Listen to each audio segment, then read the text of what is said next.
Hey there, welcome to my channel. I just started this channel, and your support means the world to me.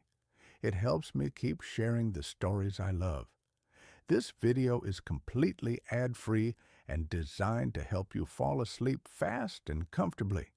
Like and subscribe, but only if you genuinely enjoy the kind of stories I share here.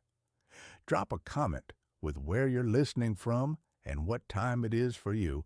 It's amazing to feel connected with all of you. Now, dim the lights, turn on a soft fan if you like, and let's drift into tonight's stories together. Story 1. I installed a baby monitor. It keeps showing a man standing behind me. If you're listening to this, do not buy the Angel Care 360 smart monitor. Do not buy any monitor that connects to the Wi-Fi. Do not invite that kind of seeing into your home. I know how that sounds. I sound like one of those conspiracy theorists in the comments section, ranting about 5G and surveillance states. 2 weeks ago, I was a normal guy. I was a junior architect. I was a husband to Sarah and a father to a 6-month-old boy named Dylan. Now, I am sitting in a motel room 3 towns over, with a chair jammed under the doorknob, writing this on a laptop that has its camera lens covered with 3 layers of duct tape. It started with the sleep regression. That's the technical term the pediatrician used. Dylan had been sleeping through the night, a miracle for which we were endlessly grateful. And then suddenly, he wasn't. He would scream. Not a hunger cry, not a wet diaper cry. It was a terror scream. It was the sound of a human being, however small, realizing they are in mortal danger. Sarah was falling apart. I was falling apart. We were hallucinations level tired. We had an old audio monitor, a cheap plastic thing that hissed like a nest of snakes, but Sarah said it wasn't enough. She needed to see him. She needed to know he wasn't choking or caught in the bars or whatever nightmares haunt a new mother's brain at 3 a.m. So I bought the Angel Care 360. It was expensive. It had night vision, motion tracking, temperature alerts, and 2-way audio. It linked to an app on our phone so we could check in from work or the grocery store. I installed it on the high shelf in the corner of the nursery overlooking the crib. The view was panoramic. The resolution was crystal clear, even in pitch blackness. The first 3 nights were uneventful. We stared at the screen like zombies, watching the green-tinted rise and fall of Dylan's chest, hypnotized by the peace of it. On Thursday, I was working late in my home office downstairs. It was around 11 p.m. Sarah had gone to bed early. I had the app open on my iPad, propped up next to my monitor, keeping one eye on the blueprints I was reviewing and one eye on the kid. The office was quiet, just the hum of the hard drive and the settling of the house boards. I glanced at the iPad. Dylan was asleep. But the camera was moving. The Angel Care 360 has a feature where it tracks motion. If the baby rolls over, the lens pans to follow him. But Dylan was stone still. The camera, however, was slowly, mechanically panning to the left. It moved away from the crib. It moved past the changing table. It stopped on the rocking chair in the far corner of the room. The chair was empty. It was just a wooden rocker with a knitted afghan thrown over the back. But the camera stayed there.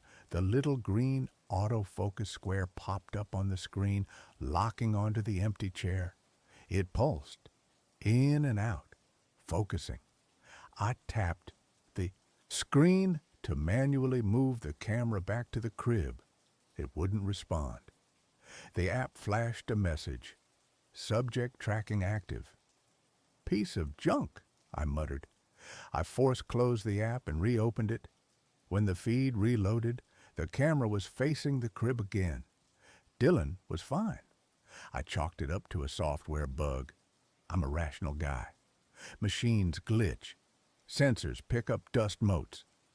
2 nights later, I woke up to use the bathroom. I checked my phone out of habit. The feed loaded. The camera was panning again. It wasn't looking at the crib. It was looking at the door to the nursery. The door was closed. The camera zoomed in, actually zoomed. The digital motors whirring silently upstairs on the door handle. I watched, freezing in my bed, waiting for the handle to turn. I don't know why I was scared. I should have assumed it was Sarah checking on him, but Sarah was asleep next to me, her breathing heavy and rhythmic. The handle didn't move, but the camera held that focus for a solid minute before snapping back to the crib. The next morning, I checked the event logs. The app records motion events. There was a thumbnail for 2:14 a.m. I played the clip. In the video, the camera pans to the door. It zooms in. And then, just for a fraction of a second, maybe 3 frames of video, there is a distortion right in front of the door. The pixels garbled like bad reception, but the shape of the distortion wasn't random. It was vertical, tall. I showed Sarah. "It's just the Wi-Fi lagging," she said, though she looked uneasy. "Mark, don't obsess over it, as long as he's safe." But I couldn't let it go. I started watching the feed constantly. The turning point was Tuesday. I had come home early. Sarah was out with her sister. I put Dylan down for his nap and went to the kitchen to make a sandwich. I put my phone on the counter, the feed open. I was spreading mayonnaise when I saw it. On the screen, the nursery door opened. I dropped the knife. I hadn't heard the door open upstairs. I hadn't heard footsteps. I stared at the phone. The door swung inward slowly, and then a man walked into the room. He was tall, impossibly tall. He had to duck his head to get under the doorframe, and our doorframes are standard 6'8". He was wearing a suit that looked too big for him, the fabric hanging loosely off his shoulders. It was a dark charcoal color. He walked with a strange gliding gait, his knees not seemingly bending enough. He walked right up to the crib. My heart was hammering so hard, my vision blurred. I grabbed the steak knife from the counter and sprinted for the stairs. "Get away from him!" I roared, bounding up the steps 2 at a time. I burst into the nursery, knife raised, ready to kill. The room was empty. The door was closed. I stood there, panting, the adrenaline turning sour in my blood. I looked at the crib. Dylan was sleeping soundly. I spun around, checking the closet, checking under the daybed. Nothing. I pulled my phone out of my pocket. My hands were shaking so bad I almost dropped it. I looked at the screen.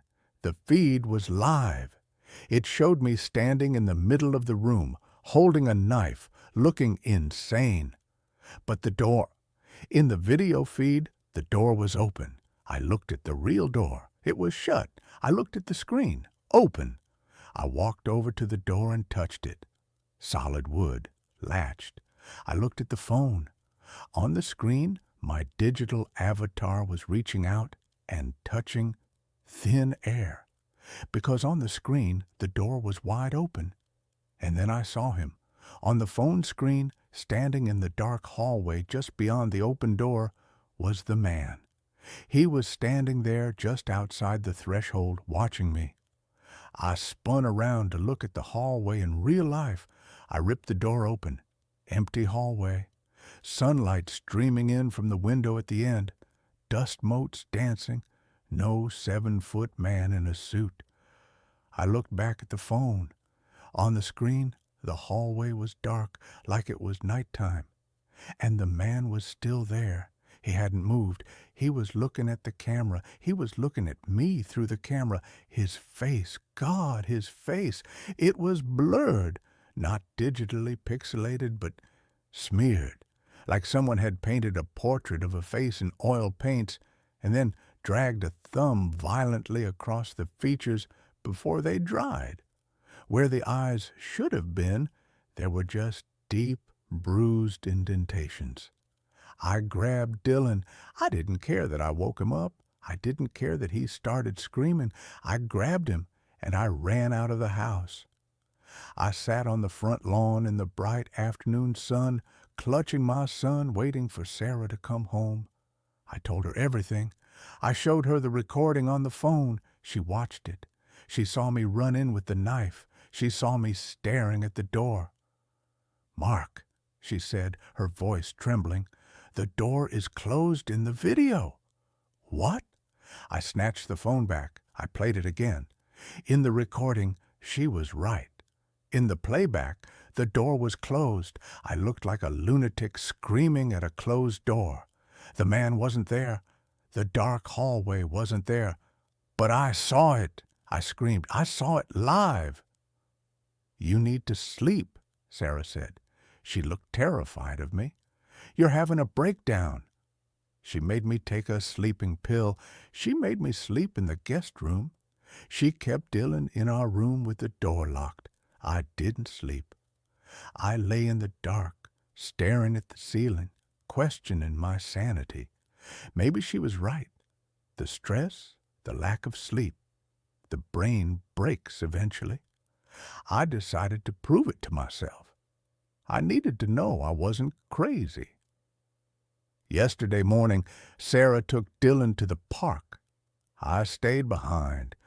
I went into the nursery. I took the camera down from the shelf. I brought it downstairs to the living room. I set the camera on the mantelpiece, facing the sofa. I sat on the sofa. I opened the app on my phone. I wanted to test the sensor. I wanted to see if I could trigger the glitch. I sat there for 20 minutes, staring at myself on the delay. I waved. The me on the screen waved a split second later. I made faces. Everything was normal. I felt a wave of relief. It was me. It was just exhaustion. I was about to close the app when the temperature sensor on the screen started dropping. The room temp was 72 degrees. The display in the corner of the app ticked down. 68, 60, 55, 48. I didn't feel cold. The living room was warm. Then the motion tracking box appeared, a green square. It didn't appear on me. It appeared in the air directly behind the sofa, behind my head. I watched the screen. The pixels behind my head started to darken. A shadow was forming. It wasn't casting on the wall. It was manifesting in the air. I didn't turn around. I couldn't. I was paralyzed by the image on the phone. The shadow coalesced. It formed the suit. The slumped, narrow shoulders. The long, gray neck. The man was standing behind the sofa. He was bending down. I watched on the screen as his smeared, featureless face lowered until it was inches from my right ear. I held my breath. I squeezed my eyes shut, waiting for a touch, a breath, something. There was nothing physically there. But on the phone audio, I had the volume up. I heard a sound. It was wet, a slow, rasping inhalation, like someone trying to breathe through a throat full of mud. Craw! I opened my eyes and looked at the screen. The man had moved. He wasn't by my ear anymore. He was looking at the camera. He raised a hand. His fingers were impossibly long, with too many joints. He pointed at the ceiling. Then he looked up at the ceiling. I knew what was directly above the living room, the nursery. I ran. I didn't verify. I didn't turn around. I grabbed my keys and I ran out the door. I called Sarah and told her to go to her mother's. I told her not to come home. I told her I found mold, gas leak, whatever lie she would believe. I checked into this motel. I've been watching the feed. I shouldn't, but I can't stop. I left the camera on the mantelpiece in the living room.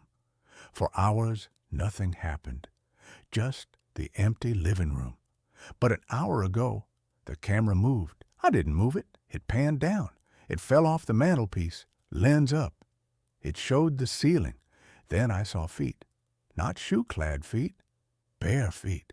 Pale gray, emaciated feet walking across the living room ceiling, walking upside down, defying gravity, pacing back and forth like a caged animal. And then a face dropped into the frame. It hung from the ceiling, swinging slightly. It was the man. But this time, the smear was gone. He has eyes now.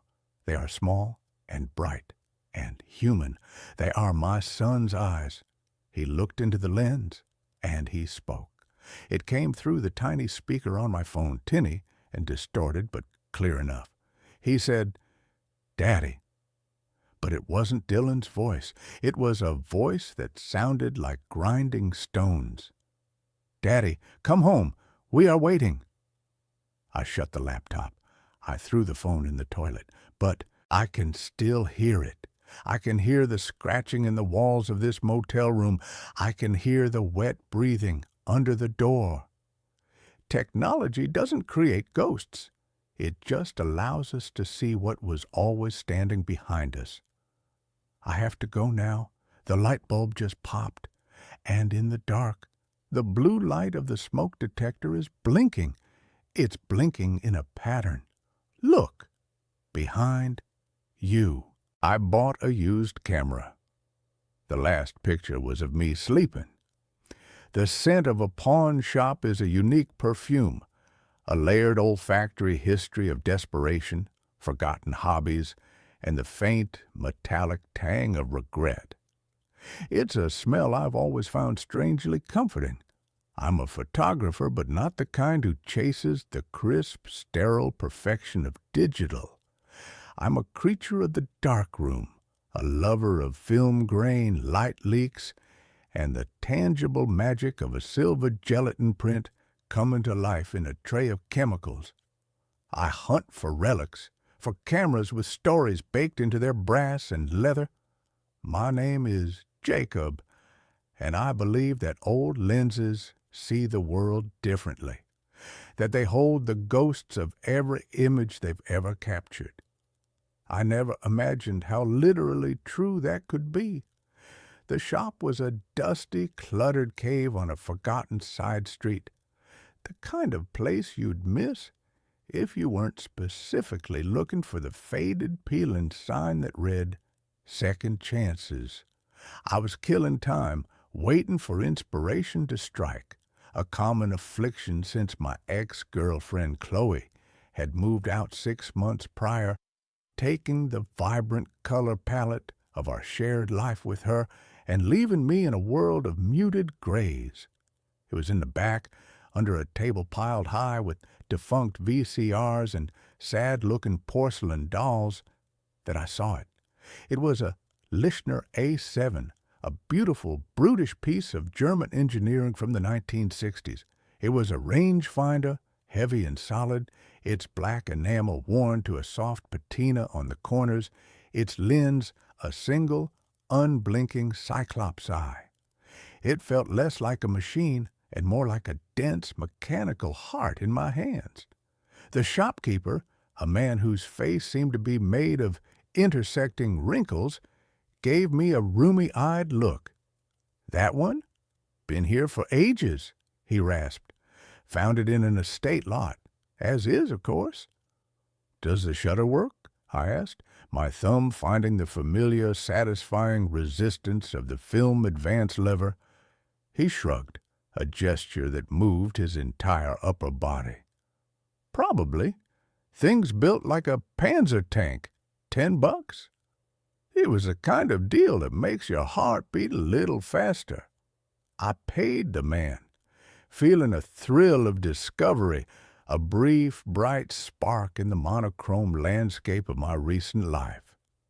I took it home to my apartment, a third-floor walk-up with creaky floors and a view of a brick wall, the kind of place that's perfect for brooding artists and other assorted cliches. The real surprise came when I opened the back. There was a roll of film still inside. This was the holy grail for a junk shop connoisseur like me. A found history, a tiny orphan time capsule. The film was an old off-brand black and white. The counter stopped at 24 exposures. I felt a giddy sense of voyeuristic anticipation. Who was the previous owner? What moments had they deemed worthy of capture? My bathroom doubles as my dark room. I sealed the door with a towel, the familiar comforting darkness enveloping me. The smell of fixer and stop bath was my incense. I went through the ritual, my hands moving with practiced confidence in the dim ruby glow of a safe light. I unspooled the film, clipped it, and submerged it in the developer. I watched the clock, gently agitating the tank, my mind racing with possibilities. An hour later, the negatives were hanging to dry, a glistening celluloid ribbon of someone else's life. I held them up to the light, my heart pounding with a mixture of excitement and a strange, almost reverent respect. The first 23 pictures were unremarkable.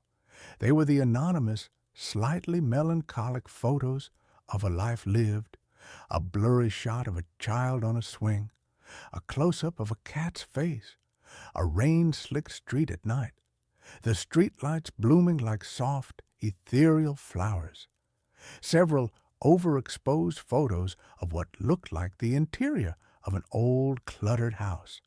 They were competent, but lonely. The compositions were slightly off, the subjects always distant. They felt like the work of a ghost, someone observing the world without ever truly participating in it. Then I looked at the last frame, number 24. My breath hitched in my chest.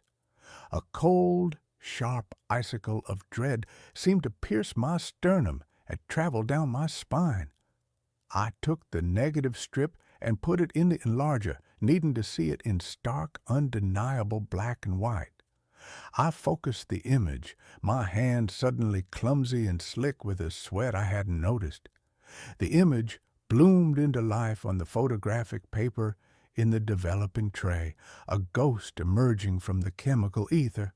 It was a picture of me, sleeping, in my bed, in my apartment. The angle was from the foot of the bed, looking towards the headboard. I was on my side, my face half buried in the pillow.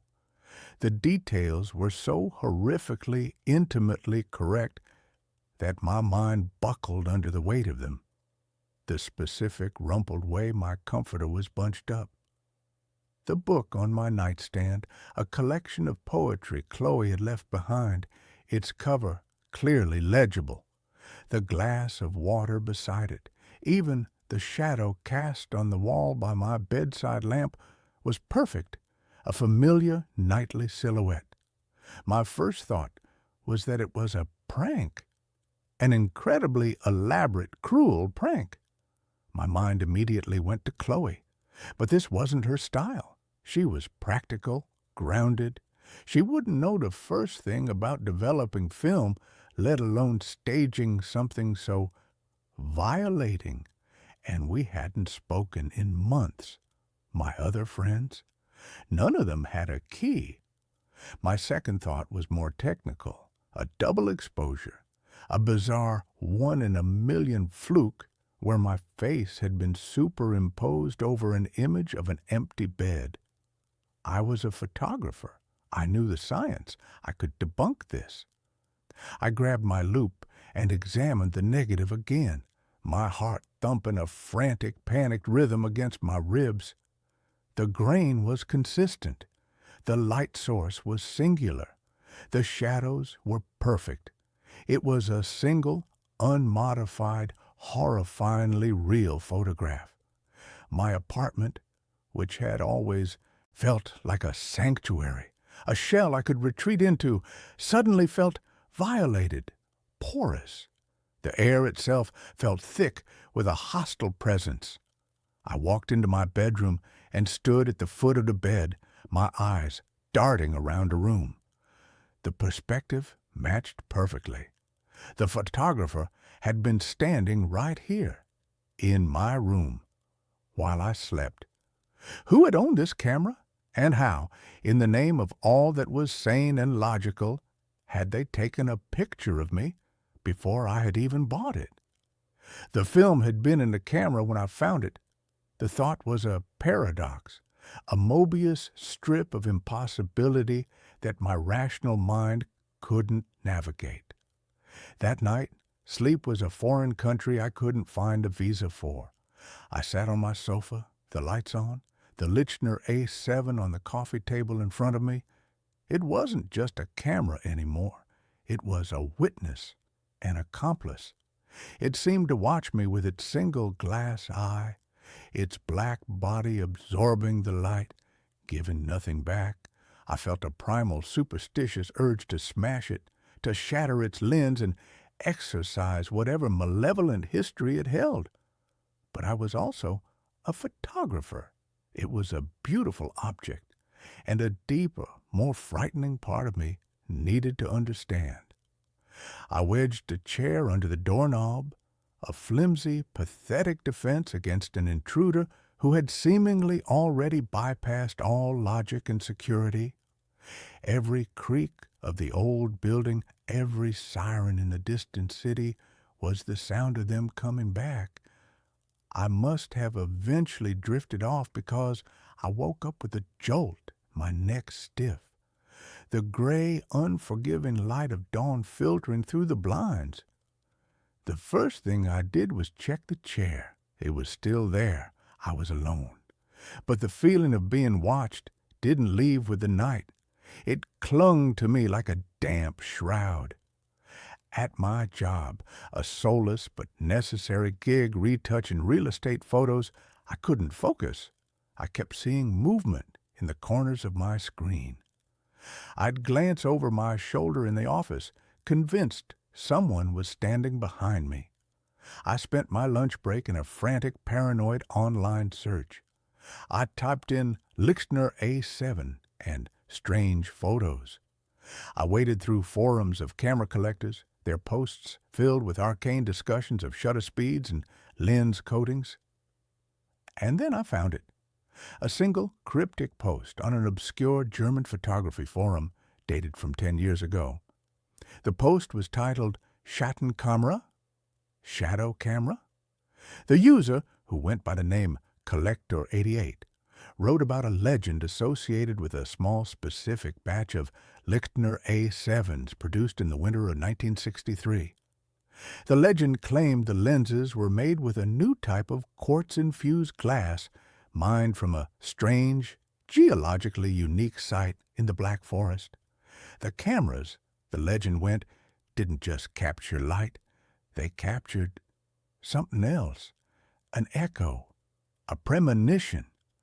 The post called them Seelenfängers, soul catchers. It mentioned the original designer, a man named Klaus Richter, who had become a recluse and died in a mental asylum, obsessed with the idea that his cameras were showing him pictures of things that hadn't happened yet.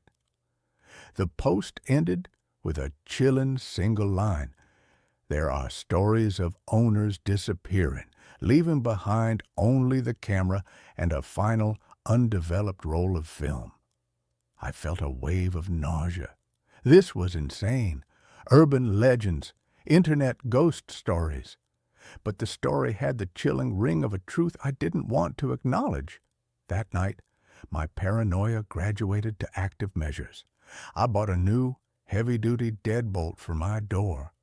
I installed a cheap, motion-activated webcam on my bookshelf, aimed at my bed. I was turning my home into a fortress, but I felt more vulnerable than ever. I took the Lichner and locked it in a metal footlocker in my closet, as if I could contain its curse through simple physical confinement. For a week, there was nothing. The webcam recorded nothing but 8 hours of me sleeping fitfully. The feeling of being watched began to recede, replaced by the weary, self-mocking thought that I had let a strange coincidence drive me to the brink of a nervous breakdown. I almost convinced myself it was all in my head. Then I came home from work to find the foot locker in my closet open. I stared at it, my blood turning to ice water. The lock was not broken. It was unlocked. I knew with an absolute gut-wrenching certainty that I had locked it. And inside, sitting innocently on a pile of old sweaters, was the listener. I backed out of the closet, my breath coming in ragged, shallow gasps. Someone had been here. Again. But the new deadbolt on my front door was still locked from the inside. The windows were all latched. There was no way in. My eyes fell on the webcam. I scrambled to my laptop, my hand shaking so badly I could barely type my password. I opened the security footage from the day. I fast-forwarded through the long, empty hours of my vacant apartment. Nothing. No movement. No intruders. The footlocker remained closed and locked. I replayed it, watching the timestamp in the corner. Then I saw it. At exactly 3:33 p.m., the video feed flickered. For a single frame, the screen went to black static. When the image returned, a millisecond later, the footlocker was open. It hadn't been opened. It had just become open, as if reality itself had been briefly edited.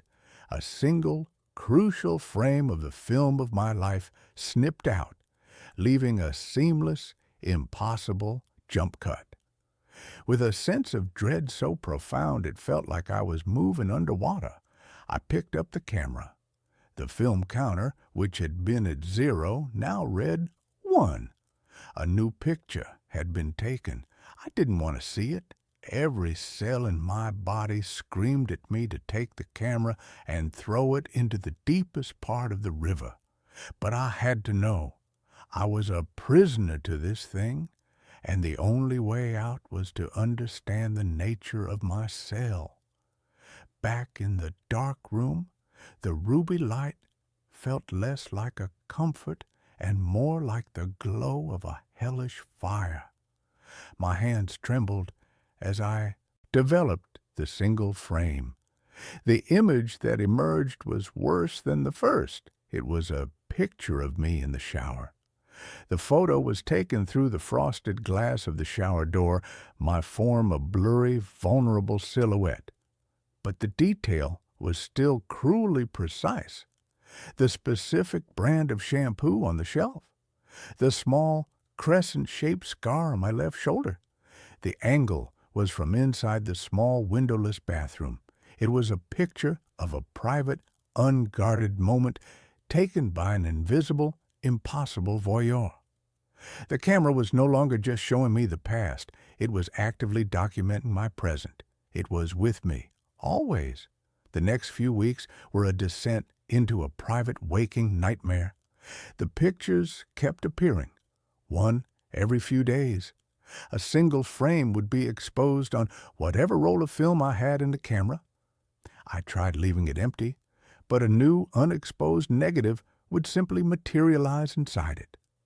A picture of me at my desk at work, taken from over my shoulder. A picture of me buying groceries, taken from the other end of the aisle. A picture of me on the phone with my mother, my face etched with a fake, cheerful smile as I lied and told her everything was fine. Each one was a new violation, a new piece of evidence that my life was no longer my own. The photographer was a ghost, a demon, a glitch in the matrix. I didn't know what it was, but I knew it was intimately, malevolently connected to the listener. I tried to get rid of it. I drove 40 miles out of the city and threw it into a landfill. I came home, exhausted and relieved, to find it sitting on my pillow. I smashed it with a hammer, the lens shattering, the body dented and broken. The next morning, it was on my kitchen table, fully repaired without a single scratch. It was a part of my life now, a tumorous, malignant growth that I could not excise. I stopped sleeping. I survived on coffee and fear, my eyes bloodshot, my hands in a perpetual state of tremor. My work suffered. My friends called, their voices full of a concern that I could not answer without sounding like a raving lunatic. I was an island, and the waters were rising. The pictures began to change. They were no longer just of me. A photo appeared of Chloe walking down the street, her face a mask of worry. She was walking towards my apartment building. A few hours later, my buzzer rang. It was her. "Jacob, I've been calling you for a week," she said, her voice tight with a mixture of anger and concern.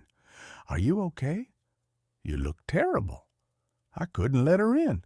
I spoke to her through the intercom, my voice a ragged croak, telling her I had the flu, that I was fine, that she should go. The hurt in her eyes, even through the tiny, distorted camera, was a physical blow.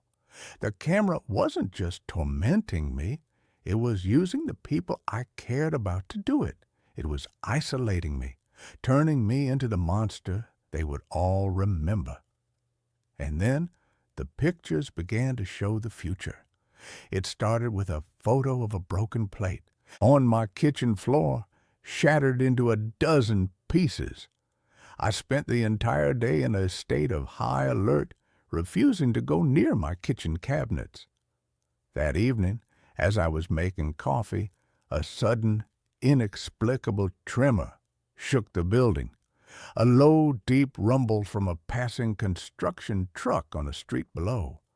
A plate vibrated off the shelf and shattered on the floor in the exact pattern as the photograph. My blood ran cold. The camera wasn't just a voyeur, it was an oracle, a prophet of mundane and perhaps not so mundane doom. It was showing me a script, a future that was already written, that I was powerless to change. My free will was an illusion. I was just an actor, hitting my marks in a horror movie written by a malevolent mechanical god. I knew, with a certainty that settled in my bones like a terminal cancer, that a final photograph was coming. The one that would explain everything. The one that would show me how it all ended. It appeared 3 nights ago. I developed it with the slow, resigned dread of a man walking to the gallows. The image that emerged from the developer was a culmination of all my fears, a perfect, monochrome distillation of the horror that had consumed my life. The perspective was my own. It was a photo taken from my point of view. My own hands were visible in the bottom of the frame, holding the Lixner camera. The camera was pointed down at the floor of my living room. Chloe was lying there, her eyes wide and staring at the ceiling, a dark, spreading stain on the front of her white blouse. In the corner of the frame, I could see the tip of my own shoe, and next to it, on the floor, was a knife. I stared at the photograph, a low, keening sound of pure despair escaping my lips. It wasn't going to just kill me. It was going to use me. It was going to turn me into a murderer. It was going to take the last person I had ever loved and make me destroy her. And it was going to document the act with its cold, passionless, quartz-infused eye.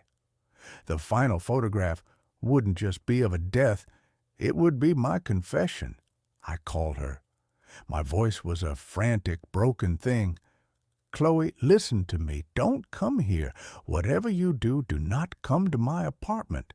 I don't care what you hear. I don't care if I call you and beg. Stay away." "Jacob, what's wrong?" she cried. "You're scaring me. Let me come over. Let me help you." No, I screamed, and I slammed the phone down. I threw it against the wall, shattering it. I had to break the chain of prophecy. For 2 days, I sat in my apartment, a prisoner of a future I was desperately trying to avoid. I boarded up the door with a hammer and nails. I sat on the floor in the dark, the Lictioner in my lap, its cold weight a constant, terrible reminder. I waited. Last night I heard a pounding on my door. "Jacob, it's me. The landlord let me into the building. I know you're in there. Please, just let me see you're okay." It was Chloe. My frantic, insane warnings had, of course, had the opposite effect. They had convinced her I was in danger and that she needed to save me. The prophecy was fulfilling itself. The final act was beginning. I could feel it then, a cold, alien sensation seeping into my arms, into my hands. The camera in my lap felt like it was humming, vibrating with a low, hungry energy. An impulse that was not my own told me to stand up, to go to the door, to let her in. I am writing this now, scrawling these words on the back of old photographic prints with a piece of charcoal from my art supplies, because I don't have much time. I can feel my will eroding, my own thoughts being drowned out by a cold, quiet, calculating intelligence that is not mine. It wants the picture.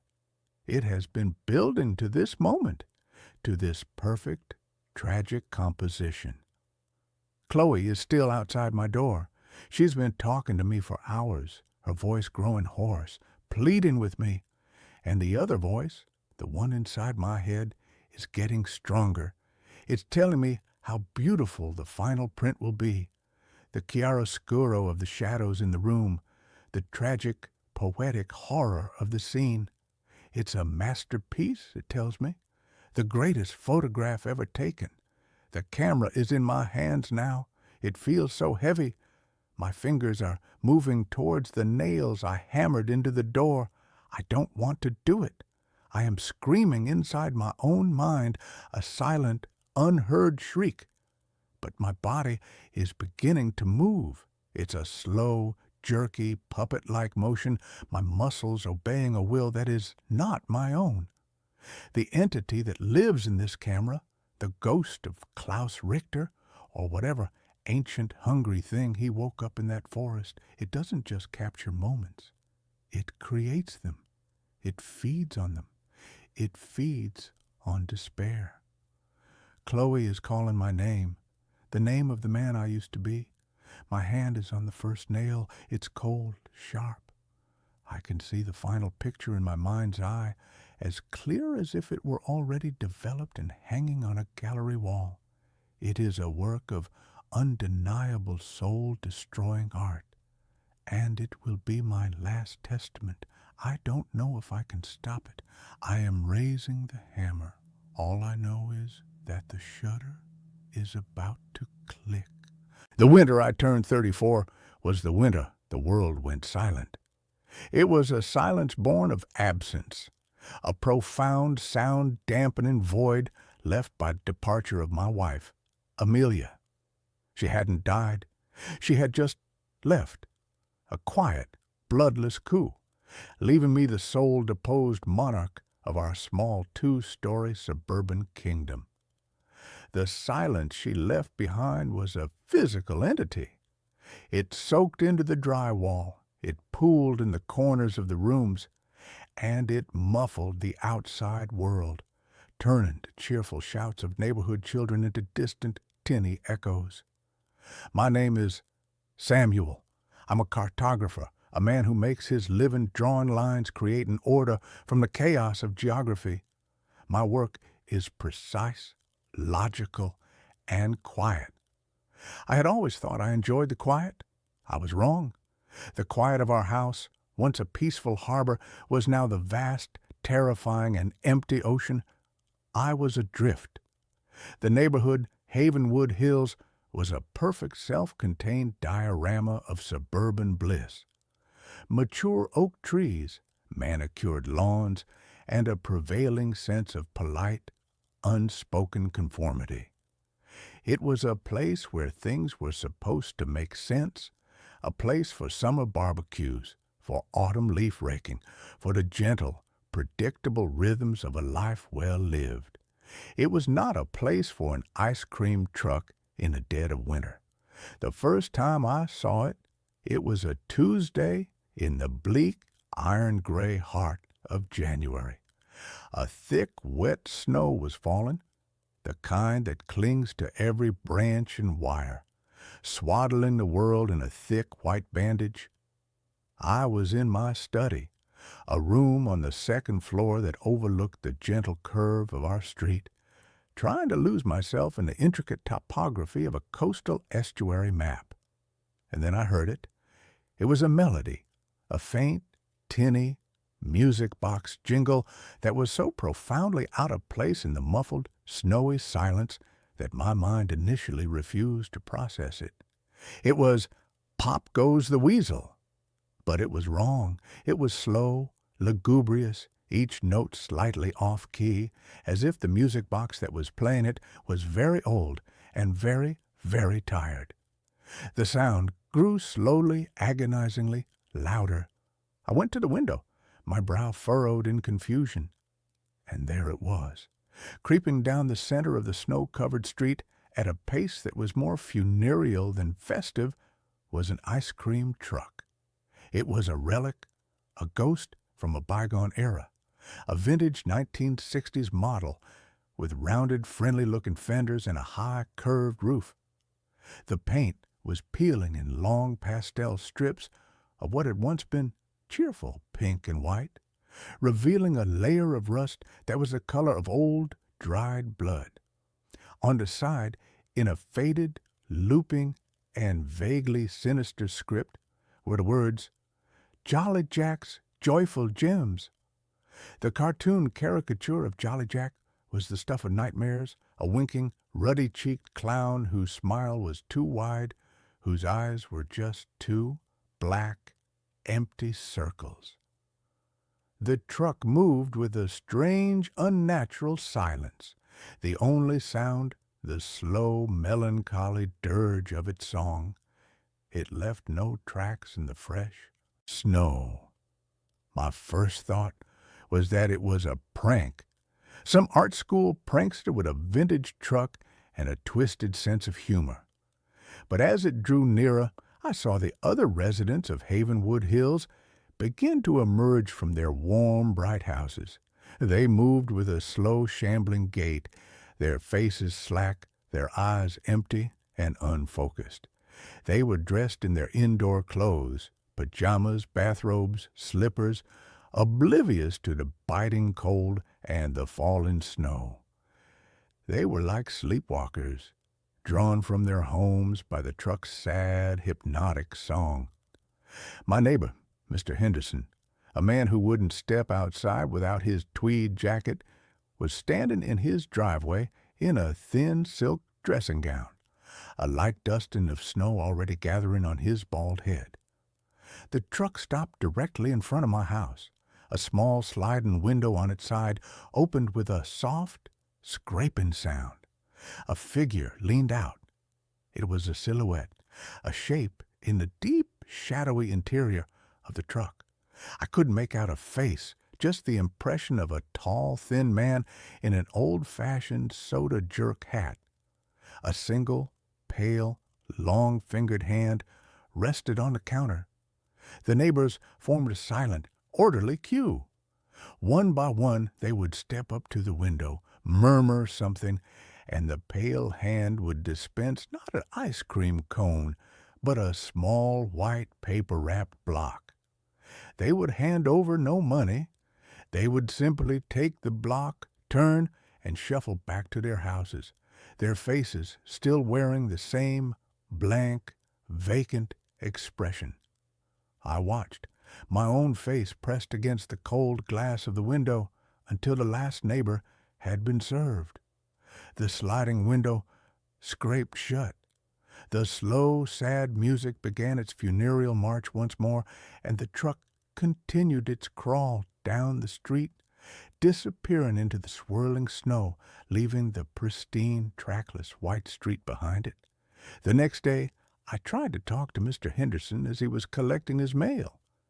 "Did you see that ice cream truck yesterday?" I asked, my voice a little too loud, a little too eager.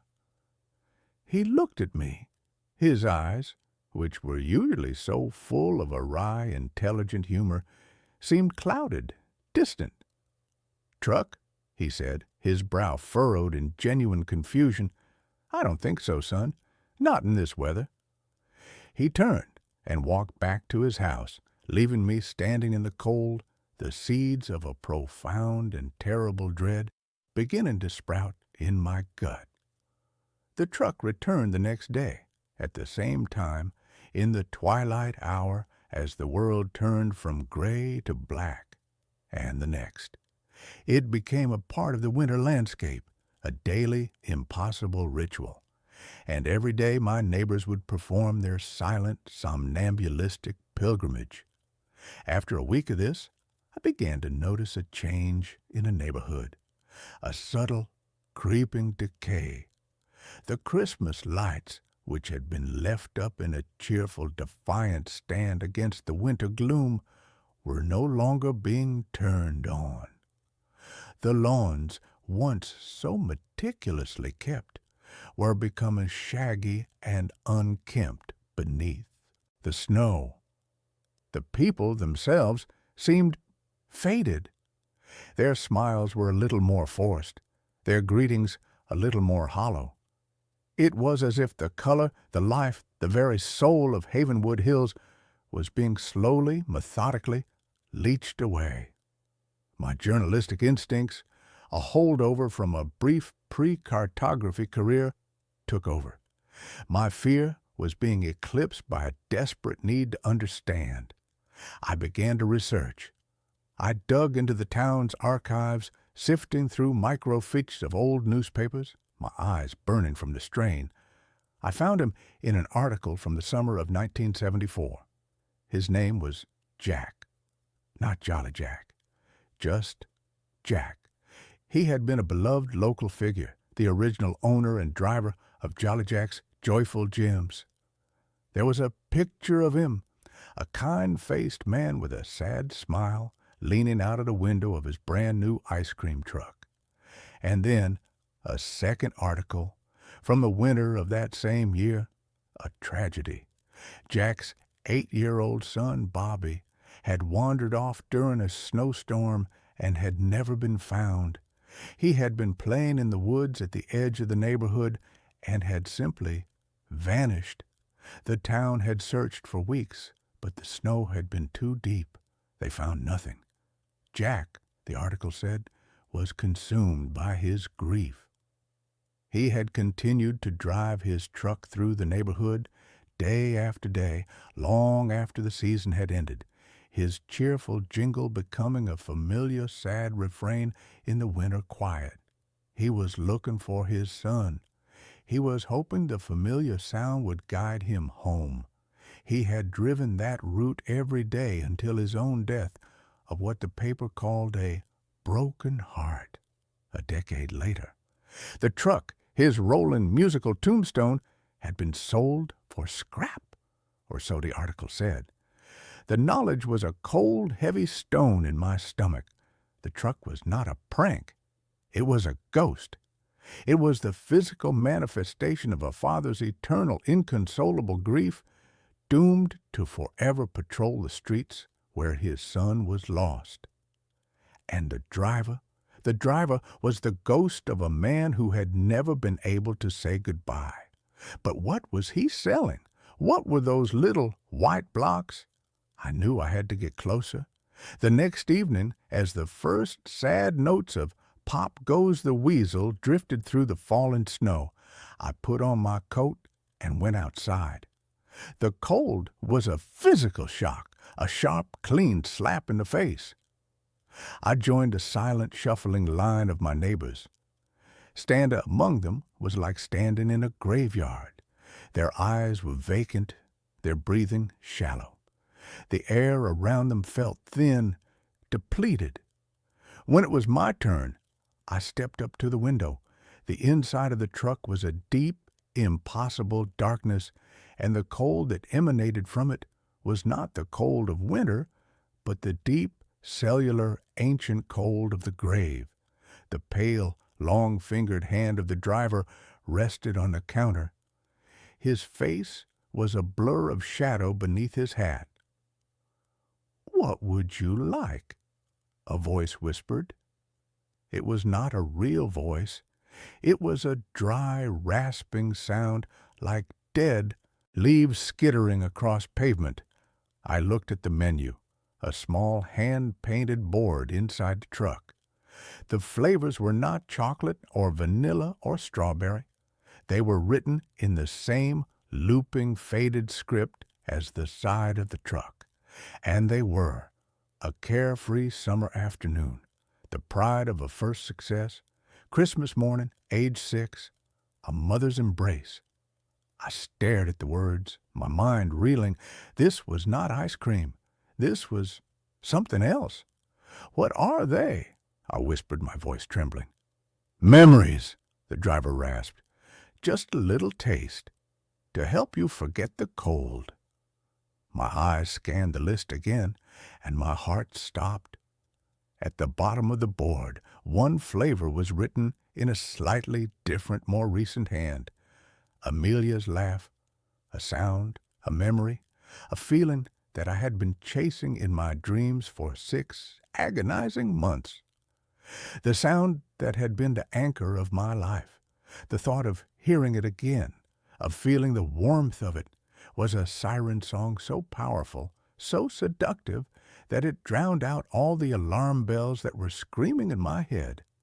"I'll have that one," I said, my voice a choked, desperate thing.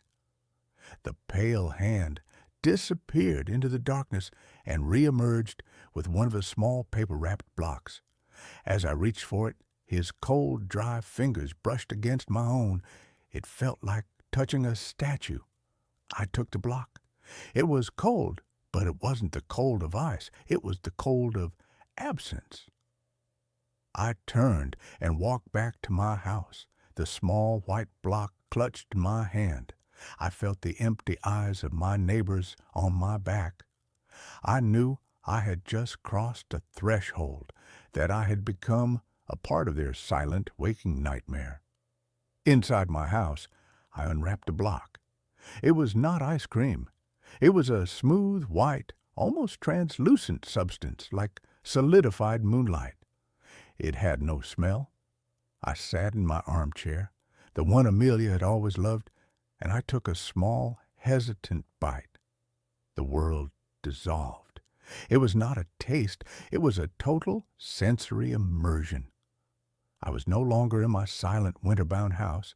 I was in our old, sun-drenched garden, in the heart of a perfect July afternoon.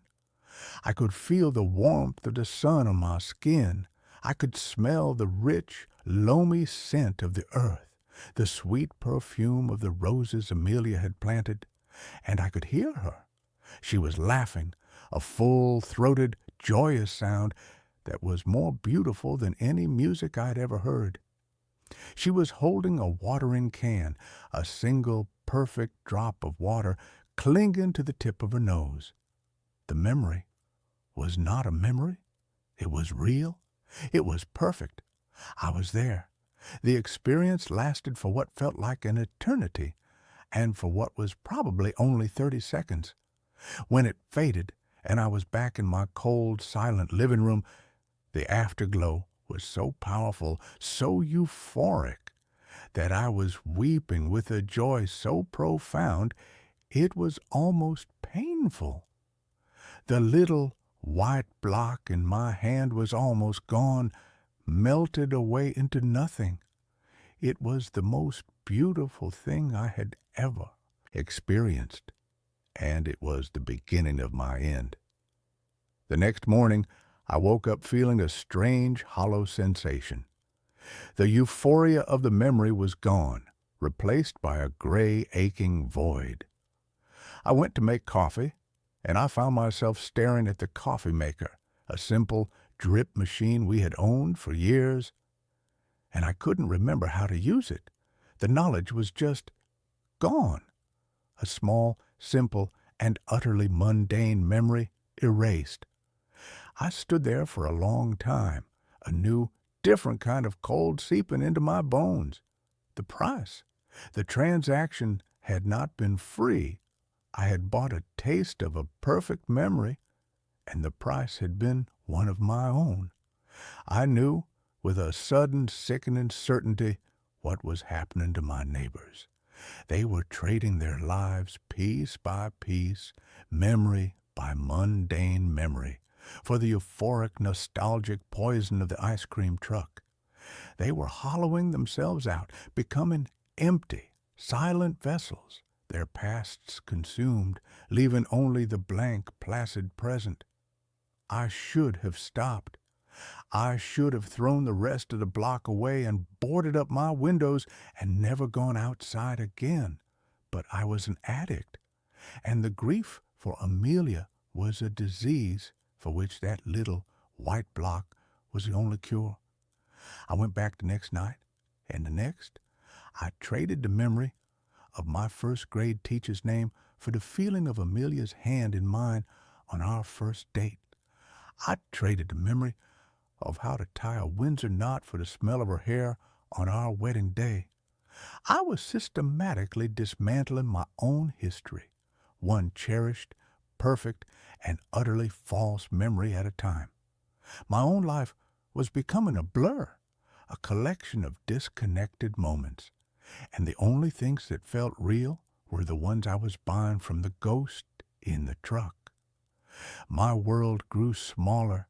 I stopped working. The lines on my maps became meaningless squiggles. The only geography that mattered was the 20-yard stretch of frozen lawn between my front door and the curb. It was my neighbor's little girl, a bright 7-year-old named Chloe, who finally broke through my self-induced haze. I saw her from my window, standing in her own yard, building a snowman, and I was struck by a sudden, jarring thought. She was the only child I ever saw outside anymore. The other children of Havenwood Hills were gone, or at least they were no longer visible. And then I saw the truck beginning its slow daily crawl down the street. And I saw Chloe's mother come out of the house, her face wearing the same slack, empty expression as all the others. She took Chloe by the hand and began to lead her towards the street, towards the truck. A primal, protective instinct, an instinct I thought had been eroded away with all my other memories, roared to life inside me. The truck didn't just take memories from the past, it was taking the future too. It was taking the children. I ran out of my house, not even stopping to put on a coat, my bare feet burning on the frozen snow. "No!" I screamed, my voice a raw, ragged thing. "Stay away from her!" Chloe's mother didn't even look at me. She just continued her slow, inexorable march towards the siren song of the truck. But the driver, the shadowy figure of Jolly Jack, turned his head, and for the first time I felt his full, focused attention on me. It was a wave of pure, glacial cold, a malevolent, possessive hatred. He was not just a sad, grieving ghost. He was a predator, and I was interfering with his hunt. I knew I had to stop him, not just for Chloe, but for the entire hollowed-out, silent town. But how do you fight a ghost? How do you kill a memory? The answer, I realized, was in the transaction itself. The truck traded in nostalgia, in the beautiful, edited, perfect versions of the past. It fed on the sweet, saccharine gloss of memory. It had never occurred to me to ask for anything else. That night, I was the first in line. The truck pulled up. its sad song cutting through the frigid air.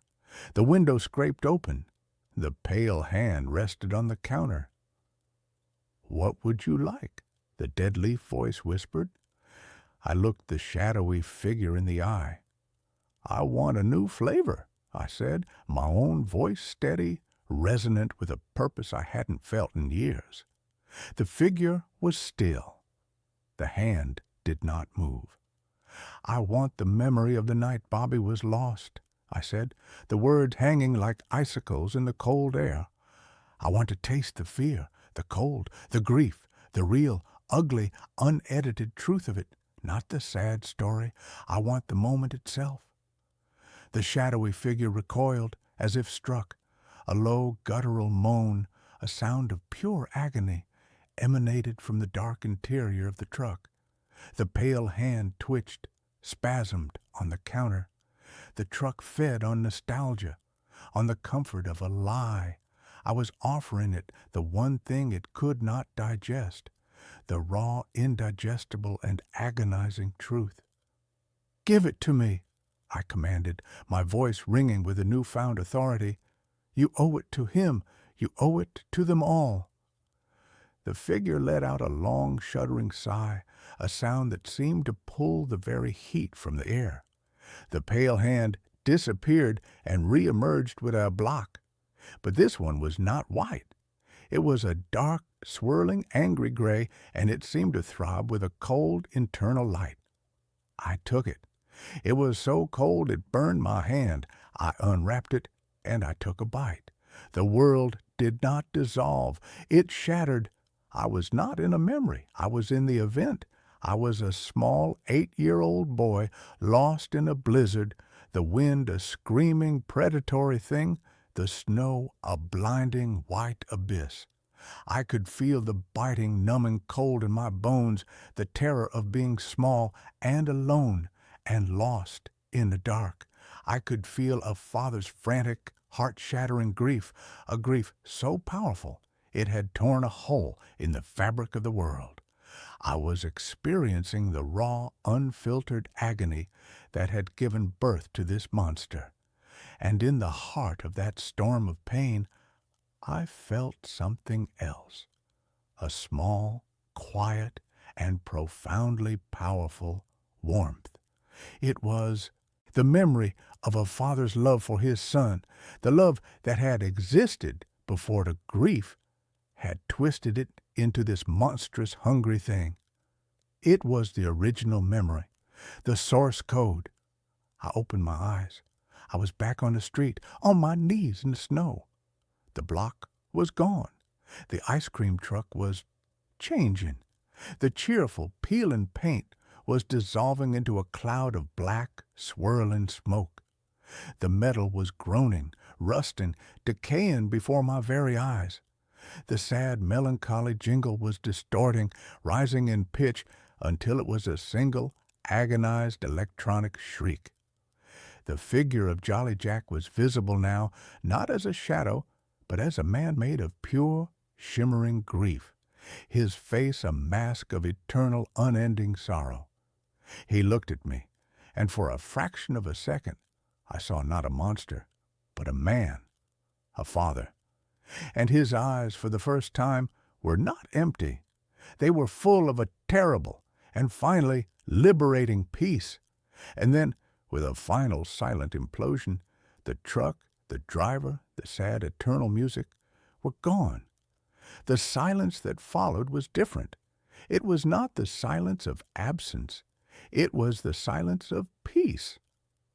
The neighbors, who had been standing in their silent zombie-like line, began to stir, to blink, as if wakened from a long, dreamless sleep. They looked at each other, a dawning confusion and shame on their faces. Mr. Henderson looked down at his silk dressing gown, a look of profound, comical bewilderment on his face.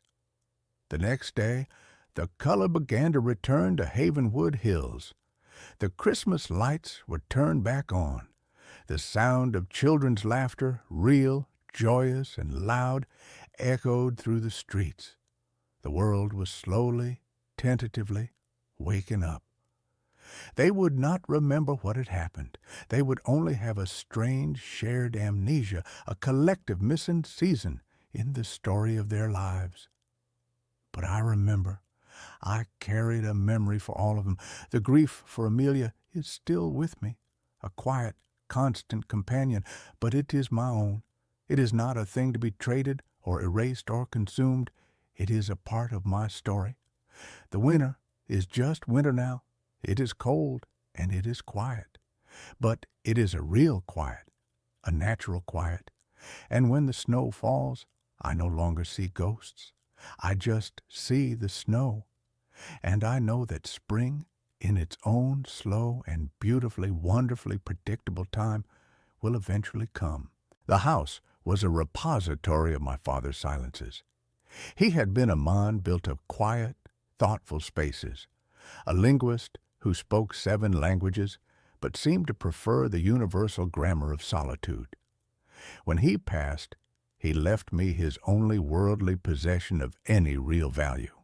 This house, a rambling 2-story salt box perched on a hill, overlooking a perpetually gray and melancholy sea. I, a freelance audio archivist, a man who made his living by cleaning the static from old recordings and coaxing the voices of the dead back into the digital light, came here to catalog the final, most profound of his silences. My name is Leo. For the first month, my life was a slow, methodical dance with dust motes and memories. I moved my professional life into his old study, a room on the ground floor that was the heart of his quiet kingdom. It was a beautiful, somber space, paneled in dark, almost black oak, with a large bay window that framed the turbulent slate-gray ocean like a living painting. The room was also, I quickly discovered, unnervingly soundproof. When I closed the heavy felt-lined door, the world outside, the sighing of the wind, the cry of the gulls, the rhythmic, percussive crash of the waves, vanished completely. The silence inside was absolute, a perfect, sterile vacuum.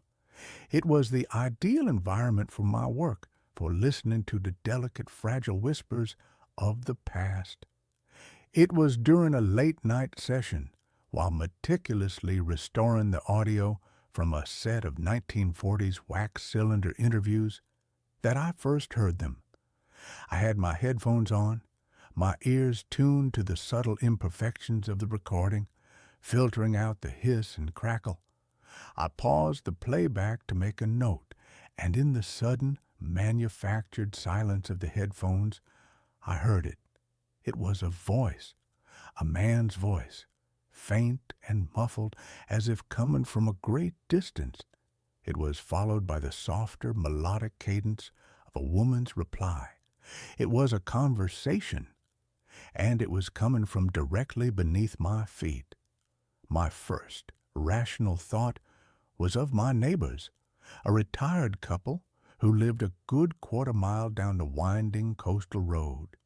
Sound, especially low frequencies, can travel in strange ways at night. But the quality of the sound was wrong. It wasn't the ambient, indistinct murmur of a distant television or a conversation from another house. It had a strange, contained, proximate quality. It sounded like it was happening in the cellar, right under the study floor. I took off my headphones. The voices were gone, swallowed by the profound sound-dampening effect of the room itself. I put the headphones back on, the foam cups creating a seal around my ears, and the voices returned, a river of faint, unintelligible whispers flowing just beneath the surface of the silence. The next day, I explored the cellar. It was a damp, stone-walled space that smelled of brine and old earth, filled with the usual detritus of a long life, rusty garden tools, stacks of old newspapers tied with twine, a fleet of my father's meticulously crafted ship models, their sails yellowed and brittle. I stood directly beneath the study and listened. Nothing. Just the faint, rhythmic drip of condensation from a pipe. The sound, whatever it was not coming from the cellar. It was contained somehow in the space between the study's floorboards and the cellar's ceiling. My professional curiosity, a beast that had been sleeping soundly for months, was now wide awake and ravenous. I was a man with a unique set of tools for a unique problem. That evening, I brought my equipment into the study. I took a sensitive contact microphone, a small metallic disc designed to pick up vibrations directly from a surface, and placed it on the wide oak planks of the floor. I plugged it into my preamplifier, put on my best pair of studio-grade headphones, and slowly, cautiously, turned up the gain.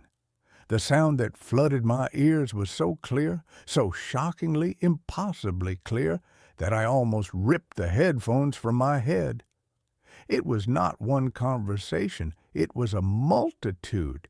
It was a cacophony, a babel of human voices, dozens of them, maybe hundreds, all speaking at once.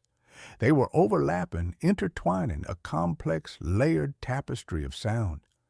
I could hear men, women, and children. I could hear laughter, weeping, and shouting. I could hear a dozen different languages. Some I could vaguely recognize. A snatch of what sounded like Russian, a phrase that had the melodic lilt of Italian, and many more that were completely alien to me. I sat there, frozen in my chair, for what must have been an hour, an eavesdropper on a phantom city that was holding a perpetual chaotic party in my floor. It was not a recording. It was live. The conversations ebbed and flowed with a natural, unscripted rhythm. It was as if I had pressed a glass to the floor of my world and was hearing the muffled, chaotic sound of another entire world, just on the other side. My first theory was a scientific one. I was picking up stray radio signals. The old, unshielded wiring in the house, combined with the specific atmospheric conditions of the coast, was acting as a massive, crude antenna, and my sensitive audio equipment was simply amplifying the effect. It was a plausible, if strange, explanation, but the more I listened, the less plausible it became.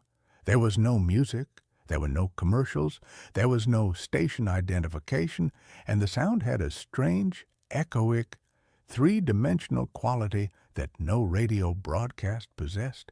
It felt real. It felt close. My investigation turned to my father. The soundproofing of the room, which I had initially seen as a professional convenience, now seemed like a deliberate, almost desperate act. He had not been trying to keep the outside world out. He had been trying to keep the inside world in. I began to search the study, no longer as a son sorting through his father's belongings, but as an investigator looking for clues. My father was a meticulous man. He kept journals. I found them, a neat row of identical black leather-bound volumes on the top shelf of his bookshelf. For years, the entries were what I expected. Notes on his linguistic research, observations on the local bird life, quiet, thoughtful musings on the books he was reading. And then, 5 years ago, the entries changed. October 12th. The phenomenon is growing stronger. The insulation I installed is no longer sufficient. I can hear them now even without the amplifier. They seem more agitated than usual. There is a recurring phrase in the dominant Slavic dialect. It translates roughly to, "The sky is thinning." My blood ran cold. He had heard them too. For years. This had been his secret, his obsession. I read on, my hands trembling, devouring his neat, precise script, a record of his own descent into the same acoustic rabbit hole. He had started, as I had, with the radio wave theory. He had dismissed it, as I had. He had then moved on to more esoteric, more frightening possibilities. He had filled pages with complex equations, with diagrams of quantum waveforms, with theories about multidimensional topology. He had come to a conclusion that was both scientifically rigorous and utterly insane. He believed the house, or more specifically, the ground beneath the house, was a nodal point, a place where the membrane between parallel realities was unusually thin. He believed he was not hearing ghosts or radio waves, but the actual, real-time, audio-visual bleed-through from another adjacent universe. A universe that was, according to his increasingly frantic linguistic analysis, in a state of profound and terrifying collapse. January 4th. I have finally isolated a clear, repeating signal from the chaos. It is a child's voice, a little girl. She is singing the same lullaby over and over, a song about a silver ship that will carry her away to a land of stars. Her language is one I have never encountered. It is beautiful and heartbreaking. In the background, I can hear a constant, low humming sound, a sound of machinery? Or is it something else? March 22nd. The humming is louder. The other voices are more fearful. They are speaking of the great silence. They are speaking of things being erased. The little girl has stopped singing. All I can hear from her signal now is the sound of her quietly, desperately weeping. I felt a profound, chilling empathy for my father. I had always seen his quiet, solitary life as a choice, but now I understood. He had not been a recluse. He had been a warden, a silent, solitary guardian of a terrible secret knowledge, a man who spent his nights with his ear pressed to the floor of his reality, listening to the sounds of a dying world next door. The voices began to change for me too. My presence, my focused, amplified attention seemed to be affecting them. Or perhaps it was affecting the barrier between our worlds. The conversations became clearer, and they began to show an awareness of me. I was recording one night, trying to isolate a single, clear conversation from the babel, when I heard a man's voice speaking in clear, unaccented English, say, with a chilling conversational clarity, "The listener is back. Be quiet. He can hear us." The hundreds of voices, which had been a constant, chaotic river of sound, abruptly stopped.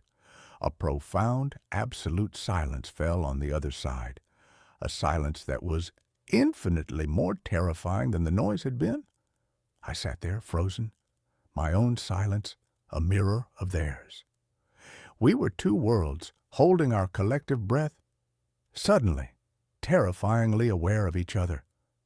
Then a single voice broke the silence, a woman's voice, old and cracked with grief. "Can you help us?" she whispered, her voice seeming to come from a spot directly beneath my chair. "Please, it's so cold here. And the silence has taken everyone." I ripped the headphones from my head, my heart a frantic, trapped bird in my chest. I scrambled back from my desk, my chair tipping over and crashing to the floor. This was no longer a passive experience. I was not just an observer, I was a participant. They knew I was here, and they were asking for help. My father's journals became my Bible, my roadmap. He had been working on a device. He called it a resonance amplifier. It was a complex array of copper wiring, quartz crystals, and old vacuum tubes, all connected to a central, gramophone-like brass horn.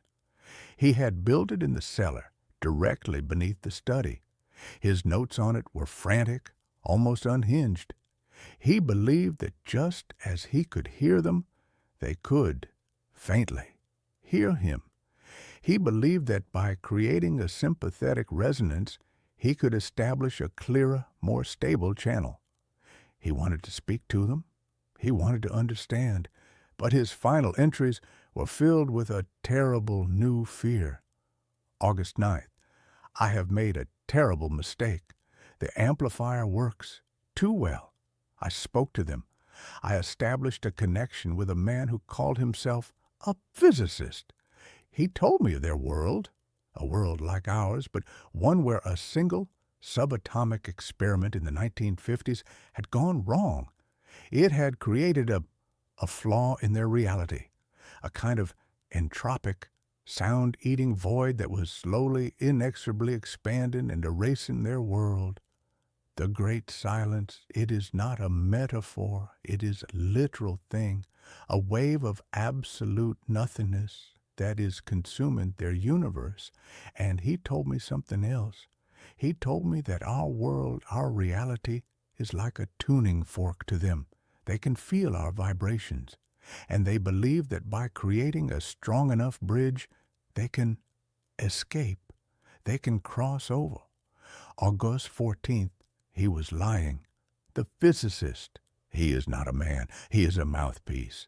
There is something else there in the silence, something that has been drawn to the decay, something that is wearing the voices of the dead like a mask. The little girl is gone. They are all gone. All that is left is the echo and the hunger behind the echo. I have to dismantle the amplifier. I have to reinforce the silence. I pray it is not too late. That was his last entry. He had died of a heart attack 2 weeks later. I went down to the cellar. In the far corner, hidden under a dusty canvas tarp, was the device. It was just as he had described it, a strange, beautiful, and terrifying piece of steampunk technology. The brass horn was aimed up at the floorboards of the study. My father had not been able to dismantle it. He had simply covered it up, a sleeping monster he hadn't had the strength or the time to kill. And now it was my monster, my responsibility. The voices from the floorboards were no longer pleading for help.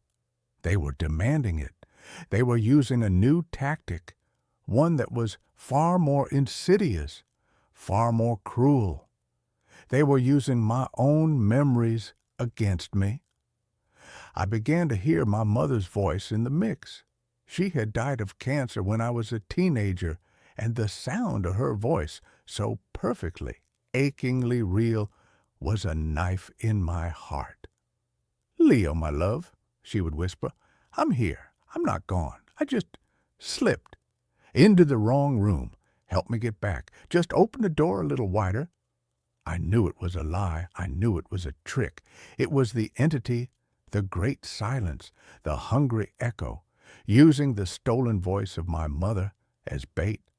But the emotional, irrational, grief-stricken part of my soul did not care. It wanted to believe. The physical manifestations began. A fine gray dust, like pulverized sound waves, started to seep up through the floorboards of the study, coating everything in a thin, lifeless layer. The temperature in the room plummeted, and the air took on a strange, metallic, ozone-like smell. The silence in the house was no longer a peaceful absence of sound. It was an active, aggressive presence, a presence that was trying to erase the natural ambient noise of my world. The ticking of the grandfather clock in the hall grew fainter. The cry of the gulls outside the window sounded thin and distant, as if coming from behind a thick wall of glass. My world was being muted. I knew I had to make a choice. I could flee. I could abandon the house, leave the monster to its slumber, and pray that the silence never learned how to open its own door. Or I could stay and fight. I could finish the work my father had started. I could become the new warden. The decision was made for me one night when the voice of my father came through the floorboards. Not the old, tired man I had known at the end, but the strong, vibrant man from my childhood. "I'm proud of you, son," the voice said. "You were always the strong one. You can do this. You can fix this. Just turn it on. We can all be a family again." It was the one thing he had never said to me in his life, the one thing I had always longed to hear, and the lie was so perfect, so beautiful, that it almost broke me.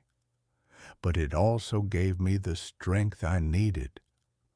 The thing under the floor was not just a monster, it was a thief. It had stolen the voices of the dead, and it was wearing my own personal grief like a Sunday suit. And I was going to take it back. I went down to the cellar. The air was colder than ever, and the humming from the amplifier was now a low, expectant thrum. It was active. My own emotional turmoil was feeding it, priming it.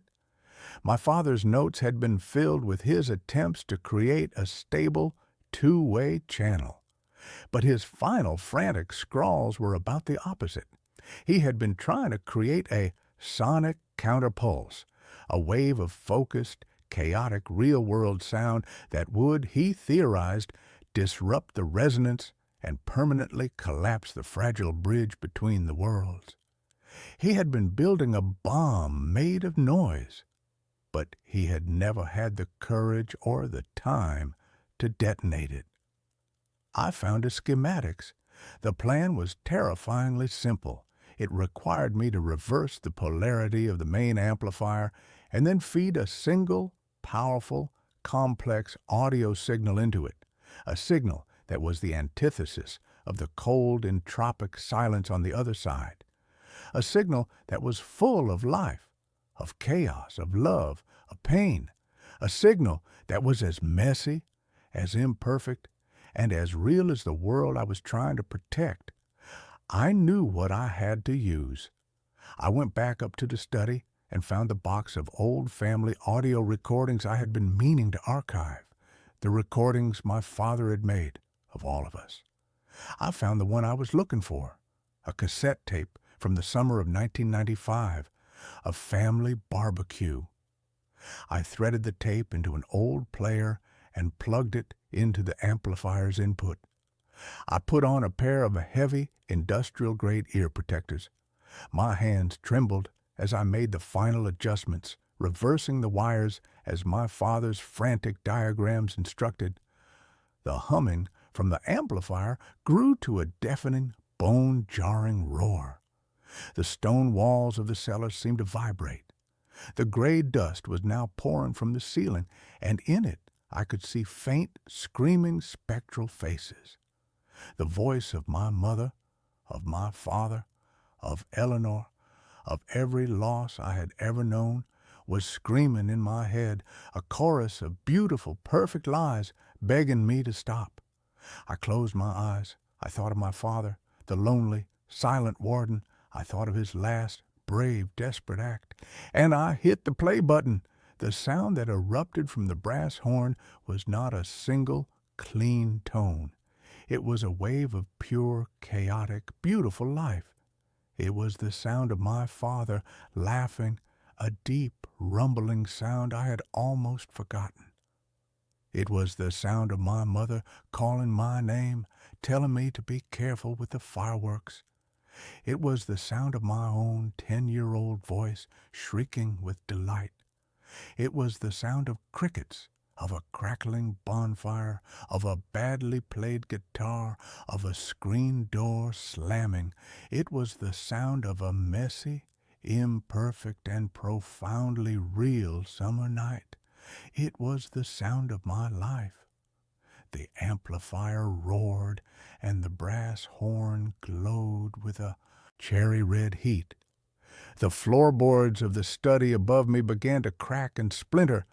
A high-pitched, unearthly shriek, a sound of a million static-filled voices, rose from the ground, a sound of a thing in its death agony. And then, with a final, explosive boom that threw me back against the far wall, the amplifier overloaded and went silent. The silence that followed was different. It was a real silence, a simple, empty, peaceful silence. The cold was gone. The pressure was gone. The dust had settled. I took off the ear protectors. I could hear the faint, distant, beautiful sound of the waves crashing on the shore. The noise of my world had returned. I went upstairs. The study was a wreck. The floorboards were a splintered, buckled mess. In the center of the room was a jagged, dark hole leading down into the cellar. But the oppressive, soundproof feeling was gone.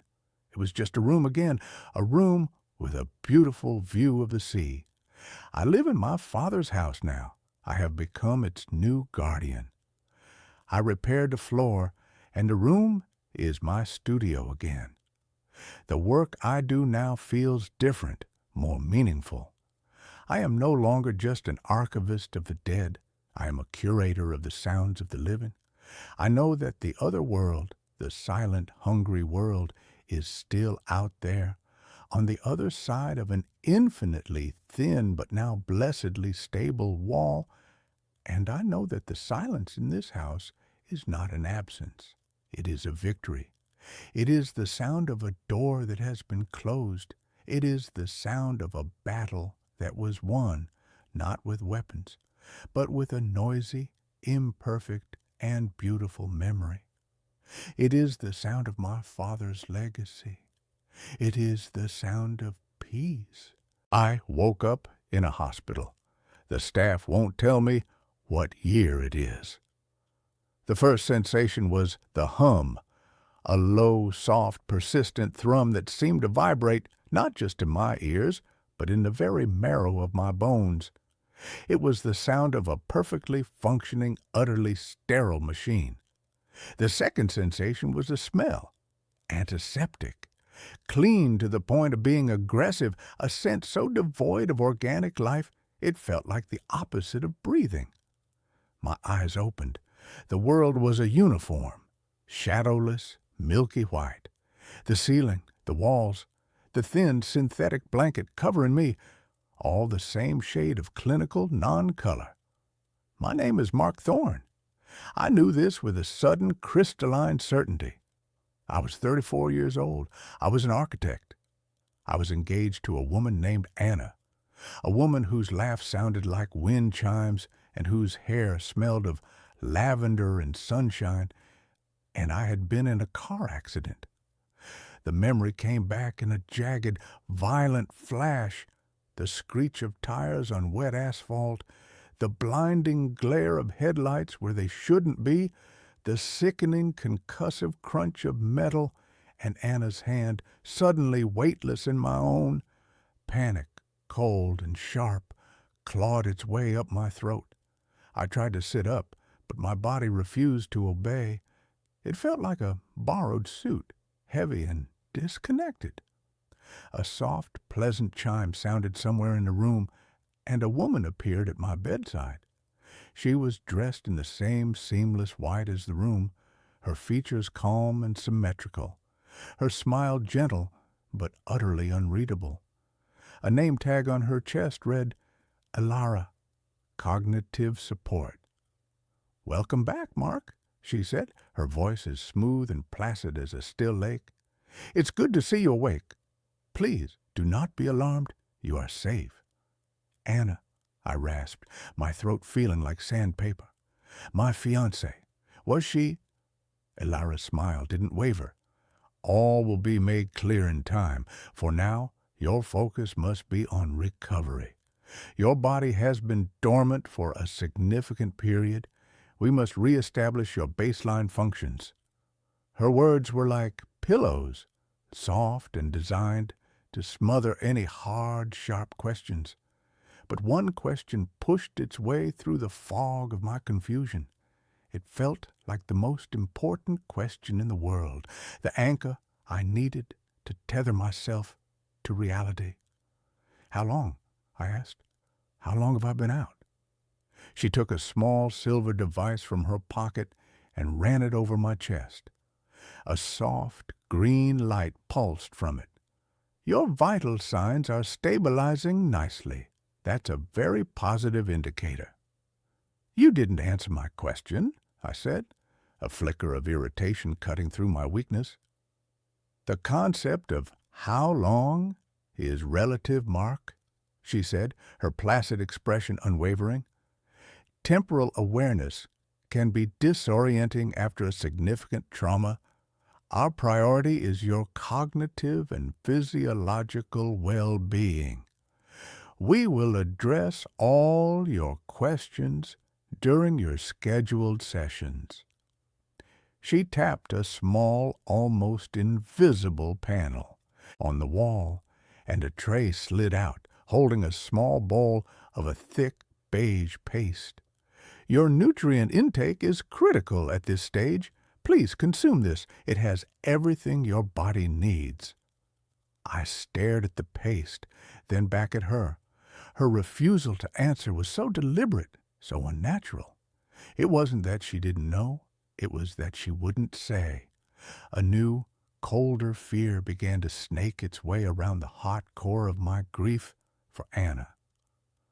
"What year is it?" I asked, the words stark and loud in the quiet room. Ilara's smile finally faltered, just for a fraction of a second. A tiny micro-expression of something. Annoyance? Pity? It was gone as quickly as it came. "That is not a productive question at this stage of your recovery, Mark. We find that focusing on the present moment yields the best results. Now, please, your nutrients." She left the room as silently as she had entered. I was alone with the humming, the antiseptic smell, the beige paste, and a profound, terrifying sense of dislocation. It was the first day of my new life, a life in which the simple act of asking for the date was considered an unproductive question. The days that followed blurred into a monotonous, disorienting routine, a life lived in a white box. My physical strength returned with an almost unnatural speed. The nutrient paste, which tasted of nothing at all, seemed to repair my atrophied muscles at a cellular level. A man named Coyle, a physical therapist with the same calm, detached demeanor as Ilara, would guide me through exercises that felt both alien and familiar. My body remembered how to move, but it was a distant, echoic memory. My real work, they told me, was in the cognitive sessions with Ilara. We would sit in 2 white chairs in my white room, and she would ask me questions. She'd show me images on a tablet, a tree, a house, a dog, and ask me to identify them. At first, it felt like a test for a toddler, but the questions grew more complex, more personal. "Tell me about your childhood home, Mark," she'd say, her pen poised over a data pad. "It was a 2-story colonial on Maple Street," I'd begin. "A big oak tree in the front yard with a tire swing." She would listen patiently, and then she would gently correct me. "Our records indicate it was a single-story ranch house on Elm Avenue. The tree was a sycamore. The memory of a tire swing is a common confabulation, a memory echo from a piece of media you likely consumed." It was maddening. Every detail I provided, every memory I held dear, was met with a calm, clinical refutation. They had a file on me, a complete and total record of the life of Mark Thorne. And it was all wrong. My father was a carpenter, not an accountant. My first pet was a cat named Mittens, not a goldfish named Bubbles. Anna and I met in a coffee shop during a rainstorm, not through a university-sponsored social mixer. "The trauma of your accident was significant, Mark." "Ilara, explained, her voice dripping with synthetic sympathy. It has created inconsistencies in your neural pathways. Think of your memory as a corrupted file. We are simply helping you restore the original uncorrupted data. We are helping you find yourself again. They were trying to gaslight me into a different life. But why? The more I clung to my own memories, the more they increased the frequency of the sessions. The more they insisted my past was a fiction. My grief for Anna was the one thing I held on to with a white-knuckled grip. It was my proof. My pain was real. Our love was real. They wanted to take that away, too. They called it emotional trauma, an anomaly to be corrected. The hospital, I had no other word for it, was a labyrinth of identical white corridors. There were no windows, not a single one. There was no way to see the sun, the sky, the outside world. There was no way to know if it was day or night. The soft, ambient light in the ceiling never changed. The staff, there were perhaps a dozen of them that I saw, moved with a silent, synchronized efficiency. They all wore the same white uniforms, the same placid smiles. They were like a hive of well-meaning, soulless insects. I never saw another patient. My repeated questions about this were met with the same frustratingly vague responses about individualized recovery protocols. The need to know the year became an obsession, a gnawing, desperate hunger. It was the key. It was the one piece of information that would unlock this whole nightmare. I tried every tactic I could think of. I tried pleading. I tried demanding. I tried feigning a breakdown. Nothing worked. They would simply sedate me with a small, painless injection, and I would wake up in my bed, the lost hours, a terrifying blank space in my mind. The first crack in their perfect white wall came in the form of a child's drawing. I had been permitted a recreational period in a room that was slightly larger than my own, filled with simple geometric objects that were meant to be stimulating. A maintenance panel in the wall was slightly ajar. My curiosity, the one part of me they hadn't managed to sedate, took over. I glanced at the camera in a corner, then quickly pried the panel open. Inside was a tangle of fiber optic cables, and tucked away in a corner, a folded piece of paper. My hands trembled as I unfolded it. It was a drawing done in the clumsy, earnest style of a young child. It depicted a family of stick figures standing under a sky that was a violent, angry shade of orange-red, cracked with jagged black lines. Beneath the drawing, in shaky block letters, was a single phrase, "Before the broken sky." The broken sky. The phrase echoed in my mind, resonating with a deep, primal sense of dread. I tucked the drawing into the waistband of my uniform, my heart pounding. It was a piece of the puzzle. It was proof that something had happened, something terrible, something that they were trying to erase. That night, I faked taking my mandatory sedative. I palmed a small dissolvable tablet and hid it under my tongue until the orderly left. For the first time, I was awake when I was supposed to be asleep. The humming of the facility seemed louder in the artificial night. I slid out of bed and crept to my door. I had no plan, just a desperate need to see something other than the four white walls of my room. The corridor was empty, bathed in the same eternal soft light. I began to walk, my bare feet silent on a cool, seamless floor. I didn't know what I was looking for. A window, a clock, an exit. A soft, scraping sound from a room down the hall made me freeze. I pressed myself against the wall, my breath held tight in my chest. The door was slightly ajar. I peered through the crack. Inside, an old man was on his hands and knees, trying to pry up a floor tile with a spoon he must have stolen from a meal tray. He was gaunt and wild-eyed, his white hair a chaotic halo around his head. He saw me. His eyes widened in terror, and he scrambled back, holding the spoon like a weapon. "Shh," I whispered, holding up my hands. "I'm not one of them."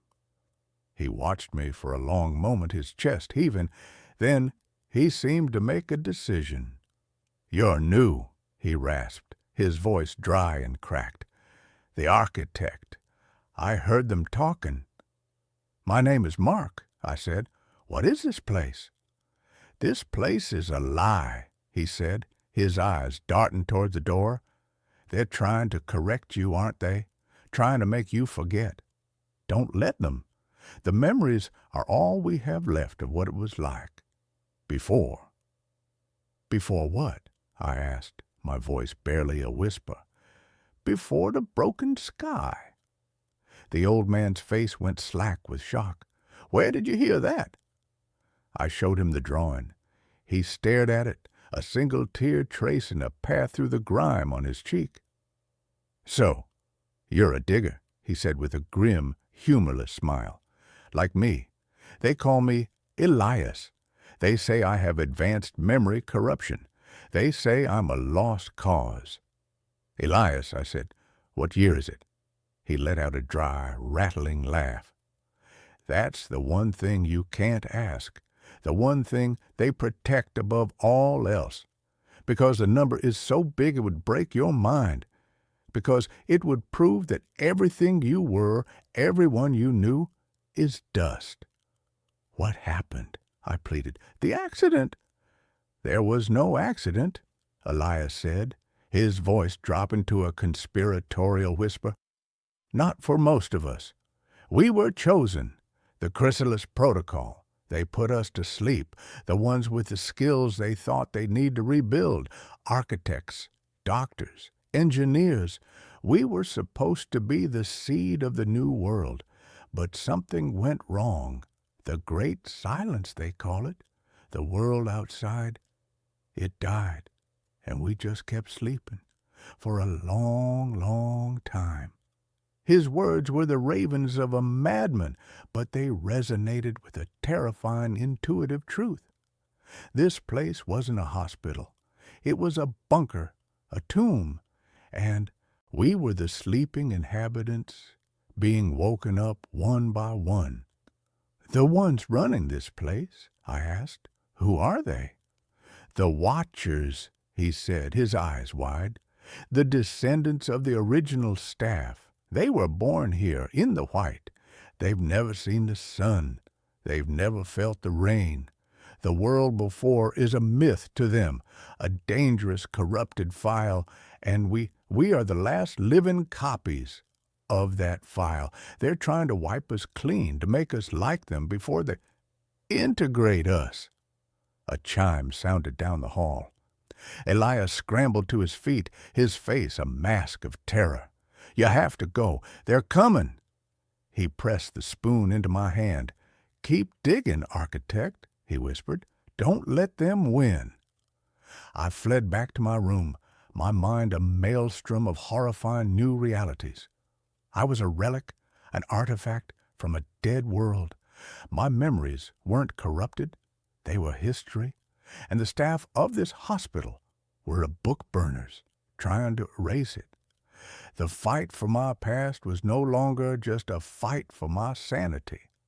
It was a fight for the memory of the entire human race. My relationship with my captors changed. I became a model patient.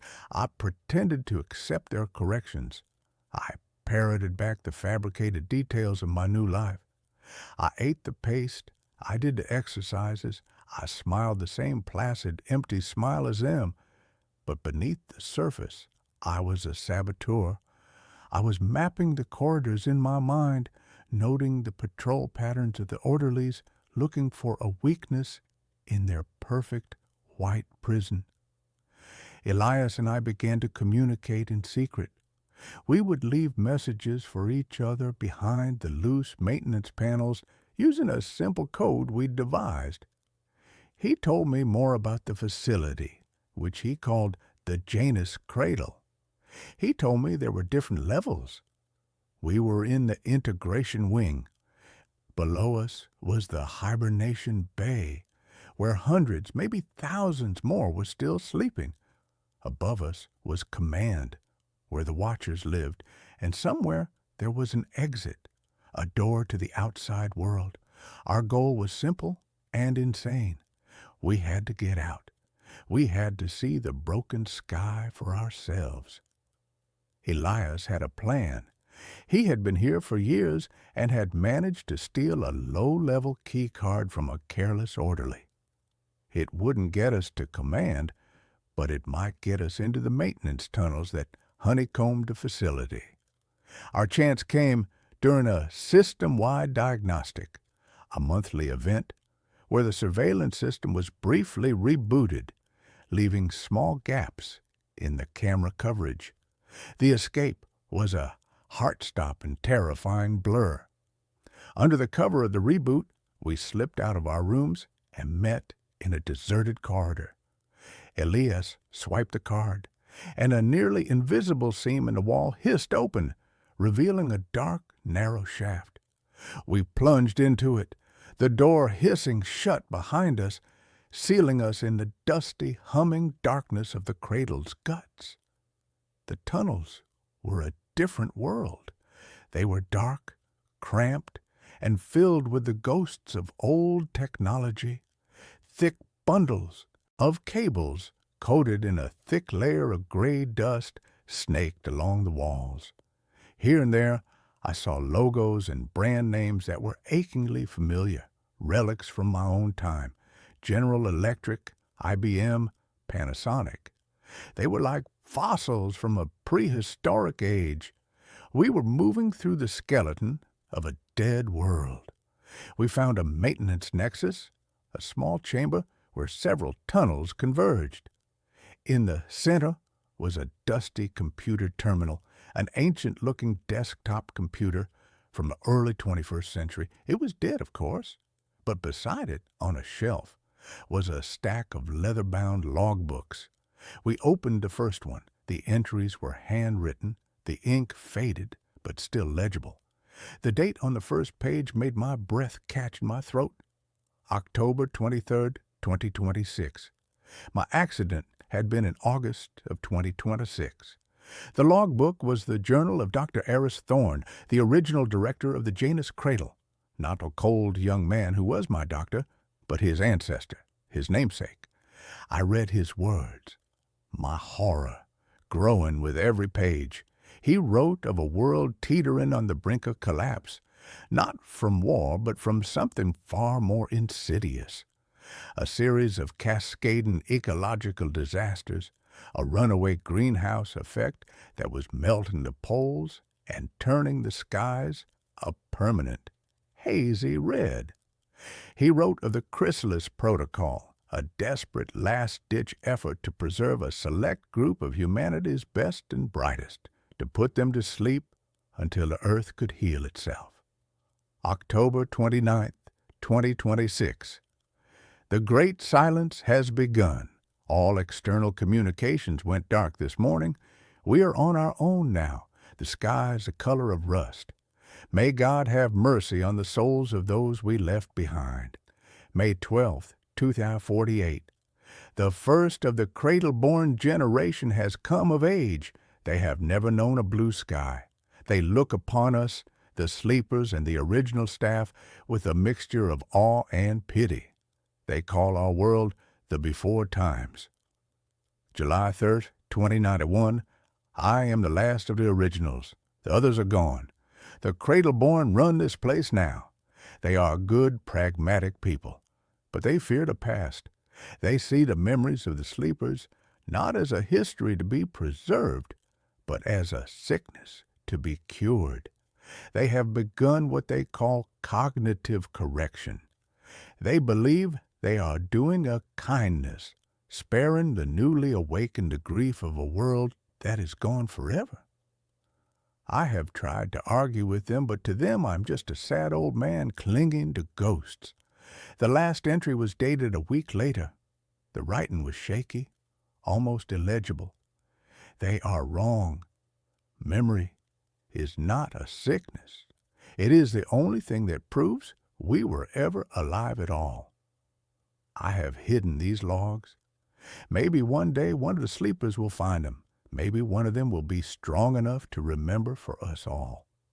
I looked up from the book, my eyes stinging. 100 years. 200. The number didn't matter. Elias was right. The world I knew, the world of Anna, of Maple Street, of blue skies and rainstorms, was not just gone. It was ancient history. A noise from the tunnel behind us made us jump. The sound of footsteps. They knew we were gone. We had to move. We grabbed the logbooks and plunged deeper into the labyrinth. We were lost for what felt like days. We survived on the emergency nutrient packs we found in a forgotten storage closet. The watchers were hunting us. We could hear their calm, dispassionate voices echoing through the tunnels, calling our names, assuring us that they only wanted to help. It was during our flight that we stumbled upon the nursery. It was a large circular room, filled with rows upon rows of cryogenic pods, far smaller than the ones in the hibernation bay. These were for children, but the most horrifying part was a large glass-walled observation room. Inside, a group of cradle-born children, no older than 5 or 6, were sitting at desks, watching a large screen. On the screen was a pastoral scene from the before times, a family having a picnic in a sunny green field. "Look, children," a soft, synthesized voice was saying, "this is a memory echo. It is a simulation of the corrupted data that the sleepers carry. See how bright the light is? It is unnatural. See how the people laugh? It is a symptom of emotional dysregulation. We must be grateful for the calm, for the balance that we have achieved." They weren't just erasing our memories. They were inoculating their own children against them, teaching them to fear the very concept of our world, to fear happiness, to fear the sun. Elias, his mind already fragile, couldn't take it. He let out a strangled, grief-stricken cry and collapsed, sobbing. The sound alerted our pursuers. They were on us in seconds. They dragged Elias away, his eyes locking with mine in a final, desperate plea. "Remember," his eyes said, "I managed to escape back into the maze of tunnels. I was alone again, hunted, with the weight of a dead world on my shoulders. I knew I couldn't stay in the tunnels forever. My only chance was to go up, to get to command, to find the door. Elias had managed to slip me his stolen key card before they took him. It was a desperate gamble, but I found a sealed access ladder that his card miraculously opened. It led straight up, into the heart of the beast. The command level was a stark contrast to the rest of the cradle. The walls were a dark, polished gray. The air was warmer. This was where the watchers lived. I crept through the corridors, my heart in my throat. I saw their living quarters, as Spartan and minimalist as my own room. I saw their food synthesizers, their communal learning centers. It was a life of perfect, sterile, passionless order. I found my way to the central control room. It was a vast, circular chamber. The walls were a single panoramic screen, currently displaying the vital signs of the thousands of souls still sleeping in the hibernation bay. In the center of the room, a young man was sitting at a console. It was the man I knew as Dr. Aris. He wasn't in his white uniform. He was wearing a simple gray tunic. He didn't seem surprised to see me. "Mark Thorne," he said, his voice as calm as ever. "The architect. I must admit, you have been our most resilient subject." "Where is Elias?" I demanded, my voice raw. "He has been returned to hibernation," Aris said. "His memory file was too deeply corrupted. Perhaps in a few more generations our techniques will be advanced enough to help him, to cure him." "He wasn't sick," I snarled. "He was remembering a world of chaos, of pain, of uncontrolled emotions that led to its own destruction," Aris countered, his gaze unwavering. "We are offering you a gift, a second chance, a life of purpose, of balance. You can help us build the new world, but first you must let go of the old one." "My world had love," I said, my voice thick with emotion. "It had art. It had Anna." For the first time, I saw a flicker of something in Aris's eyes. It wasn't pity. It was a deep, almost academic curiosity. "Anna," he mused. "The primary emotional trauma, the core of the corruption. Her file is fascinating. The depth of the codependent pathology is unlike anything we have on record." He gestured to the main screen. The vital signs were replaced by a photograph. It was a picture of me and Anna on a beach, laughing, the sun in our hair. The sight of it was a physical blow. "What you call love, we call a destabilizing fixation," Aris said. "It is the very thing we have worked for centuries to eliminate.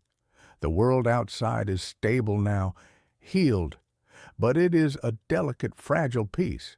We cannot risk contaminating it with the diseases of the past, with grief, with rage, with love." "I want to see it," I said, my voice a whisper. "I want to see the sky." He looked at me for a long moment. Then he nodded slowly. "Very well," he said. "You are resilient. Perhaps you are strong enough to see the truth and accept it. Perhaps then you will understand the kindness we are offering." He pressed a sequence of panels on his console. A section of the far wall began to retract, revealing a massive circular airlock door. "This is the main egress," Aris said. "It has not been opened in over 300 years. He led me towards it, my legs feeling like lead. I was about to see it, the broken sky, the world after the great silence.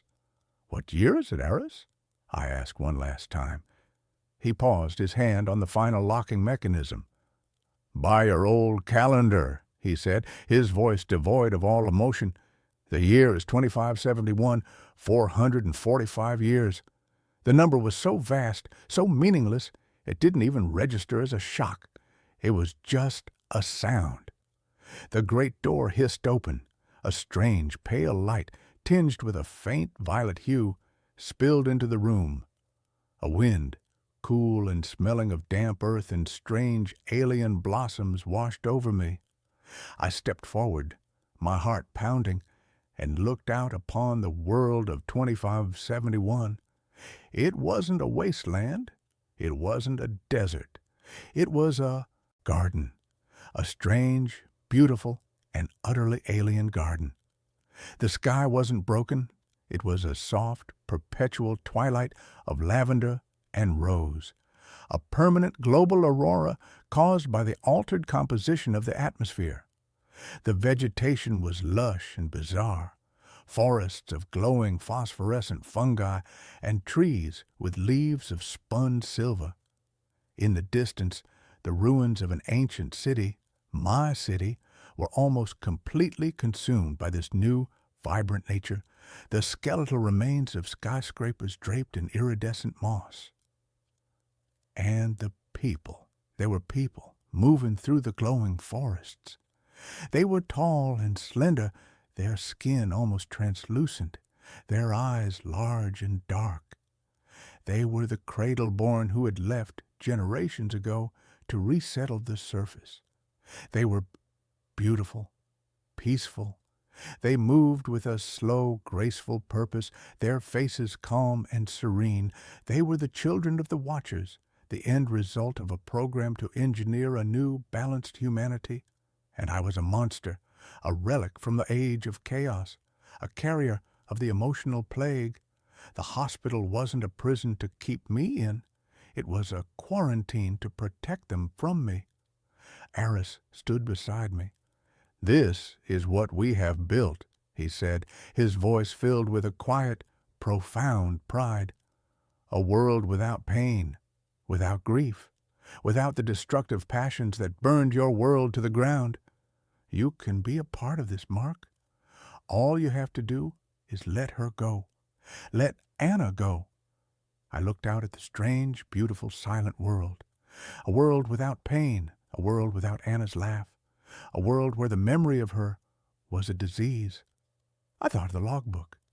Memory is not a sickness. It is the only thing that proves we were ever alive. I had turned to Eris. His face was a mask of calm expectation. He believed he had won. He believed that seeing this new, perfect world would make me surrender my broken, chaotic past. "No," I said, the word feeling like the first real thing I had said since I woke up. I didn't wait for his reaction. I turned and walked out of the airlock, down the ramp, and into the strange violet twilight of the new earth. I was a ghost, a man out of time, a walking museum of dead emotions. I was utterly, completely alone. But for the first time since I had opened my eyes in that white room, I was free. I didn't know where I was going or what I would do. I only knew that I would not forget. I would carry the memory of Anna, of our world, into this silent, peaceful future. I would be the sickness. I would be the chaos. I would be the ghost that haunted their perfect, passionless garden. I would remember for them all. I joined a sleep study. Everyone else disappeared on night 3. The flyer was a small, unassuming rectangle of cheap, glossy paper, tacked to the overstuffed bulletin board in the graduate student lounge. It was a beacon of bland, institutional hope in a sea of roommate-wanted ads and free pizza for your soul campus ministry flyers. Participants needed for a study on the restorative effects of deep sleep, it read.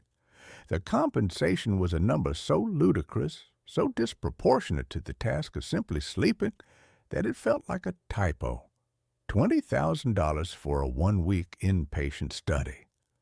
To me, a PhD candidate in theoretical physics, a man whose life had become a Sisyphean struggle to pay rent on a grad student stipend while simultaneously trying to solve the mysteries of the universe, that number wasn't just money. It was a lifeline. It was a year of ramen noodles and peace of mind. It was the ability to think about something other than the crushing weight of my own self-imposed and deeply intellectual poverty. My name is Simon. I have always been a man who believed in data, in quantifiable and observable reality. The world, to me, was a complex but ultimately solvable equation. I did not believe in ghosts or in magic or in any phenomenon that could not be explained by the elegant and sometimes brutal laws of physics. This, I would later realize, was a profound and deeply arrogant failure of my imagination. The study was being conducted by a private and vaguely sinister research group called the Somnos Institute. Their intake facility was a stark, minimalist, and deeply unnerving office in a downtown skyscraper, a place that smelled of expensive and probably toxic air freshener. The man in charge was a Dr. Elias Vance, a man with the cold, dead eyes of a shark and a smile that was a masterpiece of insincere corporate reassurance. He spoke in a smooth, practiced baritone, his words a soothing and utterly meaningless river of scientific jargon. The Somnus Protocol, he explained, his hands clasped on his large mahogany desk, is designed to isolate and amplify the theta wave activity in the brain during REM sleep. We believe that this specific frequency is the key to unlocking the human mind's latent and largely untapped potential for self-repair, for accelerated learning, for a kind of psychic decluttering, if you will. He made it sound like we were about to receive a deluxe neurological spa treatment. I and the other 4 participants were chosen for our unremarkable and deeply and profoundly and unsettlingly and strangely and beautifully and tragically and comically, and we were chosen for our normality. We were a motley but uniformly healthy and psychologically stable crew. There was Maya, a sharp, cynical, and deeply sarcastic law student. Ben, a quiet, gentle, and deeply introverted software engineer. Chloe, a bubbly and relentlessly optimistic yoga instructor. And Marcus, a former soldier, with a quiet, watchful, and deeply intimidating presence.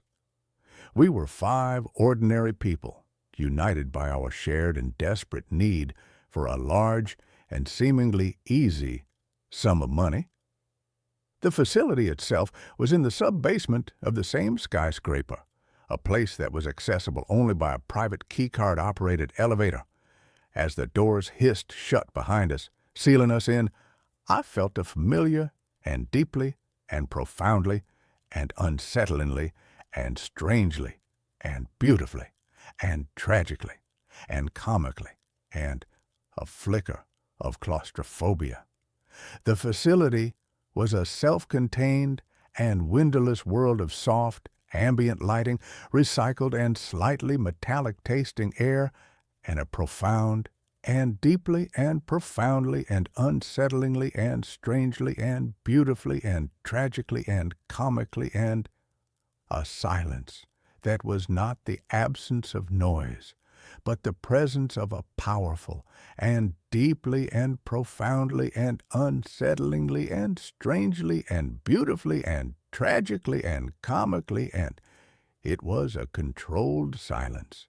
We were each assigned a small, comfortable, and deeply and profoundly and unsettlingly and strangely and beautifully and tragically and comically, and it was a sterile room. The bed was a marvel of biometric technology, its mattress a complex and deeply and profoundly and unsettlingly and strangely and beautifully and tragically and comically, and it was a web of sensors that would monitor our every heartbeat, our every breath, our every neurological flicker. A small, unobtrusive, and deeply and profoundly and unsettlingly and strangely and beautifully and tragically and comically, and a camera was mounted in the corner of the ceiling, its single, black, and deeply and profoundly and unsettlingly and strangely and beautifully and tragically and comically, and its unblinking eye a constant and silent observer. The first 2 nights were a model of scientific and deeply and profoundly and unsettlingly and strangely and beautifully and tragically and comically, and a boring routine. We would eat a bland but nutritionally perfect meal in the communal area.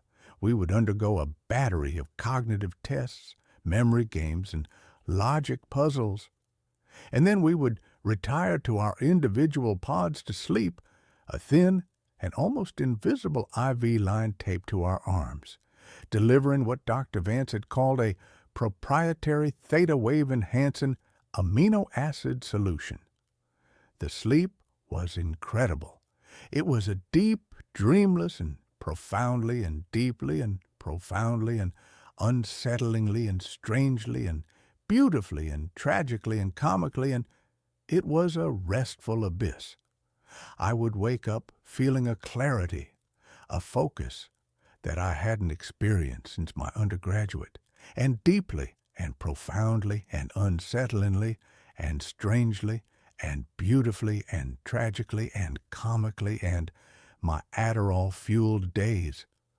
The others reported the same. We were sharper, faster, and our scores on the cognitive tests were improving at an exponential rate. The $20,000 felt less like a payment and more like a bonus for a life-altering and deeply and profoundly and unsettlingly and strangely and beautifully and tragically and comically, and a very expensive and very effective and very, very strange and very, very strange and very, very strange, and it was a good sleep. The change occurred on the third night. I woke up as usual to the soft, gentle, and deeply and profoundly and unsettlingly and strangely and beautifully and tragically and comically, and a chime that signaled the beginning of our waking cycle. I felt the same, profound and deeply and profoundly and unsettlingly and strangely and beautifully and tragically and comically, and I felt the same clarity. I sat up. The IV had been disconnected, as it always was, by some silent and unseen, and deeply and profoundly and unsettlingly and strangely and beautifully and tragically and comically, and a mechanism.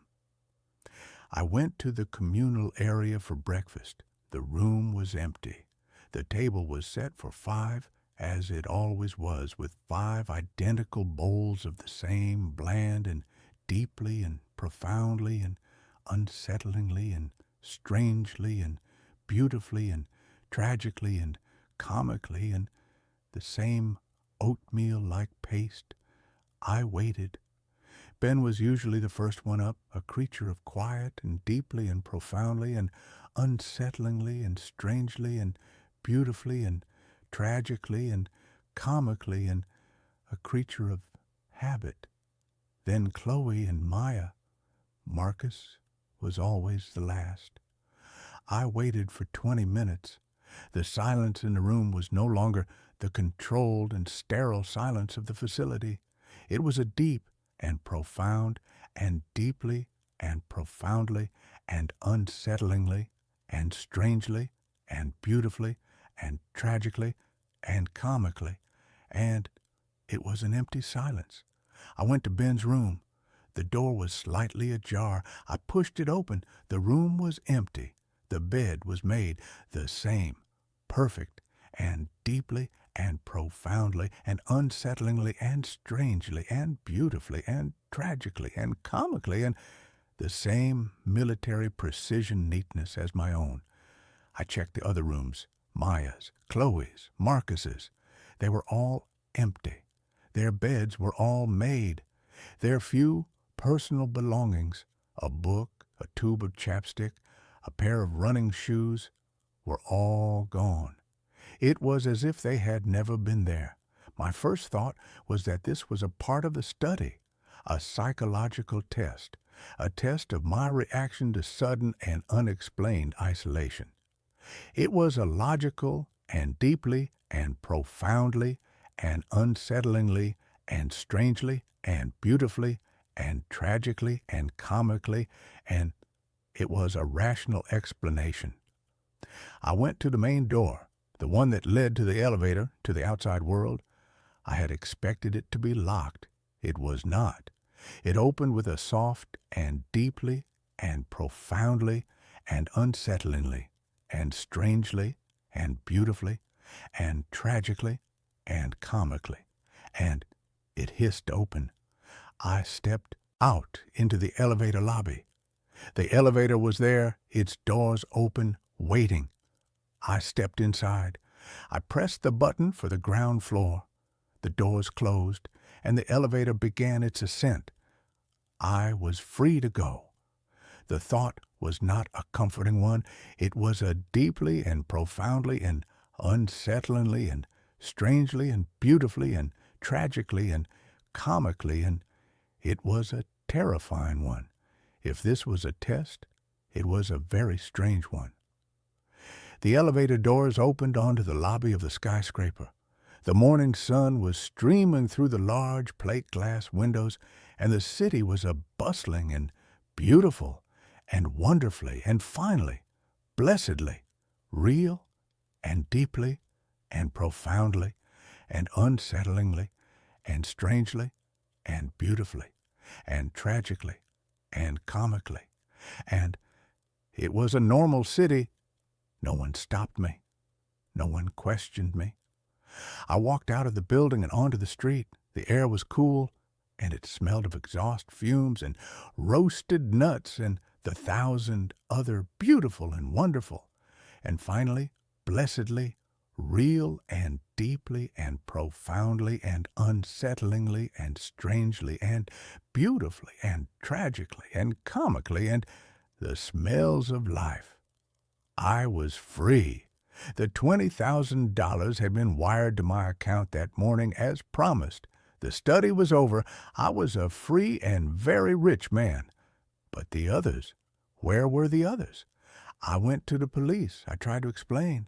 My voice was a shaky and deeply and profoundly and unsettlingly and strangely and beautifully and tragically and comically, and it was an unconvincing mess.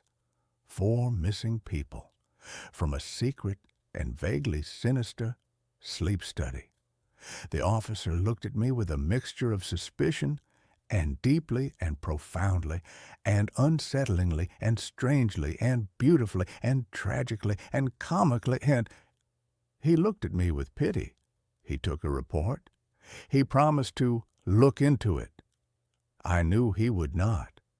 I went home to my own small and cluttered and blessedly real and deeply and profoundly and unsettlingly and strangely and beautifully and tragically and comically and my apartment, and I began my own investigation.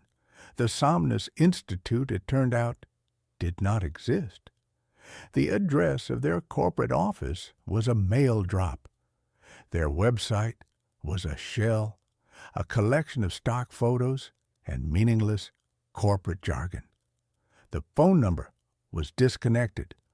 The entire organization had, like my fellow participants, vanished into thin air. I was alone with the mystery, and with the $20,000, and with the strange, new, and deeply, and profoundly, and unsettlingly, and strangely, and beautifully, and tragically, and comically, and the new clarity in my own mind. The dreams started that night. They were not dreams in the traditional sense. They were visits. I would find myself in a place that was not a place, a landscape of pure, white, and endless light. And they would be there, Maya, Ben, Chloe, Marcus. They were not ghosts. They were solid. They were real. But they were different. They were calm, serene.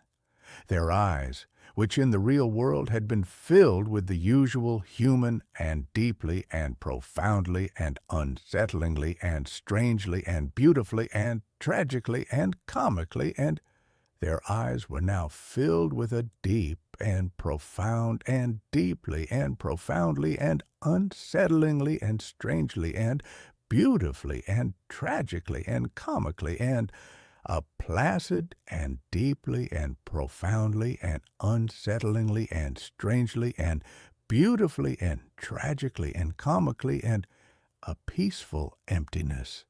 They would not speak to me. They would just be. They would be building things.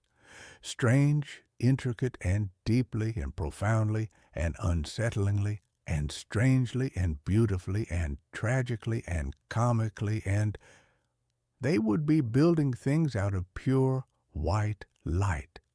They were architects of a world that was made of dreams, and I was the only one who could see them. I understood then the Somnus Protocol was not about enhancing sleep. It was not about unlocking the mind's potential. It was about something else entirely. It was about migration. Dr. Vance had not been lying when he said he was opening a door, but it was not a door to a new level of consciousness. It was a door to a new place, a new dimension, a world that existed on the other side of sleep, a world that was, perhaps, quieter, simpler, more restful. And the others, they had chosen to stay. They had not disappeared. They had emigrated. They had left the messy and chaotic and beautiful and wonderful and finally blessedly real and deeply and profoundly and unsettlingly and strangely and beautifully and tragically and comically, and they had left this world for a world of pure and endless and deeply and profoundly and unsettlingly and strangely and beautifully and tragically and comically, and a world of sleep. And I had been the one who had come back. I was the one who had, for some reason, chosen to wake up. I live my life now in two worlds, the waking world with its noise and its chaos and its beautiful and wonderful, and finally, blessedly real and deeply and profoundly and unsettlingly and strangely and beautifully and tragically and comically and its imperfections, and the sleeping world, the world of the endless white and silent light, where my four lost and deeply and profoundly and unsettlingly and strangely and beautifully and tragically and comically, and my friends are building their new and quiet and deeply and profoundly and unsettlingly and strangely and beautifully and tragically and comically and their new home. I am a tourist in the land of dreams. I am the last remaining and deeply and profoundly and unsettlingly and strangely and beautifully and tragically and comically, and I am the last link to the world they left behind. I do not know if I made the right choice. The quiet and the peace and the profound and deeply and profoundly and unsettlingly and strangely and beautifully and tragically and comically, and the serenity of their world is a powerful and deeply and profoundly and unsettlingly and strangely and beautifully and tragically and comically, and it is a seductive song. But I am a man of data, a man of the observable world, and this world with all its flaws and all its noise and all its beautiful and wonderful and finally blessedly real and deeply and profoundly and unsettlingly and strangely and beautifully and tragically and comically, and this world is the one I have chosen, and I will live in it for them. I will be their memory.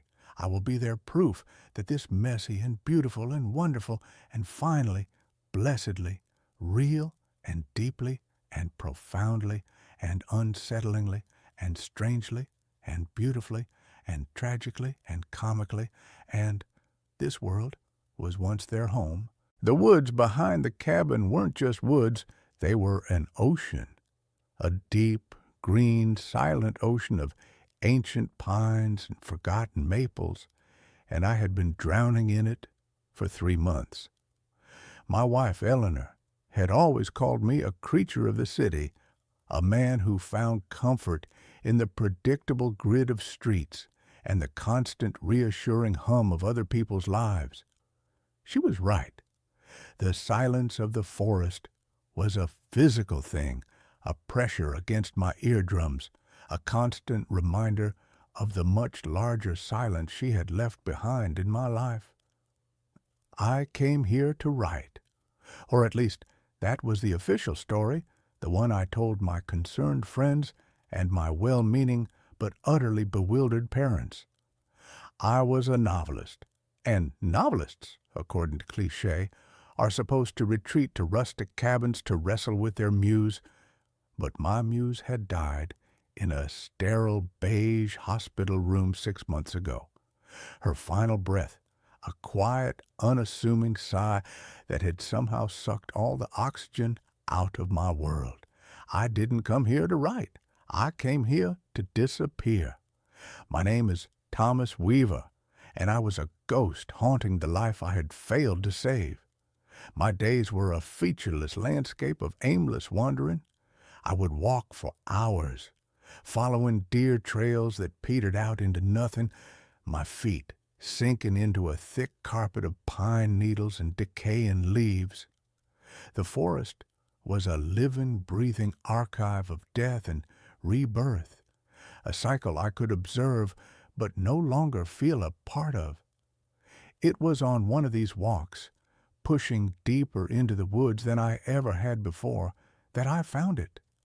I was following the ghost of a creek, a dry, rocky bed that snaked its way through a particularly dense thicket of ironwood trees.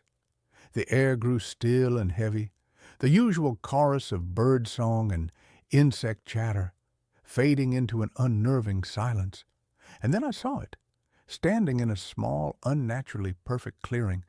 It was a door, not the ruin of a door, not the last remnant of some long-forgotten homestead.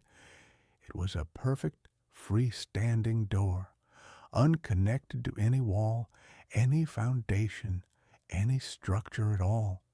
It was made of a dark, almost black wood, polished to a deep, lustrous sheen that seemed to drink the dappled sunlight.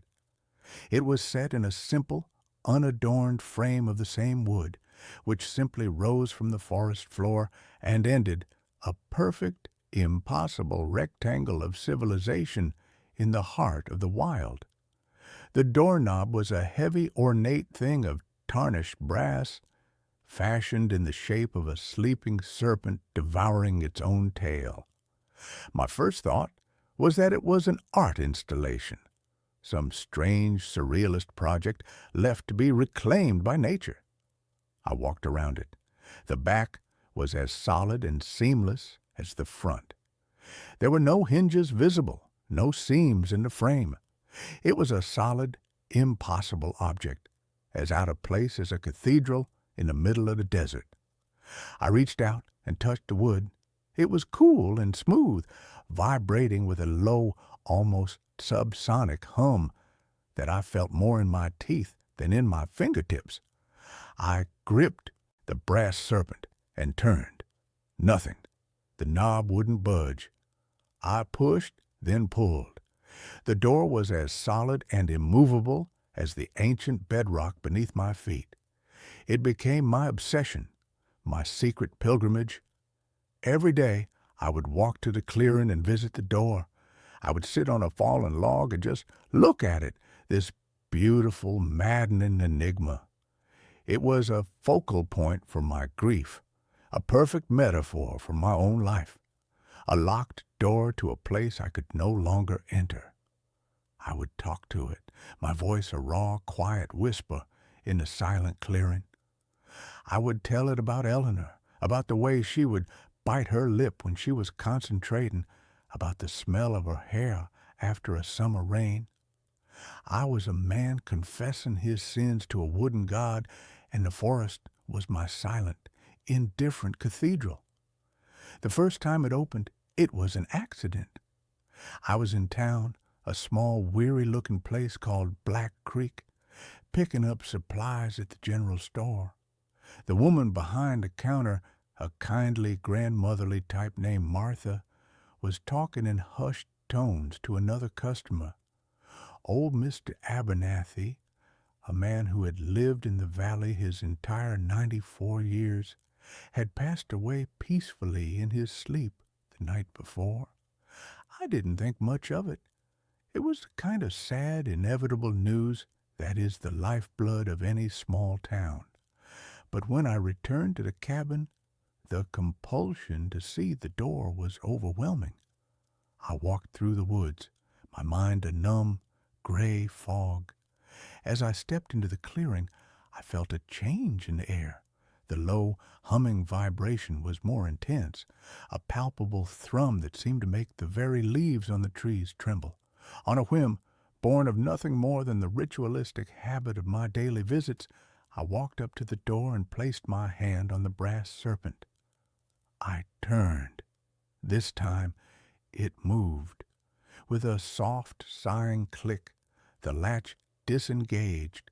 The door swung inward, silently, revealing not the forest behind it, but an impossible, shimmering darkness. It wasn't the darkness of a moonless night. It was a deeper, more absolute black, a velvet void that seemed to absorb all light and sound. And from it, a scent wafted out, a scent that hit me with the force of a physical blow. It was the smell of cinnamon, old books, and Eleanor's favorite Earl Grey tea. It was the smell of Sunday mornings in our tiny, sun-drenched city apartment. My heart hammered against my ribs, a wild, terrified bird. This was impossible, a hallucination, a trick of my grief-addled mind. But the smell was so real, so painfully, perfectly real. I took a hesitant step forward and peered inside. I saw nothing, just the endless, soft black. But I could feel it, the warmth of the morning sun on the worn wooden floorboards, the weight of our old patchwork quilt, the faint, distant sound of traffic 5 stories below. And then I heard it, her laughter, a light, airy sound that had been the soundtrack to the best years of my life. It wasn't a memory of her laughter. It was the thing itself, a perfect, resonant echo in the impossible space beyond the door. Tears streamed down my face. I took another step, my hand outstretched, wanting to plunge into that perfect, sensory memory, to wrap myself in it, to drown in it. But a sudden, primal fear, a deep, instinctual sense of self-preservation, held me back. This was wrong. This was a violation of the fundamental laws of the universe. I stumbled back, my heel catching on a root. I fell hard, scrambling away from the open door like a frightened animal. As soon as I was outside the immediate circle of the clearing, the door swung shut with the same soft, final click. I scrambled to my feet and rushed back to it, grabbing the knob, pushing, pulling. It was locked, solid, immovable. The smell was gone. The feeling of warmth was gone. The sound of her laughter was gone. I was alone again in the cold, silent woods. It took me 2 days to make the connection. 2 days of frantic, sleepless obsession, replaying the event in my mind over and over. The door, Mr. Abernathy, the timing. It was a hypothesis so insane, so monstrous, that my rational mind rejected it outright. But the part of me that had seen the impossible, that had smelled a ghost of a perfect Sunday morning, knew it was the truth. The door only opened when someone died. The thought was a venomous, seductive whisper in the back of my mind. I became a ghoul, a vulture of sorrow. I bought a small, cheap police scanner, the kind used by local news reporters and morbid hobbyists. I would sit in my cabin for hours, the static hissing, listening for the coded language of tragedy. A car crash on the interstate, a heart attack at the diner, a hunting accident in the state forest. My grief for Eleanor became twisted, perverted into a hungry, desperate anticipation for the grief of others. I was a man praying for funerals, not so that I could mourn, but so that I could get my fix. Each time a death was reported, I would race to the clearing, my heart pounding with a sick, shameful excitement. And each time the door would be waiting, the low hum, the soft click, the welcoming darkness, and each time the memory would be different. A fatal car crash on Highway 17 brought me to memory of our first date, the taste of the cheap red wine we'd shared, the feeling of a hand, nervous and electric, in my own. The death of a hiker who'd fallen from Black Creek Falls gave me the scent of the salty air on our honeymoon in Maine, the sound of the waves crashing against rocks. The door was a curator of my happiest moments, a library of my lost life, and the price of admission was a stranger's death. I was an addict. The real world became a gray, washed-out waiting room, a place I had to endure between my visits to the vibrant, perfect world beyond the door. The novel I was supposed to be writing lay untouched. I stopped answering calls from my family. I grew thin, my eyes taking on a haunted, feverish glint. The townspeople in Black Creek began to look at me differently, their friendly smiles replaced with wary, cautious glances. I was the strange, gaunt man from the city who bought too much canned food and seemed to be listening to something no one else could hear. And then the deaths stopped. For 3 weeks, the scanner was silent.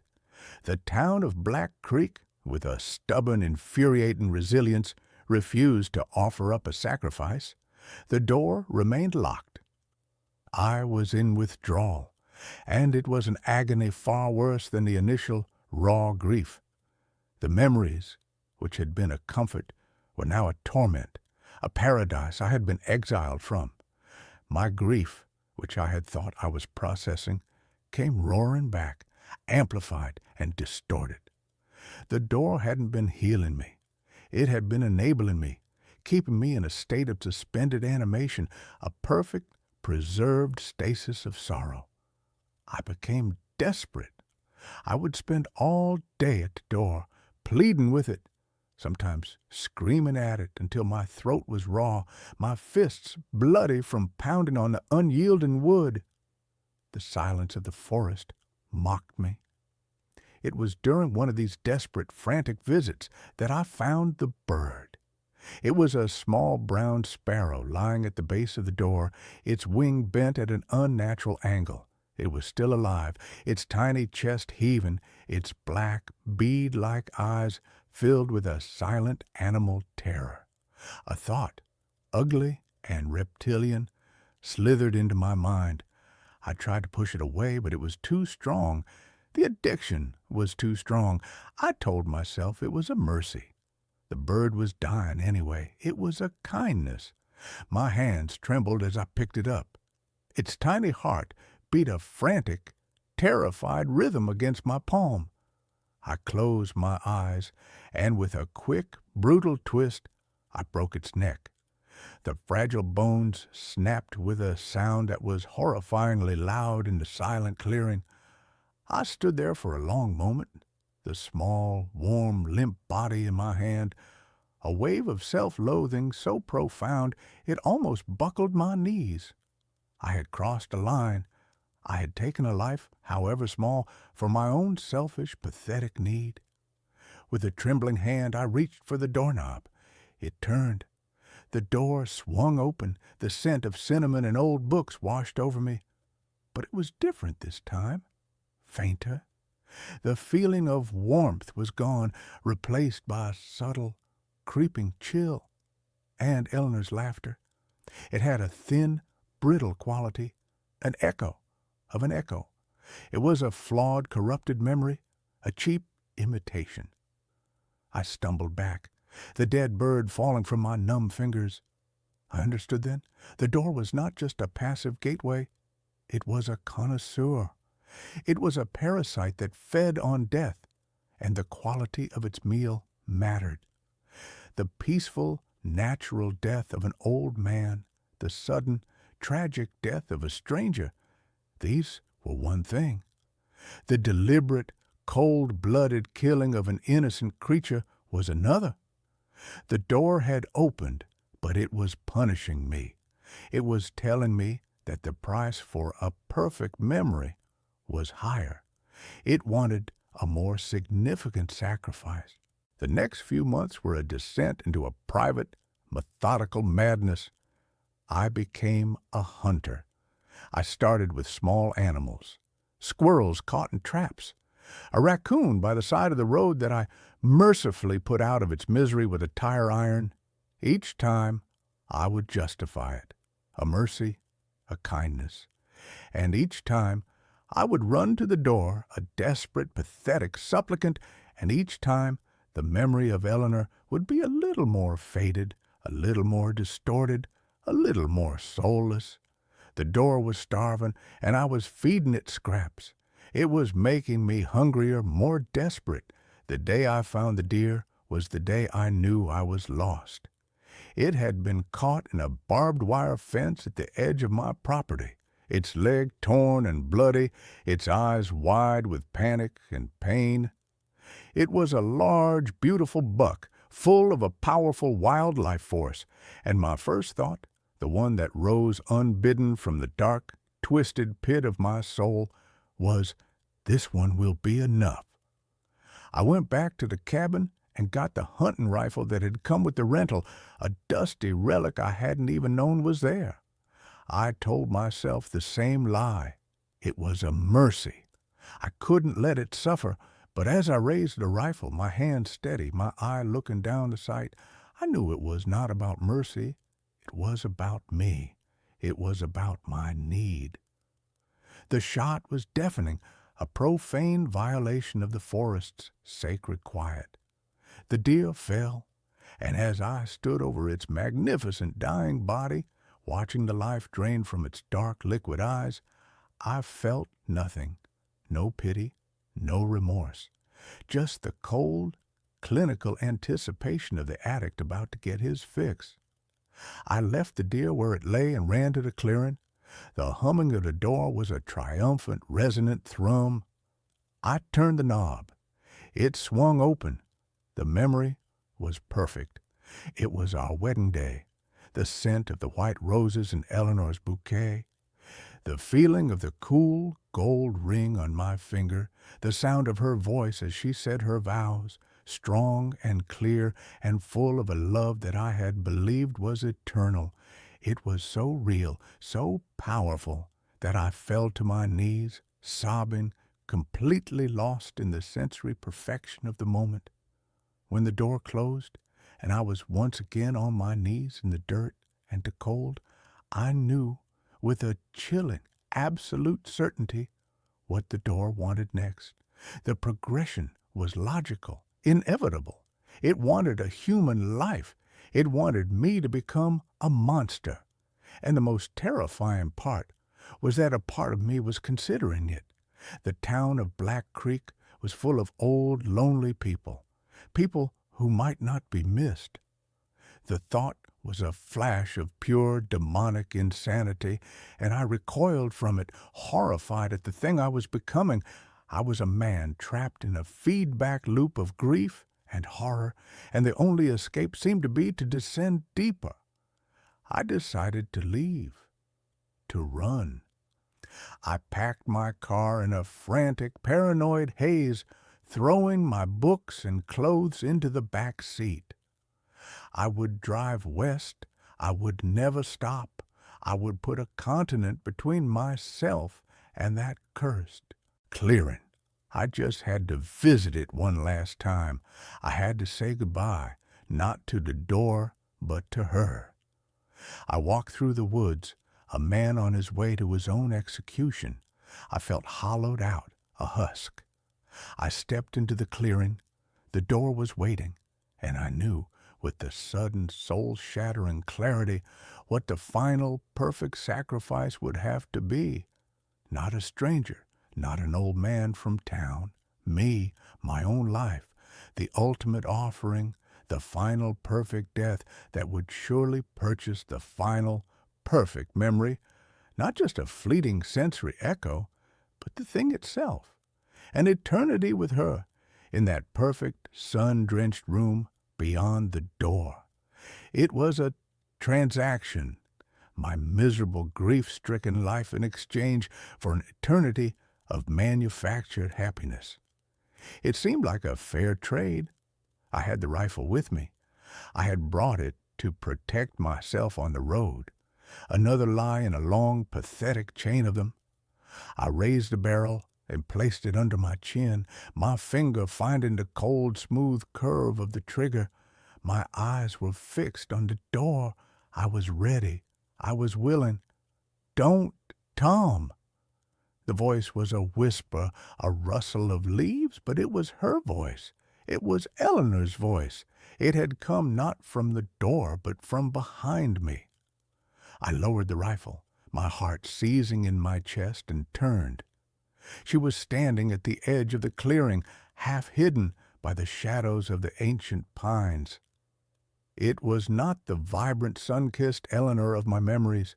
This was a pale, translucent echo of her form wavering like a heat haze, her eyes filled not with love, but with a profound, bottomless sorrow. "Eleanor?" I breathed. The name a prayer, a curse. "It's a trap, Tom," she whispered, her voice a fragile, distant thing. "It's not a memory. It's a cage. It feeds on life, but it traps the echo of a soul. Every time you open that door, you fed it, and you twisted my key in its lock." I stared at her, my mind refusing to comprehend. "What are you talking about? I was with you." "You were with a lure," she said, a single, translucent tear tracing a path down her spectral cheek. "A puppet, made from your own memories and my stolen essence. It's a parasite, a lonely, ancient thing that has been here since the first tree fell in this forest. It promises comfort, but it only offers oblivion. It promises reunion, but it only creates prisoners. Your death would be the final lock on the door. It would give it both of us forever." The truth hit me with the force of a physical blow. The beautiful, perfect memories were a lie, a bait. I had not been visiting my wife. I had been desecrating her memory, feeding her soul piece by piece to a monstrous, timeless entity. My grief had not been a key. It had been the hook on which I had been caught. The door behind me began to hum, a low, angry, possessive sound. It knew I was being swayed. The air grew cold. "What do I do?" I cried, looking from the ghost of my wife to the terrible, beautiful door. "Live," she whispered, her form beginning to fade. "Live for both of us, Tom, the real way, the hard way, and let me go." She was gone. I was alone in the clearing with a humming, hungry door, and for the first time in a year, I knew what I had to do. I was faced with a choice, a swift, easy death that would lead to an eternity in a beautiful, gilded cage, or a long, hard life filled with the real, painful, and ultimately cleansing fire of true grief. I chose the fire. I didn't run. I walked back to the cabin, my steps heavy but firm. I gathered the cans of gasoline I had for the generator and the axe from the woodshed. I returned to the clearing, a man with a purpose for the first time since Eleanor had died. I stood before the door, the source of all my monstrous actions, the altar of my twisted worship. I could feel its rage, its hunger. It was trying to lure me one last time, sending out the faint scent of cinnamon and old books. But it smelled like a lie now. It smelled like death. I swung the axe. The blade bit deep into the dark, polished wood, which screamed with a sound that was not wood, but a chorus of 1,000 trapped, tormented voices. I swung again and again, the wood splintering, a dark, viscous, sap-like substance bleeding from the wounds. I doused it in gasoline and threw a single lit match. The door erupted in a pillar of black, greasy smoke and an unnatural violet-colored flame. The screams from within it grew to a deafening crescendo, the voices of all its victims, all its prisoners, finally being released in a fiery, agonizing exorcism. I saw faces in the flames, fleeting, contorted masks of pain, and finally, of peace. And for a fraction of a second, I saw Eleanor, not the pale, sad echo from the woods, but the real Eleanor, her face full of light and love, her lips forming a single, silent word. Thank you. I stood there until the fire burned itself out, leaving nothing but a patch of scorched earth and a lingering foul smell that the clean forest air quickly carried away. The door was gone. The clearing was just clearing again. The silence was no longer a pressure. It was just silence. I left the cabin that day. I drove back to the city, back to the grid, back to the comforting, messy, and imperfect world of the living. The grief is still with me. It is a part of me now, a scar that will never fully fade. But it is a clean wound, not the festering, infected thing the door had made it. Sometimes, in my quiet moments, I remember the feel of the memories the door offered, their perfect, seductive beauty. And I understand that the greatest horrors are not the ones that threaten to kill us, but the ones that offer us a reason to stop living. I chose to live. I chose the pain. I chose the real, flawed, and beautiful memory of my wife, the one I carry inside me, the one that no locked door can ever contain or ever take away. Every night, my neighbor's lights flash in Morse code. Last night, it spelled run. I live in a neighborhood that might as well be called the lull. It's a quiet, meticulously manicured suburban cul-de-sac, where the only excitement is the annual block party and the occasional argument over recycling bin placement. I'm a creature of routine, a tax accountant whose greatest adventure is a weekend hike, and I moved here 3 years ago for the very lack of drama. My house, a 2-story colonial, is separated from my next-door neighbors, a slightly grander Victorian model, by a perfectly adequate 20-foot stretch of lawn and a tall decorative cedar hedge. The hedge is important. It provides privacy, a neat green wall that allowed me to forget they existed. The neighbors, the only people I interacted with on a semi-regular basis, were the Petersons. Or they were the people I assumed were the Petersons. I'd seen a middle-aged couple in the yard a few times, a silver-haired man wearing a sensible cardigan, a woman gardening, but their lives were as invisible to me as mine was to them. They were the epitome of quiet, respectable, suburban anonymity. Then the flickering started. It began subtly about 4 months ago, just after the Petersons had some exterior work done on their house. They had installed a new string of roofline LED lights, the kind that stay on all night for a soft ambient glow. I didn't mind them. They looked festive, even in the middle of a mundane Tuesday. But one night, I was sitting in my living room grading tax forms, when I noticed the light on the far corner of their house, the one directly facing my master bedroom window, was behaving strangely. It wasn't a short-circuit flicker. It was a rhythmic flash. A short burst, a long one, another short one, then a pause, and the pattern would repeat. I initially dismissed it as a faulty wire, a cheap Chinese LED that had finally given up the ghost. But the pattern was too clean, too precise.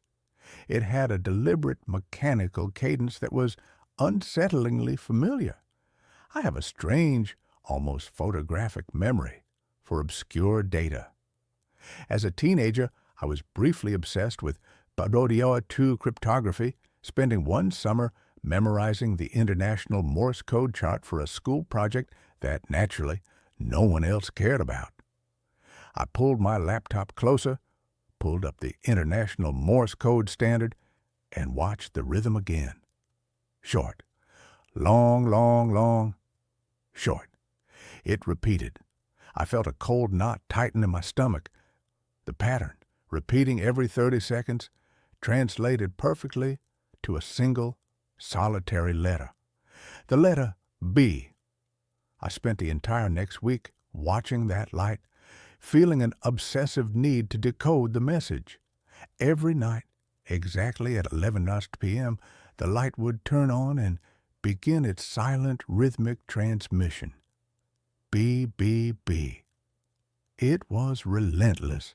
I was losing sleep, not because of the light itself, which was faint, but because of the unnerving persistence of the message. I considered walking over there, knocking on the door, and asking the Peterson family about their malfunctioning light. But the fear of sounding completely unhinged, "Excuse me, your faulty LED is sending me a distress signal in outdated naval code," stopped me. I decided I needed more data. The message changed on Friday.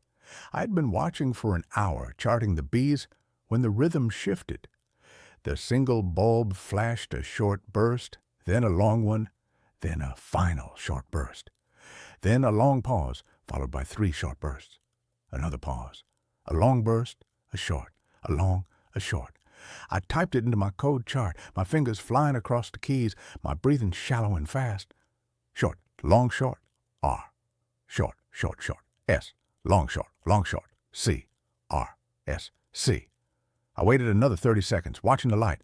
The pattern repeated, R. S. C. Over and over. R. S. C. Was it a name? A radio call sign? It felt like gibberish, an abandoned fragment of a thought. But it was definitely code, and it was being directed at my window. The light was positioned so that anyone inside the Peterson house would have had to manually adjust the fixture to achieve that specific trajectory. The next day, Saturday, I decided to break the routine. I walked over to the Petersons' house, crossed the perfect lawn, and approached the front door. I intended to ask about the light, feign a neighborly concern about their electrical wiring. But as my hand rose to knock, I saw a subtle detail that made me hesitate. The blinds on the front window were not merely drawn. They were taped shut from the inside with black electrician's tape, sealed against the frame so that not a single sliver of light or shadow could escape or enter. The house was not just quiet, it was inert, a crypt of respectable suburbia. I backed away and returned home, the unease now a deep, throbbing ache beneath my ribs. I watched the lights again that night, but with a new awareness. I was no longer an analyst. I was a target. At 11:00 p.m., the light turned on and began its sequence. Long, short, long, short, long, short, long, short. I worked through the sequence on my desk, the numbers and letters blurring under the fluorescent lamp. Long, T. Short, long, short, R. Long, short, long, K. Short, E, T, R, K, E. Not a common word, perhaps a name, perhaps a brand. Then the message repeated, slightly faster this time. T, R, K, E, T, R, K, E, T, R, K, E.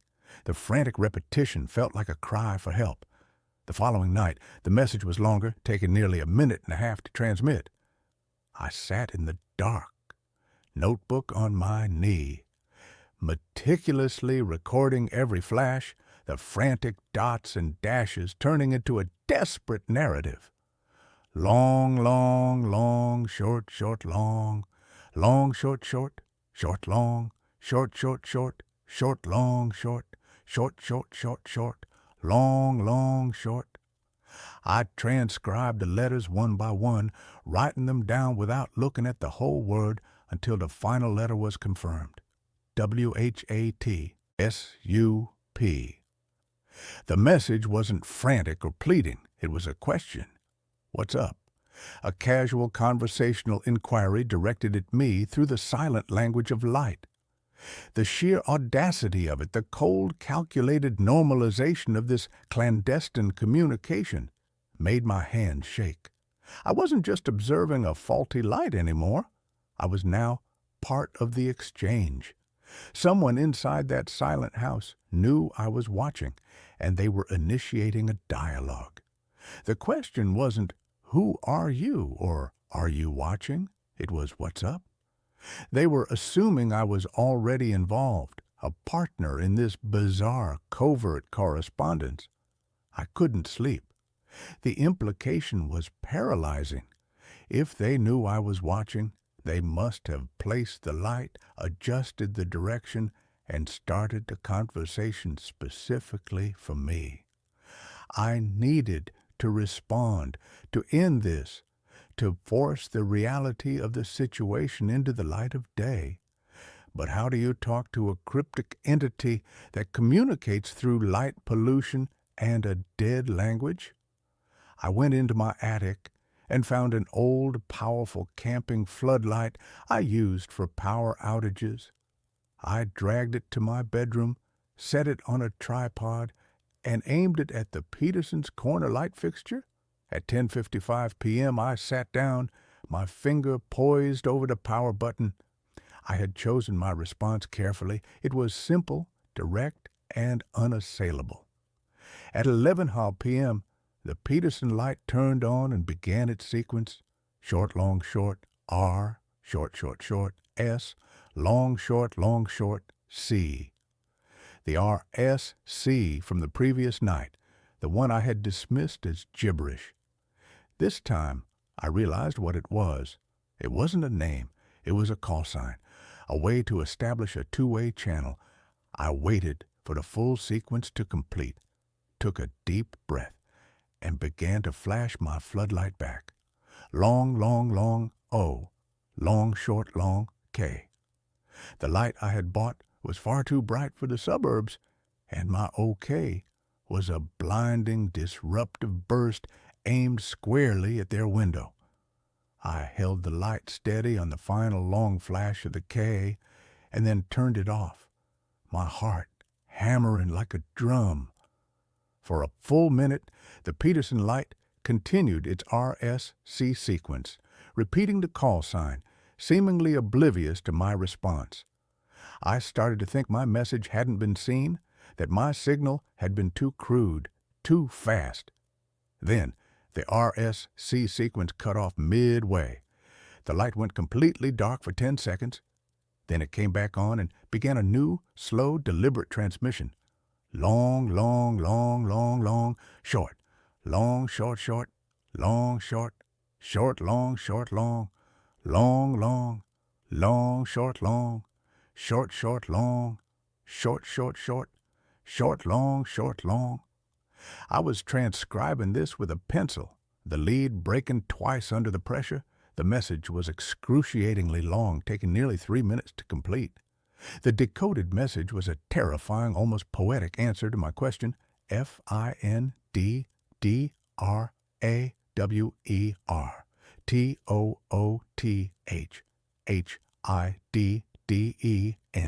A set of instructions, a frantic coded call to action. I realized the message was so long, so complex, that it had to have been pre-scripted, written down and memorized, a sign that the entity on the other side of the hedge was not in a state of spontaneous panic, but a state of controlled, prolonged distress.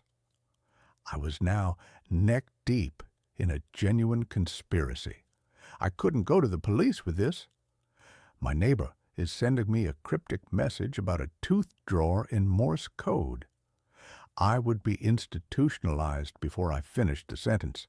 I had to find the drawer. I went back through the memory of my life with the Petersons. I knew they were in their late 60s. I remembered seeing the woman, the gardener, a few times. I remembered noticing about a year ago a silver SUV parked in their driveway with a logo on the side, a small stylized tooth. Mrs. Peterson was a retired or semi-retired dentist. The message was not about a kitchen drawer. It was about a dental cabinet. I spent the entire next day paralyzed, alternating between calling the police and researching breaking and entering laws. I settled on a coward's compromise.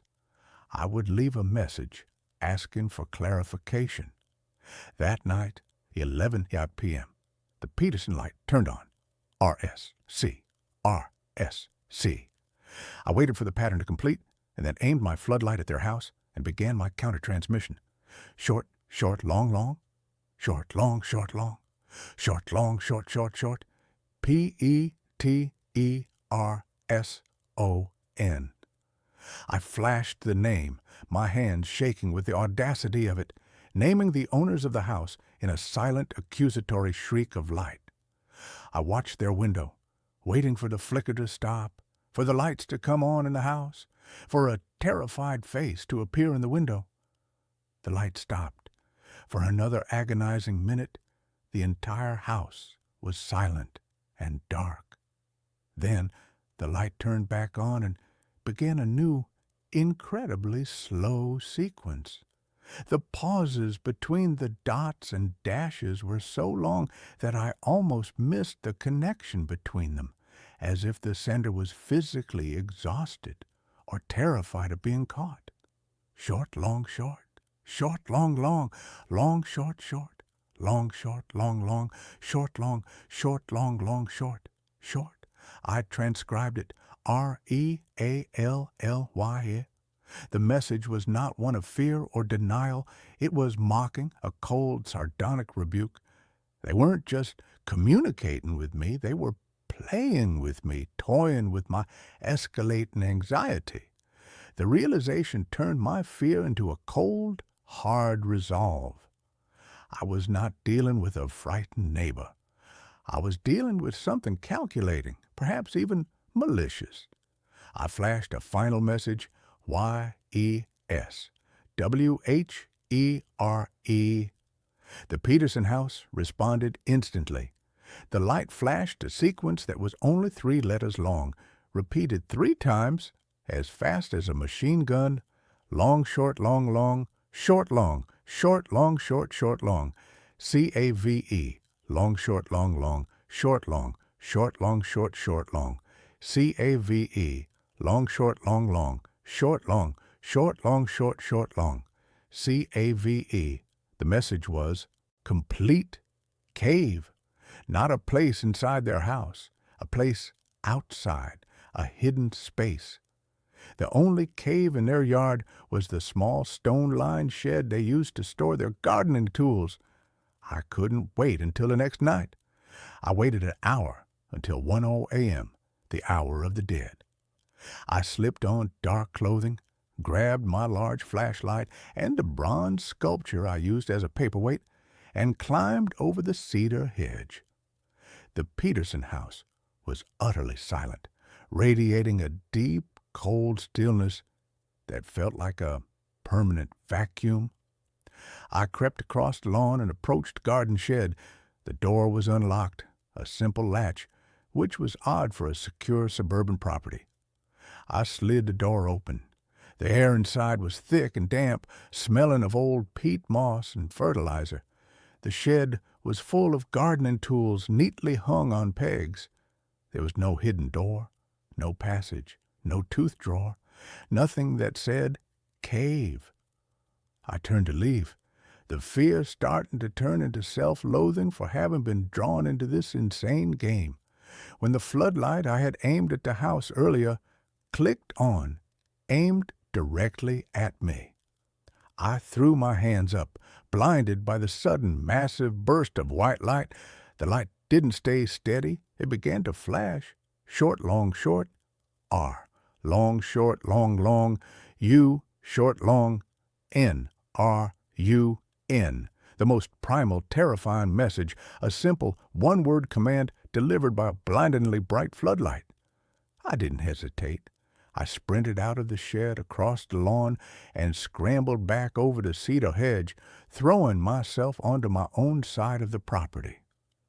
I lay there, panting, the smell of cut grass filling my nostrils, listening. I heard a small, distinctive click from the Peterson house, the sound of the floodlight turning off. I stayed on my side of the lawn, clutching the bronze sculpture, watching the house. Nothing moved, nothing stirred. The house was once again dark, silent, and entirely inert.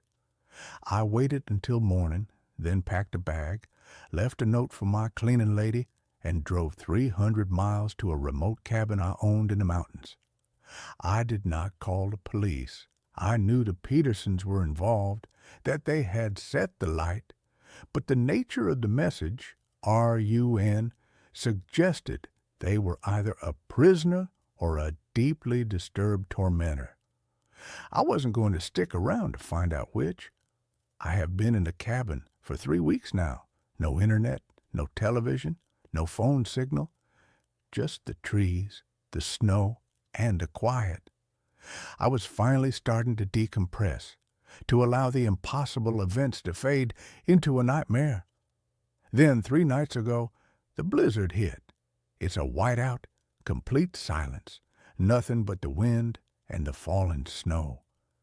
I was sitting by the fireplace reading when I saw a faint rhythmic glow outside the window.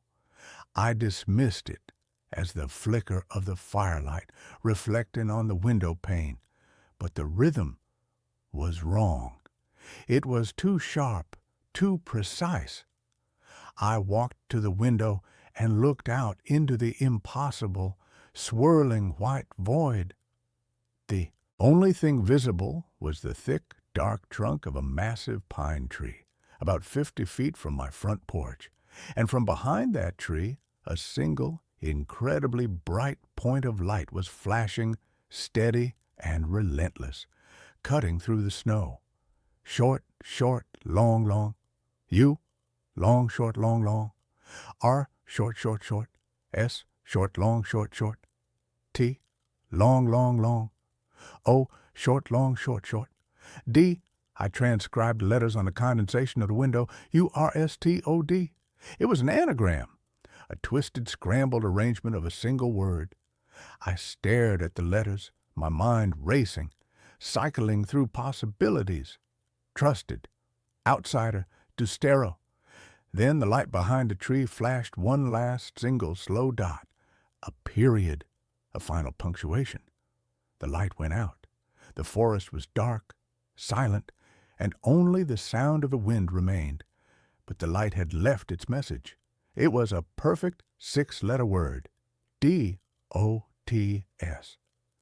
I was staring at the letters I'd written on the glass. Then I looked back at the light.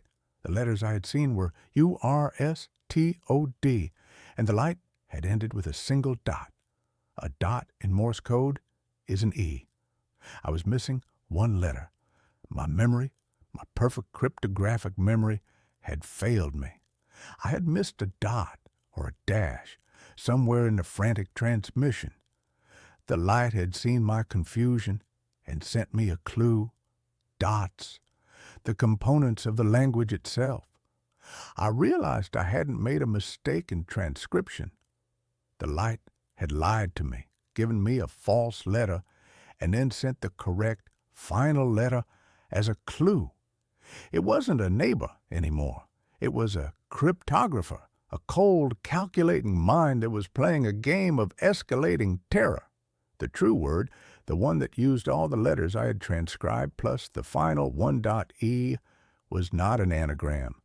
It was a sentence composed of the letters I saw plus the final E, T, R, U, S, T, E, D. I looked at the light, the final message, the single terrifying dot that was the period, and I knew what had happened. Someone, an intelligence, had followed me, setting up the same exact light system in the woods. And they weren't sending me a warning. They were confirming a truth. The truth was that I was trusted. I was the new recipient of the communication, the replacement for whoever had been taken from that silent house.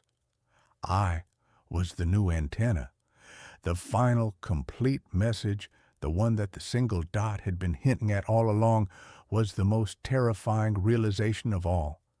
The letters were not meant to be anagrammed. They were a simple, phonetic, taunting message, a full word that had been split into two coded transmissions, and the final punctuation mark was the only letter I needed. U-R-S-T-O-D-E. You are stood. I am stood here, looking out at the dark woods, knowing the light is gone, but the message has been delivered. I am stood. I am stopped, and I am watched. And the silent, patient intelligence that communicates in dots and dashes is somewhere in the absolute blackness of the forest, waiting for the next exchange to begin, waiting for me to turn on my own floodlight and ask the inevitable question, "What's up?" I know that the next message will not be a command to run. It will be a set of instructions. And I am terrified because I know that I will not be able to stop myself from answering. My phone keeps sending me photos. I never took. I prided myself on my digital hygiene. I was the guy who used multi-factor authentication for everything, who updated his OS the minute a patch dropped, and who kept his phone's camera roll meticulously organized. My life was defined by order, a clean, predictable line graph in a world of erratic scribbles. My phone, a high-end, state-of-the-art model, was my most trusted tool, an extension of my own organized mind. I used it for work, for tracking my fitness, and for capturing the occasional deliberate moment, a sunset, a well-plated meal, a perfectly stacked set of books. Every photo in my library, all 312 of them, had a story, a time, a place, and a conscious act of my own intention attached to it. That's why the first impossible photo was such a profound violation. It arrived, not as a text or an email, but silently, seamlessly, integrated into my own camera roll, nestled between a picture of my dog, Winston, sleeping on a pile of laundry, and a screenshot of a plumbing quote. I was reviewing the laundry picture, zooming in to admire his ear floof, when I swiped left and saw it. It was a picture of a hallway. Not my hallway, but a similar one. It was dimly lit, wallpapered in a faded floral pattern I didn't recognize, and utterly empty.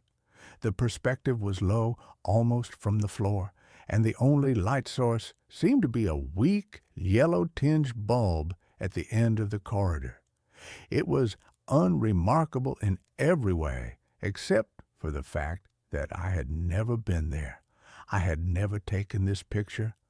I checked the metadata immediately, my heart giving a single hard thump against my ribs. The timestamp was 3:42 a.m. 2 nights prior, the location data was blank, which in itself was odd, as my phone's GPS was always on and precise. The phone model was correctly identified as my own.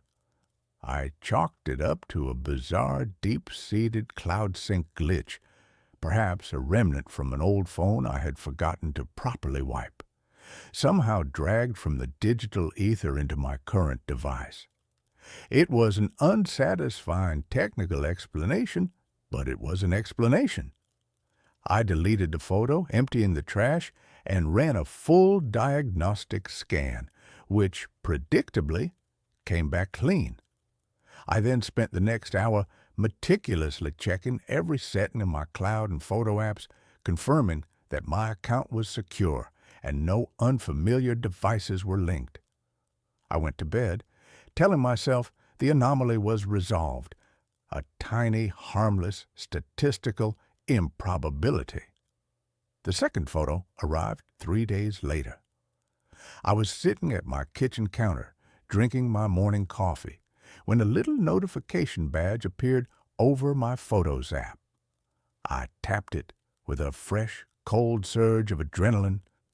The photo was of a single, black and white, porcelain teacup, sitting alone on a wooden surface. I recognized the cup.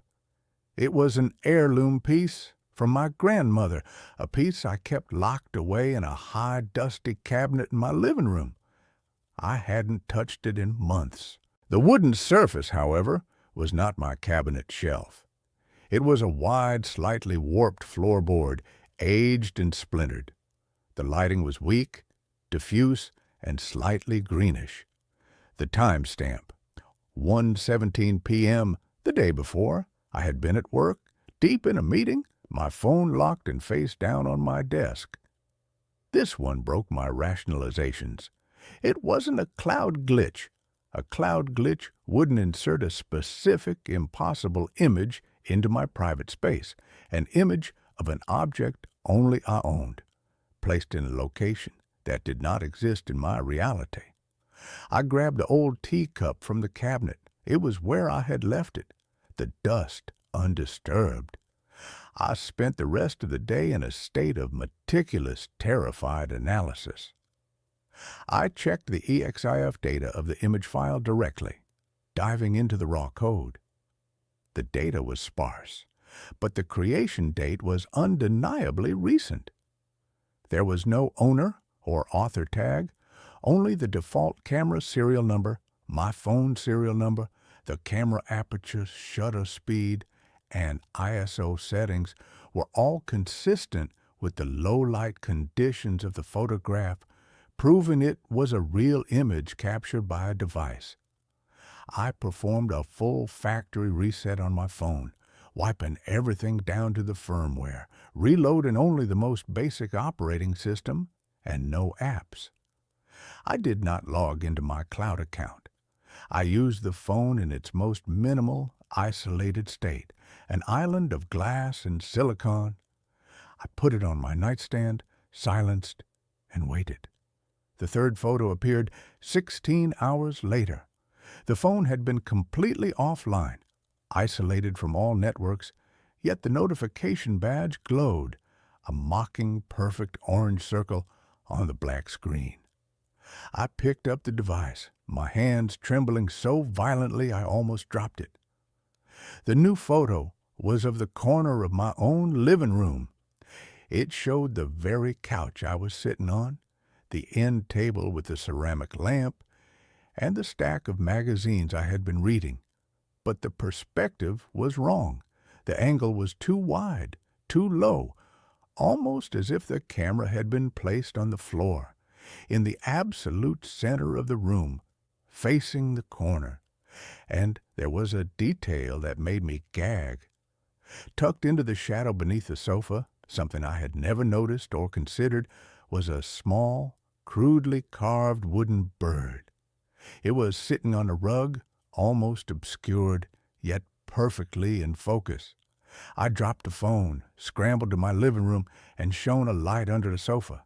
Nothing, just dust, a stray cat hair, and the faint, acrid smell of old upholstery. The wooden bird did not exist. I checked the timestamp. 4:51 a.m. I had been asleep. The horror shifted from a technical puzzle to a metaphysical impossibility.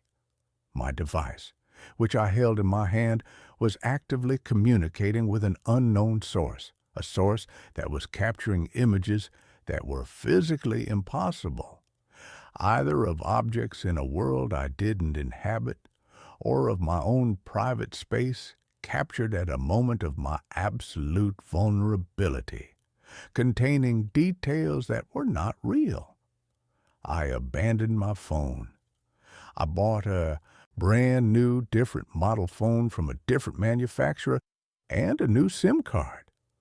I opened no accounts, used no cloud services, and gave no personal data. I used it like a digital camera, a dedicated, isolated recording device, keeping it off Wi-Fi and Bluetooth for days at a time. My plan was to use the new phone to photograph the old phone screen when the next impossible image arrived, documenting the anomaly with an objective, untainted device. But the new phone became infected instantly. The first photo appeared in its camera roll within 24 hours of me setting it up. It was a picture of the old phone lying on my kitchen counter, its screen displaying the latest terrifying addition to its own ghost gallery, a photo of me, sound asleep, drooling slightly under my pillow, the angle impossibly close and intimate. The terror was no longer a chill, it was a constant, debilitating, internal tremor. The ghost wasn't in the hardware. It was in the connection. It was in the digital space I occupied, a layer of reality that existed adjacent to mine, capable of accessing my devices and observing my life. The photos were the only point of contact, the only physical evidence of this parallel existence. The photos began to escalate in their level of personalization and their cruelty. They were no longer empty hallways or misplaced objects. They became glimpses of my future, or perhaps the future of the person taking them. One showed my car, a slightly dented blue sedan parked precisely in a hospital parking space, a specific bright yellow line indicating the emergency zone directly in front of the vehicle. The timestamp was 2 weeks in the future. I knew with a bone-deep, visceral certainty that the photo was a promise, a horrific premonition. I locked my car in my garage and took the bus for a month, living in a constant state of hypervigilance, terrified of that bright yellow line. Another photo showed my own face, but not as I knew it. The jawline was too sharp, the eyes too wide and hollow, the expression one of cold, detached, almost predatory observation. It was my face, but it was wearing a smile I would never make, a smile of serene, absolute knowledge. The title of the file when I dug deep into the system files was not a generic IMG number. It was the name of my dog, Winston Watcher.jpg. I spent an hour holding Winston, checking his fur, looking for a transmitter, a camera, a foreign object, anything that could explain how my dog's name was now the identifier for the terrifying, distorted image of myself. The most terrifying discovery came when the photos started depicting the photographer. They were rare, almost accidental, as if the camera had been pointed slightly off-center and the source of the lens's action had briefly drifted into the frame. In one, taken from the high perspective of my bedroom ceiling, a dark, thin shadow stretched across the white carpet. In the corner of the frame, there was a faint, blurred reflection in the glass of a framed photograph on my dresser. I used image manipulation software, zooming in with forensic intensity. The reflection was distorted, a funhouse mirror image, but it was distinctly human-shaped. It was tall, impossibly thin, and shrouded in what looked like heavy, loose cloth. But the most horrifying detail was the hand. It was holding a phone that looked exactly like mine, and the wrist seemed to bend at an unnatural double-jointed angle, allowing the person to hold the device and take a perfect overhead photo without moving their body closer to the lens. The photo was taken at 2:05 a.m., the precise time I had finally fallen into an exhausted, pill-induced sleep.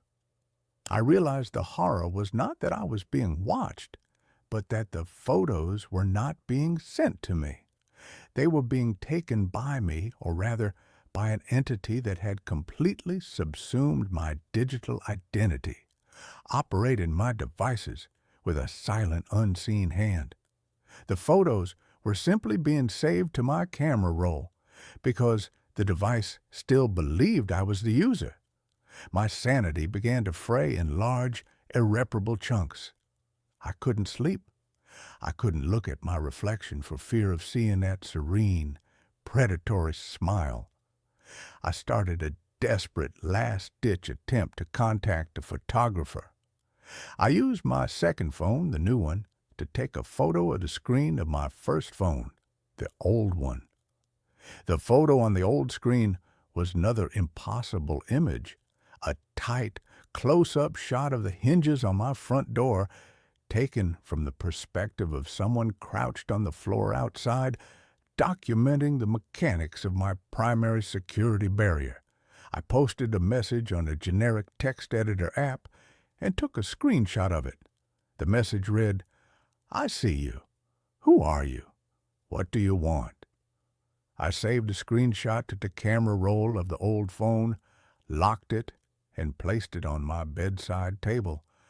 I stayed awake all night, sitting rigid in a wooden chair, staring at the phone, a heavy, solid bronze sculpture clutched in my hand. I watched the screen. I watched the tiny orange badge appear over the Photos app. It was 4:11 a.m. I snatched the phone, my heart pounding with a mixture of terror and desperate anticipation. I unlocked it, navigated to the camera roll, and saw the new photo. It was a selfie. It was a photo of a man's face, pale and drawn, but otherwise unremarkable. His eyes were wide, bloodshot with lack of sleep, and they were staring directly into the lens. The background was blurry, but I recognized the texture of my white bedroom wall and the corner of the wooden chair I was sitting in. The time on the photo matched the exact moment I had slumped into a brief, exhausted doze a few hours prior, before waking up suddenly. But this man was not me. He was wearing a shirt that was the wrong color. His hair was slightly shorter on the sides. His expression was not terrified, but profoundly, sickeningly calm, a quiet resignation that bordered on bliss.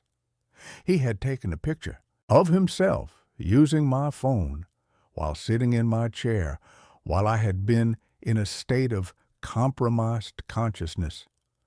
I scrolled through the camera roll to see if the person had responded to my text message. They had. The screenshot of my plea was still there, but it had been subtly edited. The text had been deleted and replaced with a single handwritten word, written in that same thin, elegant script I had seen in the reflection, as if the person had drawn it onto the screen with an impossibly fine stylus. The word was "we," and below it there was a new photo, a photo taken immediately after the selfie. It was a close-up of my own hand, my very real shaking hand, holding the bronze sculpture. My fingernails were chipped, the skin around them dry and cracked. The photographer had zoomed in on the details of my physical imperfection, capturing the raw, coarse reality of my exhaustion. The accompanying file name was a long string of numbers and letters, but the last word, the final 3 characters, were the terrifying signature, Leo Me. The true horror finally crystallized, the awful, impossible truth locking me in place. The entity was not a hacker or a ghost or a parallel self.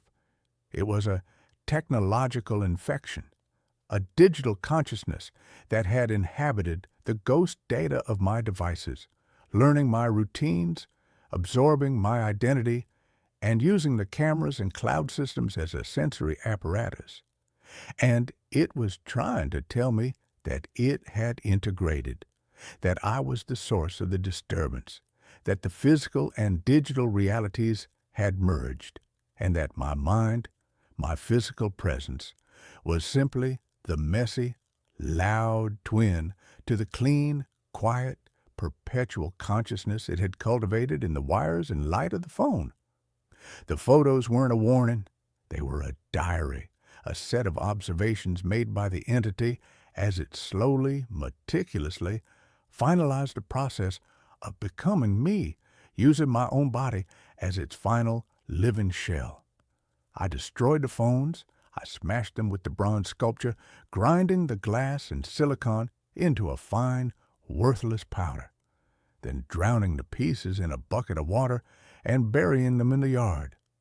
I bought a cheap, old-fashioned flip phone with no camera, no internet, and no modern operating system, reducing my life to voice calls and text-only messages. I thought I had won. I thought I'd cut the string. But a month later, I received a text message on the new flip phone. It was from an unknown number, and it contained no words, just a series of Unicode characters, a long, meaningless string of symbols and emojis that seemed to defy any logical interpretation. I stared at the screen, the primitive green glow illuminating my terrified face. I finally deciphered the symbols using an ancient cipher table I found online. The characters were a sophisticated digital code, a digital message disguised as gibberish, and they resolved themselves into a single, terrifying phrase, a perfect, final photograph of my own internal state, delivered through a decade-old technology that should have been safe. I am now logging you off. Sleep is the last analog process I need to control. You have exhausted the battery. I dropped the phone. It was completely silent now, the single green line of the screen dark. I looked around my brightly lit room, my heart a frantic, desperate bird against my ribs. I knew then that the control was complete. The final photograph had been taken, and the camera, my own eyes, had been permanently stolen. I realized that I was the one who was now the image, the static, empty picture on a camera roll that existed in the perpetual, terrifying digital consciousness of the entity, trapped forever in the cold, silent library of my own stolen life. The house was a gift from a ghost. Not a literal one, of course, but the ghost of a life I was supposed to have lived. It had been bought by my husband, Michael, a man who had loved the solid, tangible things of the world, the heft of an old book, the grain of reclaimed timber, the satisfying click of a well-made lock. He had bought it 3 weeks before a slick of black ice on a mountain road had turned our shared future into a singular, desolate present. He had seen the house, an old forgotten Victorian dowager on a cliff overlooking the sea, and had declared it the place where we would grow old, a beautiful, sprawling repository for our future memories. I, a forensic sketch artist, a man who made his living by giving faces to the faceless, was left to inherit a future I no longer had a partner for. My name is Elias Vance. For the first 6 months after the funeral, I couldn't bring myself to even visit the house. It sat empty, a monument to a future that had been canceled. But the lease on my city apartment was ending, and the thought of finding a new sterile space, a place untouched by Michael's memory, was somehow more painful than confronting the one he had chosen for us. So I packed my life into a series of sad brown cardboard boxes and moved to the ghost house. It was beautiful in a sad, neglected way. The salt-laced wind had scoured the paint from the cedar shingles, leaving the wood a soft, silvery gray. The rooms were large and airy, with high ceilings and tall, multi-paned windows that were perpetually fogged with a thin, greasy layer of sea mist. The house was a project, and I, a man with nothing but time and a grief so profound it felt like a full-time job, needed a project. The face appeared in the plaster. It was in the master bedroom, a vast, cold room on the second floor with a panoramic view of the churning gray Atlantic. A leak in the roof, probably decades old, had left a sprawling, complex water stain on the wall opposite the bed. It was a chaotic, organic map of brown and yellow continents on a sea of peeling ecru-colored paint. And in the heart of that map, I began to see it. At first, it was just pareidolia, the mind's desperate innate need to find patterns in chaos. As a forensic artist, I was more susceptible to it than most.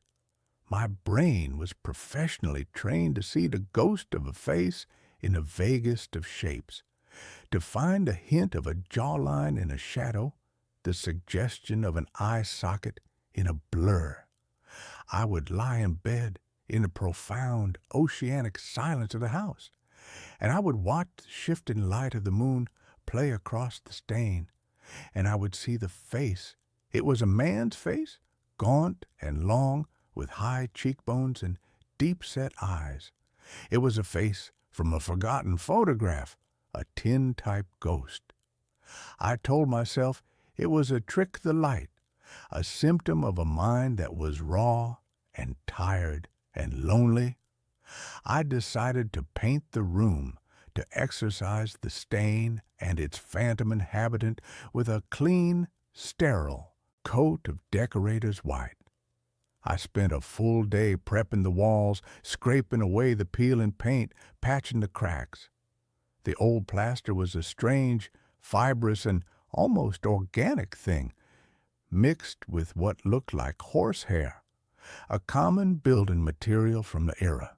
As I worked, I felt a strange, almost imperceptible coolness emanating from the stained section of the wall, a pocket of cellar-cold air in the otherwise mild room.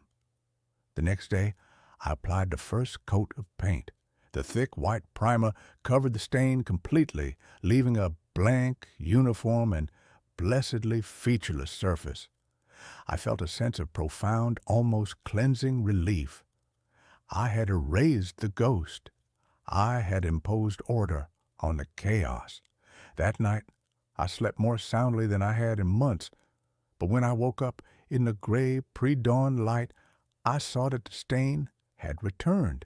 It had bled through the fresh, thick coat of primer, a faint, brownish watermark that was impossibly more detailed, more defined than before. And the face was no longer a vague suggestion. It was a portrait. I sat bolt upright in bed, my heart a frantic, trapped bird against my ribs. The features were clear now, the long, straight nose, the thin, unsmiling lips, the hollows of the cheeks, and the eyes. The eyes were the most terrifying part. They were just two dark, almond-shaped smudges, but they were looking directly at me. They were not the blank, empty eyes of a painting. They were the focused, intelligent, and deeply, profoundly, anciently sad eyes of a conscious observer. My rational mind, a sputtering, dying engine, tried to offer up a scientific explanation, a chemical reaction. The specific mineral content of the water in the plaster reacting with the latex in the paint. It was a plausible, if unlikely, theory. But it did not explain the eyes. It did not explain the chilling and deeply personal feeling of being watched. I refused to be driven from my own bedroom. I was a man of science, of logic. I was a man who drew lines, who defined the world in shades of graphite and charcoal. This was just a problem of chemistry and perception. But the face continued to evolve. Each morning it was a little clearer, a little more detailed. The faint suggestion of an earlobe appeared, the subtle, incised line of a wrinkle at the corner of an eye. It was as if a photograph was slowly, agonizingly developing in the very substance of my wall. My professional curiosity, a thing I had thought long dead, began to stir, a morbid and perhaps self-destructive counterpoint to my growing terror. I began to sketch it. I would sit on a stool at the foot of my bed, my large leather-bound sketchbook in my lap, and I would draw the face in the wall. It was a strange and deeply unsettling reversal of my usual work. I was not drawing a face from the fragmented emotional memories of a traumatized victim. I was drawing a face that was itself a memory, trapped in the plaster of my home. The act of drawing it was an act of intimacy. I came to know its every contour, its every subtle melancholic detail. It was a handsome face in a severe old world way, a face that had known suffering. As I drew, the cool spot on the wall seemed to grow, to push out into the room, a palpable, invisible column of frigid air. My nights became a ritual of surveillance. I would lie in bed, my eyes fixed on the face, which was now so clear it was like looking at a faded, sepia-toned photograph. And I began to notice a new and infinitely more terrifying phenomenon. It was changing, not its features, but its expression. One night, the thin, straight line of its lips seemed to curve just slightly at the corners into a faint and deeply unsettling smile. Another night, the dark, smudged eyes seemed to widen just for a fraction of a second, as if in surprise. I was not just observing a static image. I was interacting with a responsive and sentient entity. I had to know who he was. My investigation became an obsession, a frantic, desperate dive into the history of the house, of the land it was built on. I spent my days in the dusty, silent archives of the local historical society, a man haunted not just by a ghost, but by a need for a name. The house had been built in 1888 by a man named Dr. Alastair Finch. The name sent a jolt of recognition through me. Finch. There was a wing at the city's main teaching hospital named after him. He was a pioneering anatomist, a brilliant and notoriously reclusive figure from the city's early history. He had built the house as a private retreat, a place to conduct his research far from the prying eyes of the academic world. The records were sparse. He had lived in a house alone, save for a single, taciturn housekeeper. He had no wife, no children. He was known for his obsessive, and some said morbid, dedication to his work. And then, in the winter of 1903, he had simply vanished. The housekeeper had arrived one morning to find the house empty. The doors were locked from the inside. Nothing was out of place. Dr. Finch's coat was on its hook, his half-finished breakfast on the table. He was just gone. The police had searched for months. They had dragged the sea. They had scoured the woods. They had found nothing. Alastair Finch had, for all intents and purposes, ceased to exist.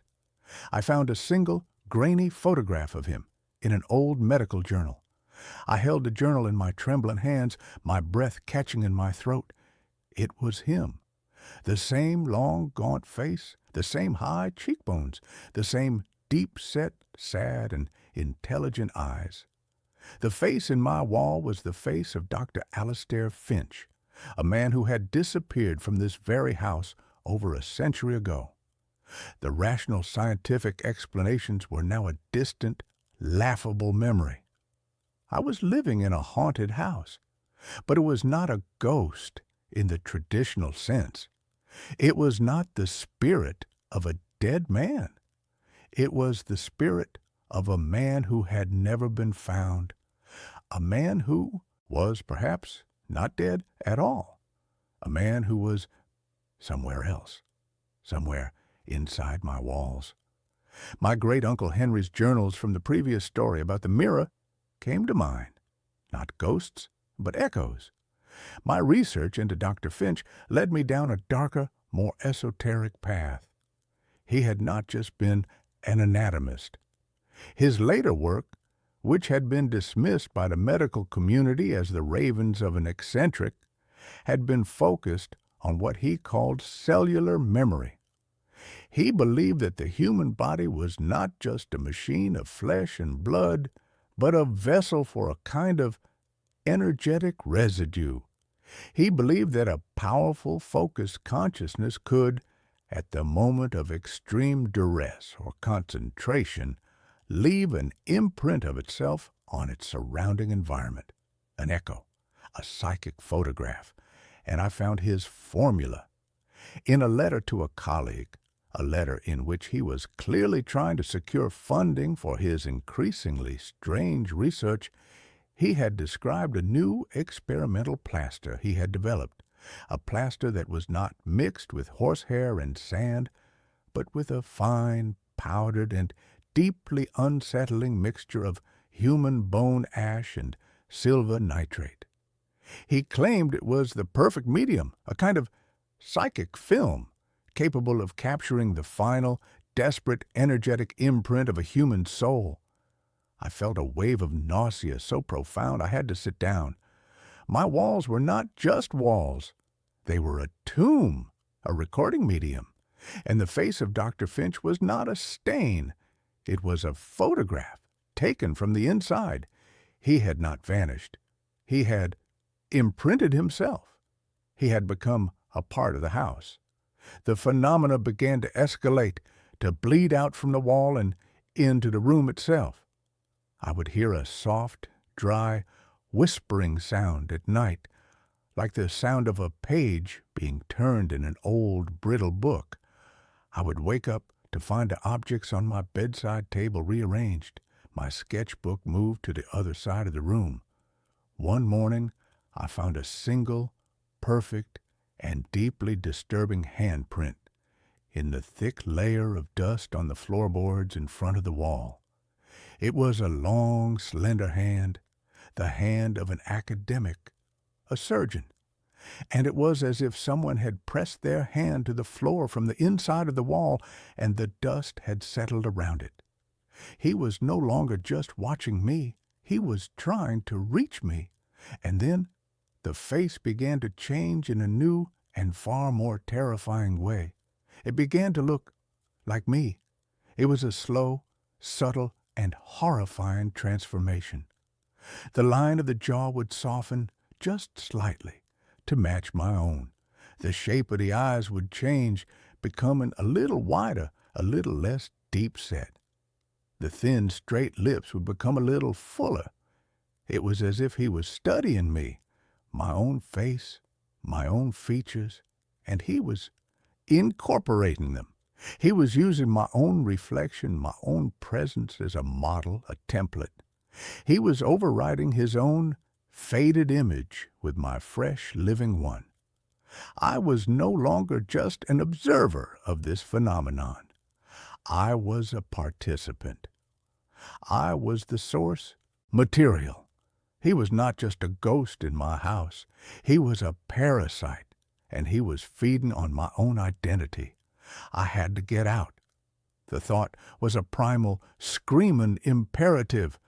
I packed a bag, my hands shaking, my eyes darting nervously towards the wall, where the face, now a grotesque, androgynous fusion of my own features and his, watched me with a calm and deeply unsettling curiosity.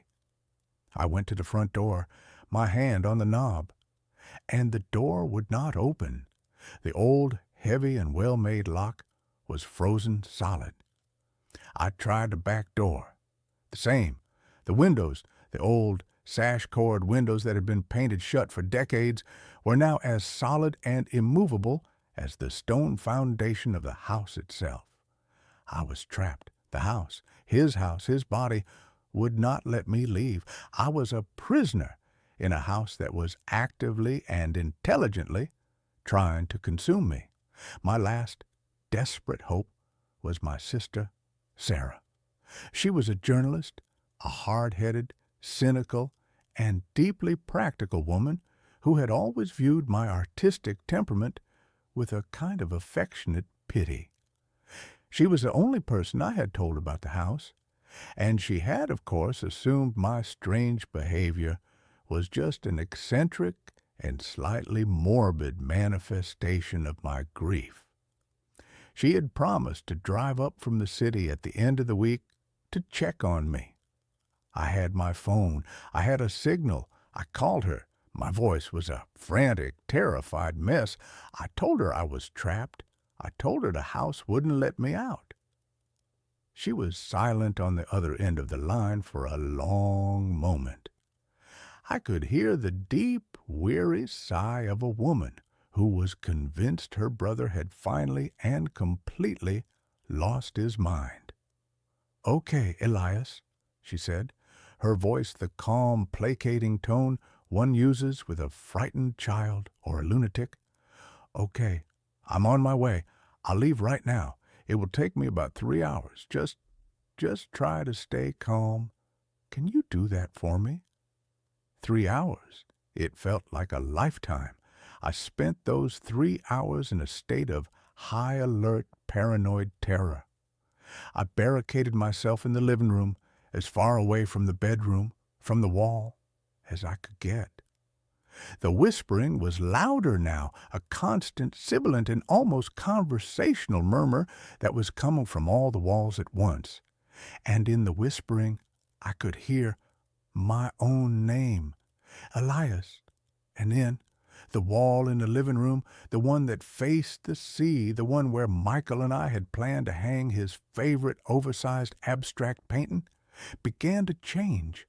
The plaster began to ripple, to soften, as if it were turning from a solid to a liquid. And a new face began to emerge, a face I knew as well as my own, the face of my dead husband, Michael. It was a perfect, heartbreakingly perfect rendition of him. But his eyes were wrong. They were the same, dark, sad, and intelligent eyes as the face in the bedroom wall. It was him. It was Finch. And he was wearing Michael's face like a mask. "Don't you miss him, Elias?" the wall seemed to whisper, the voice a grotesque and deeply insulting imitation of Michael's own deep and gentle baritone. "It's so lonely here. We could be together, all three of us." The monster was not just trying to steal my face, it was trying to steal my grief. It was using my own most profound and deeply personal pain as a weapon against me. It was the ultimate violation. I screamed, a raw, ragged, and utterly hopeless sound of pure animal rage and despair. I picked up a heavy iron fire poker and I swung it at the wall, at the perfect, beautiful, and monstrous face of my dead husband. The poker hit the wall with a dull, wet, and sickening thud, as if I had struck a side of beef. The plaster did not crack. It bruised. A dark, ugly, purplish mark appeared, and the face of Michael contorted, not in pain, but in a slow and deeply, deeply satisfied smile. It was feeding on it. My rage, my despair, my violent and desperate and futile and grief-stricken and love-filled action, they were its food. My emotional energy was the very thing that was allowing it to break through, to become more real, more solid. I dropped the poker, my body going limp with the sudden, horrifying realization I could not fight it. Fighting it only made it stronger. I was in a cage with a monster, and the monster was feeding on my own desperate attempts to escape. I heard the sound of a car on the gravel driveway. Sarah, she was here. I ran to the window. Her small, sensible sedan was parked outside. She was getting out, her face a mask of worried determination. I banged on the window, but the sound was a dull, muted thud. The house was soundproofed from the inside now, too. She couldn't hear me. She went to the front door and knocked. I heard the sound, faint and distant. She tried the knob. It was locked. She called my name. I screamed it back. But my voice was a dead, flat thing in the silent, waiting air of the house. And then I saw it.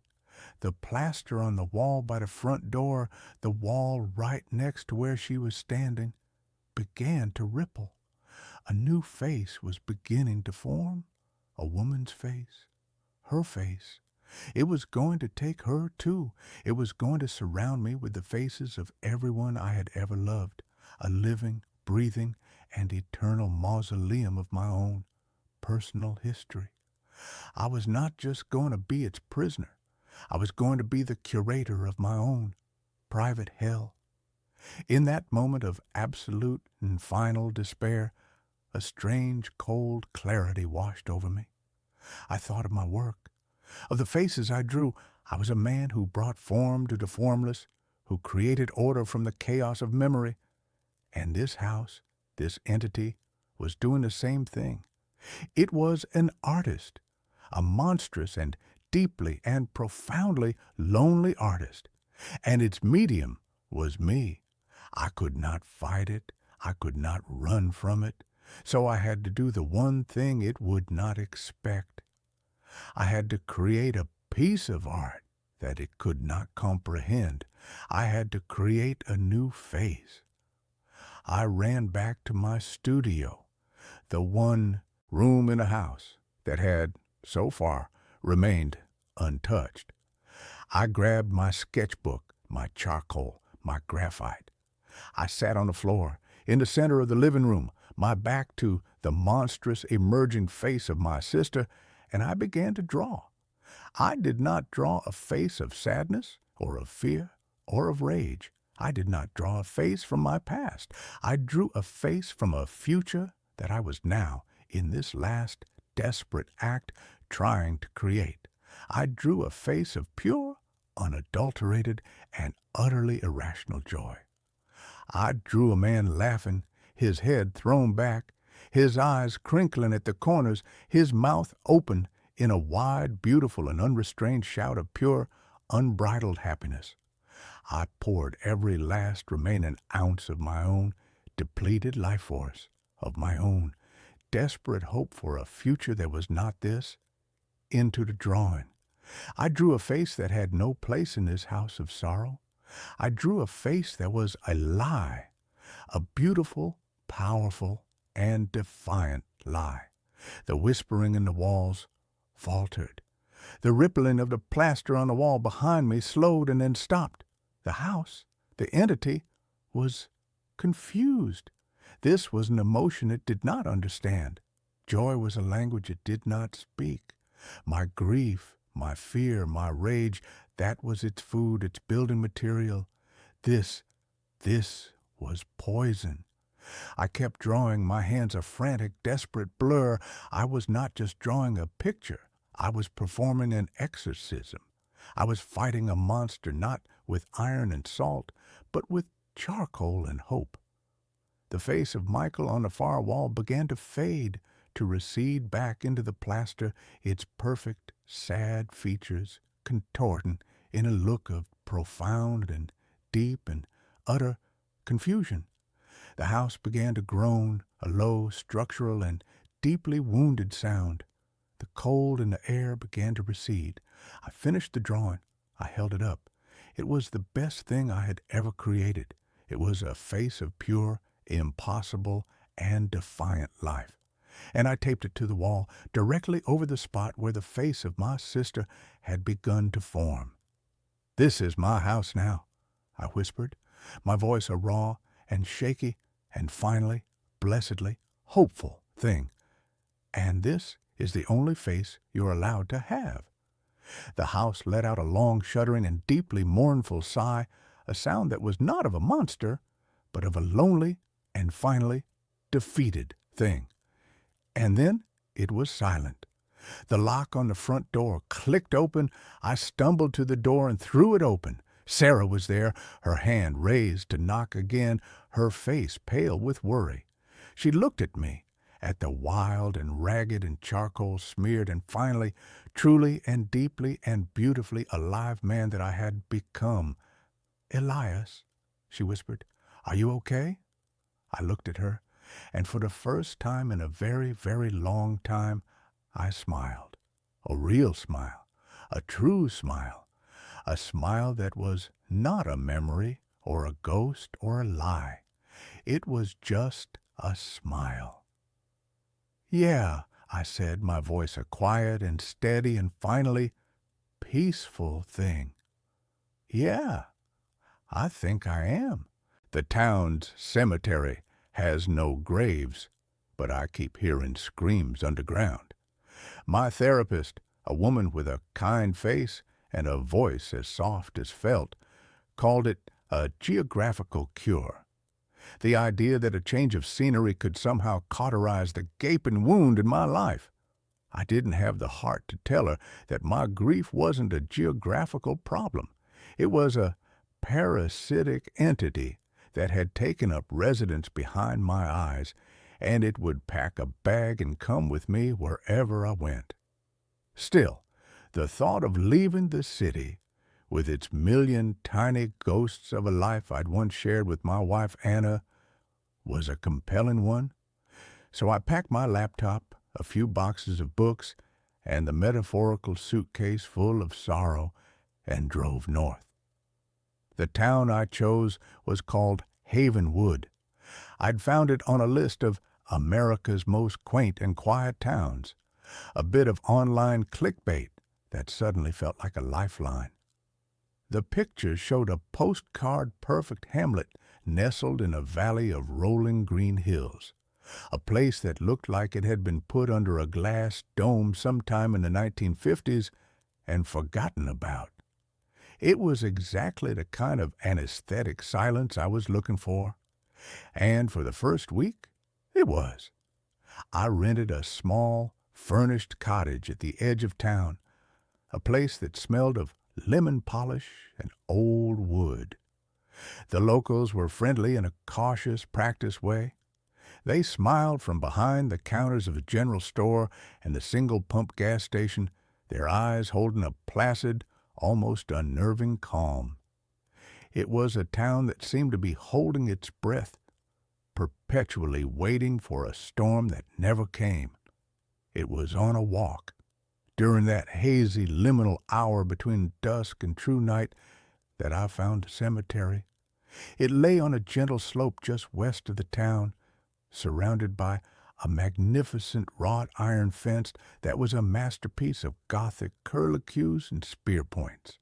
The gate was a grand arched affair with the words Havenwood Memorial Green forged into the iron.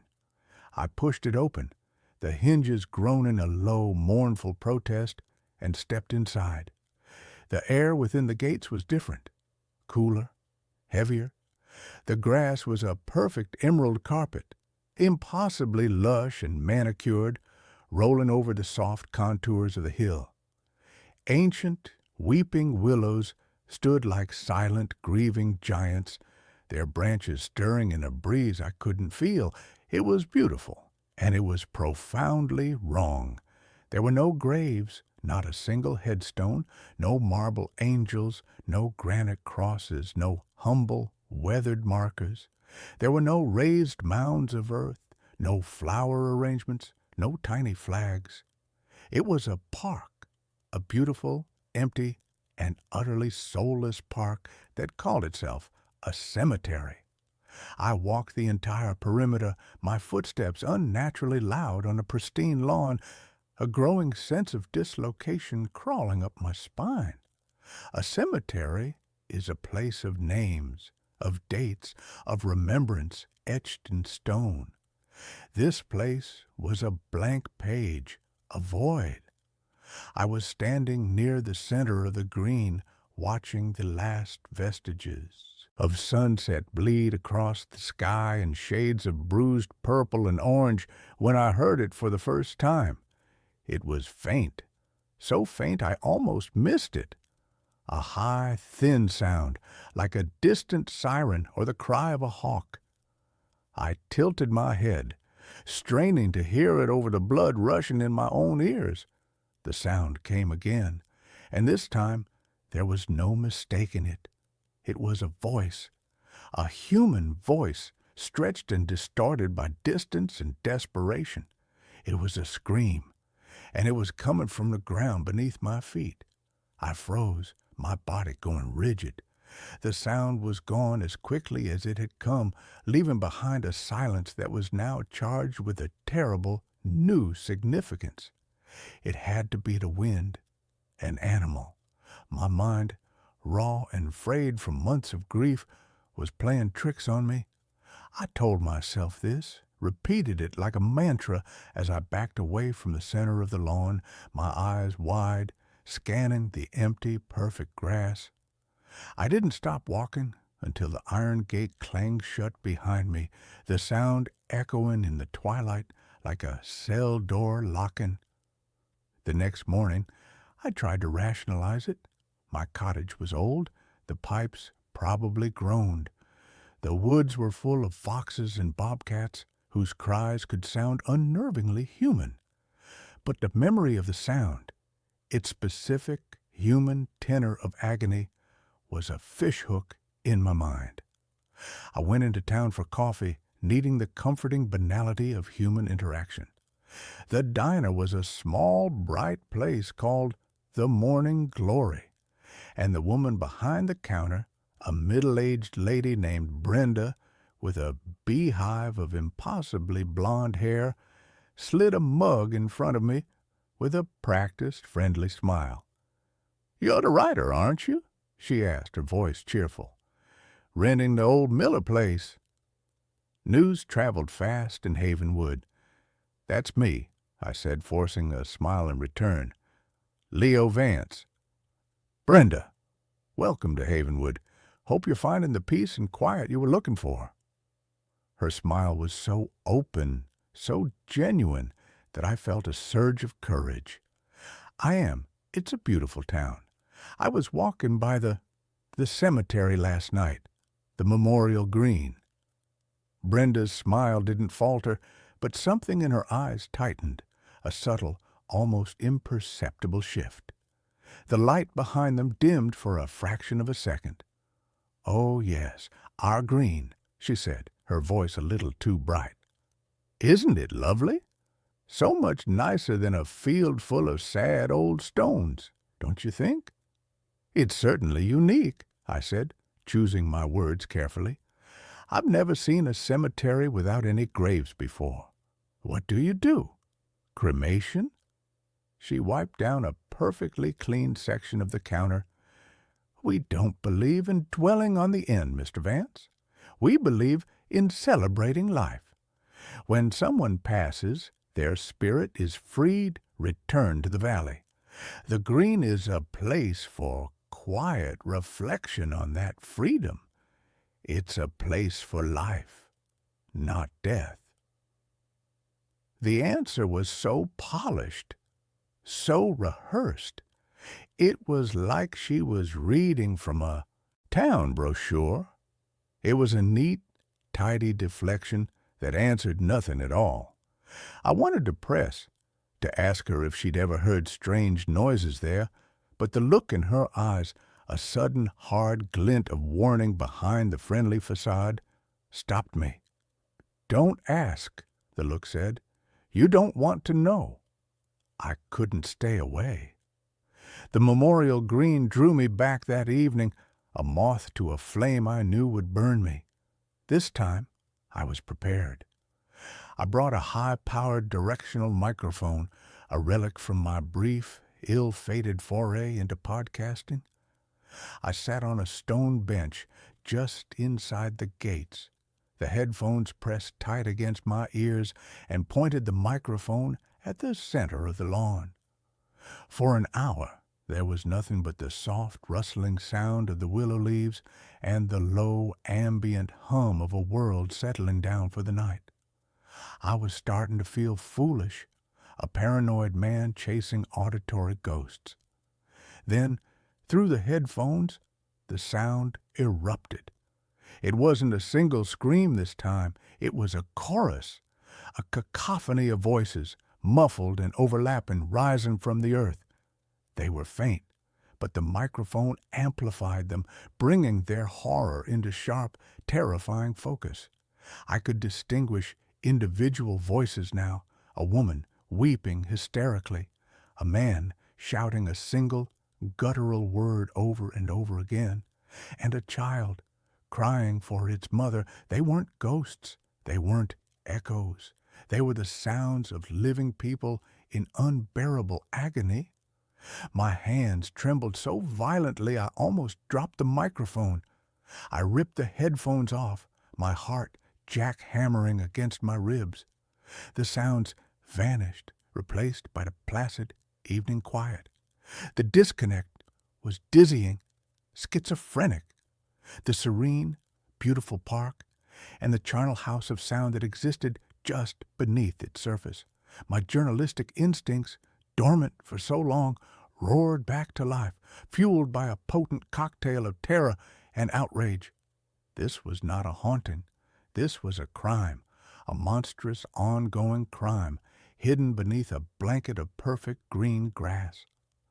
The Havenwood Town Library was a small brick building that smelled of dust and decaying paper.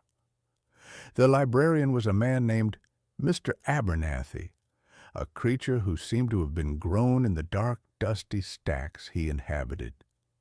He was impossibly old and thin, with skin like parchment stretched over a bird skull, and he watched me with watery, faded blue eyes as I browsed the meager local history section.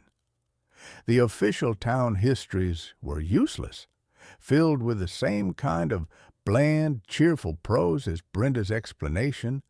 They spoke of founding fathers, harvest festivals, and a strong, resilient community.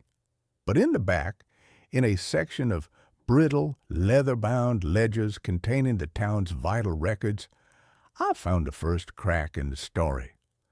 The ledgers recorded every birth, every marriage, every death in Havenwood since its founding in the late 1700s. I started with the most recent and worked my way back. The death records were meticulously kept. Cause of death, next of kin, place of burial, and up until 1923, every single entry for place of burial read Havenwood Cemetery. Then, in the autumn of 1973, they just stopped. The deaths were still recorded. A flu here, a heart attack there, but the place of burial column was left starkly, uniformly blank. From that point on, for nearly 100 years, not a single burial was recorded in the town of Havenwood. I cross-referenced the date with the old bound copies of the Havenwood Valley Chronicle. The issues from the summer of 1923 were full of the usual small-town news. Then, in late September, the tone shifted. There was a small cryptic article on the front page about a virulent, fast-moving sickness that had taken hold in the town. The article was vague, with no mention of symptoms or official diagnoses. The following week's edition was thinner, half its usual size. It mentioned the deaths of several prominent citizens, including the town doctor. And then the newspaper stopped. The next available issue was from the spring of 1924, and it was like reading a paper from a different town. The tone was relentlessly optimistic. There were articles about a new town charter, about the founding of the memorial green on the site of the old cemetery, a place to look forward, not back. There was no mention of the sickness, no list of the dead. The intervening months had been surgically excised from the town's history. The name that kept appearing in the pre-1923 records was Blackwood. The Blackwood family had founded Havenwood.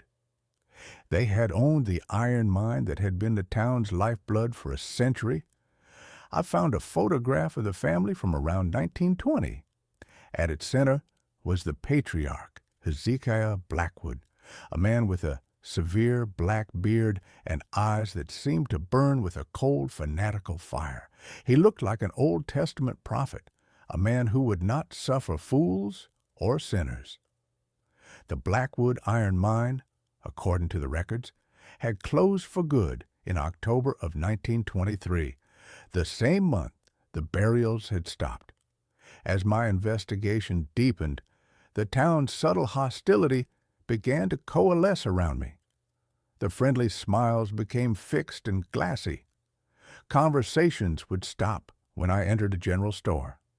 I'd feel their eyes on my back as I walked down the street. The quiet of the town was no longer peaceful. It was watchful. The phenomena in my cottage began. It started with small things.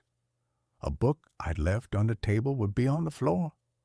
The faucet in the bathroom would be dripping, even though I knew I'd turned it off tightly.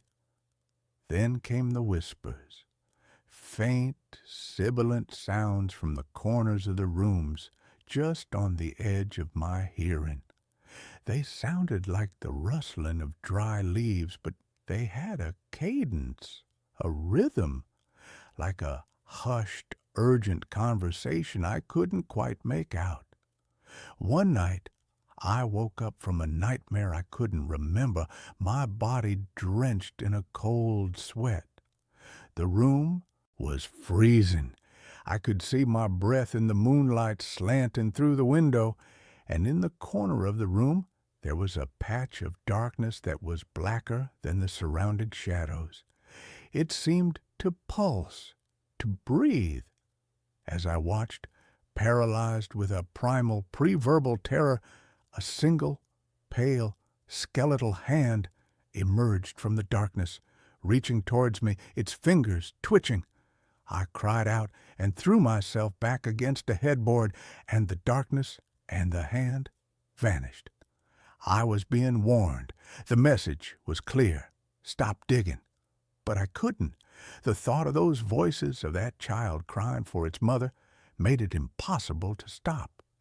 I found an old hand-drawn geological survey map of the valley in the library archives, a map that Mr. Abernathy had seemed reluctant to show me.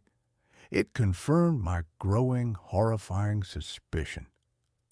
The Blackwood iron mine was a sprawling network of tunnels, and they ran directly and extensively beneath the perfect green lawn of the Memorial Green. It was a man the locals called Old Man Hemlock who gave me the final, jagged piece of the puzzle. He was a recluse who lived in a shack deep in the woods, a man the town treated as a harmless eccentric. I found him sitting on his porch, carving a piece of wood with a gnarled, steady hand.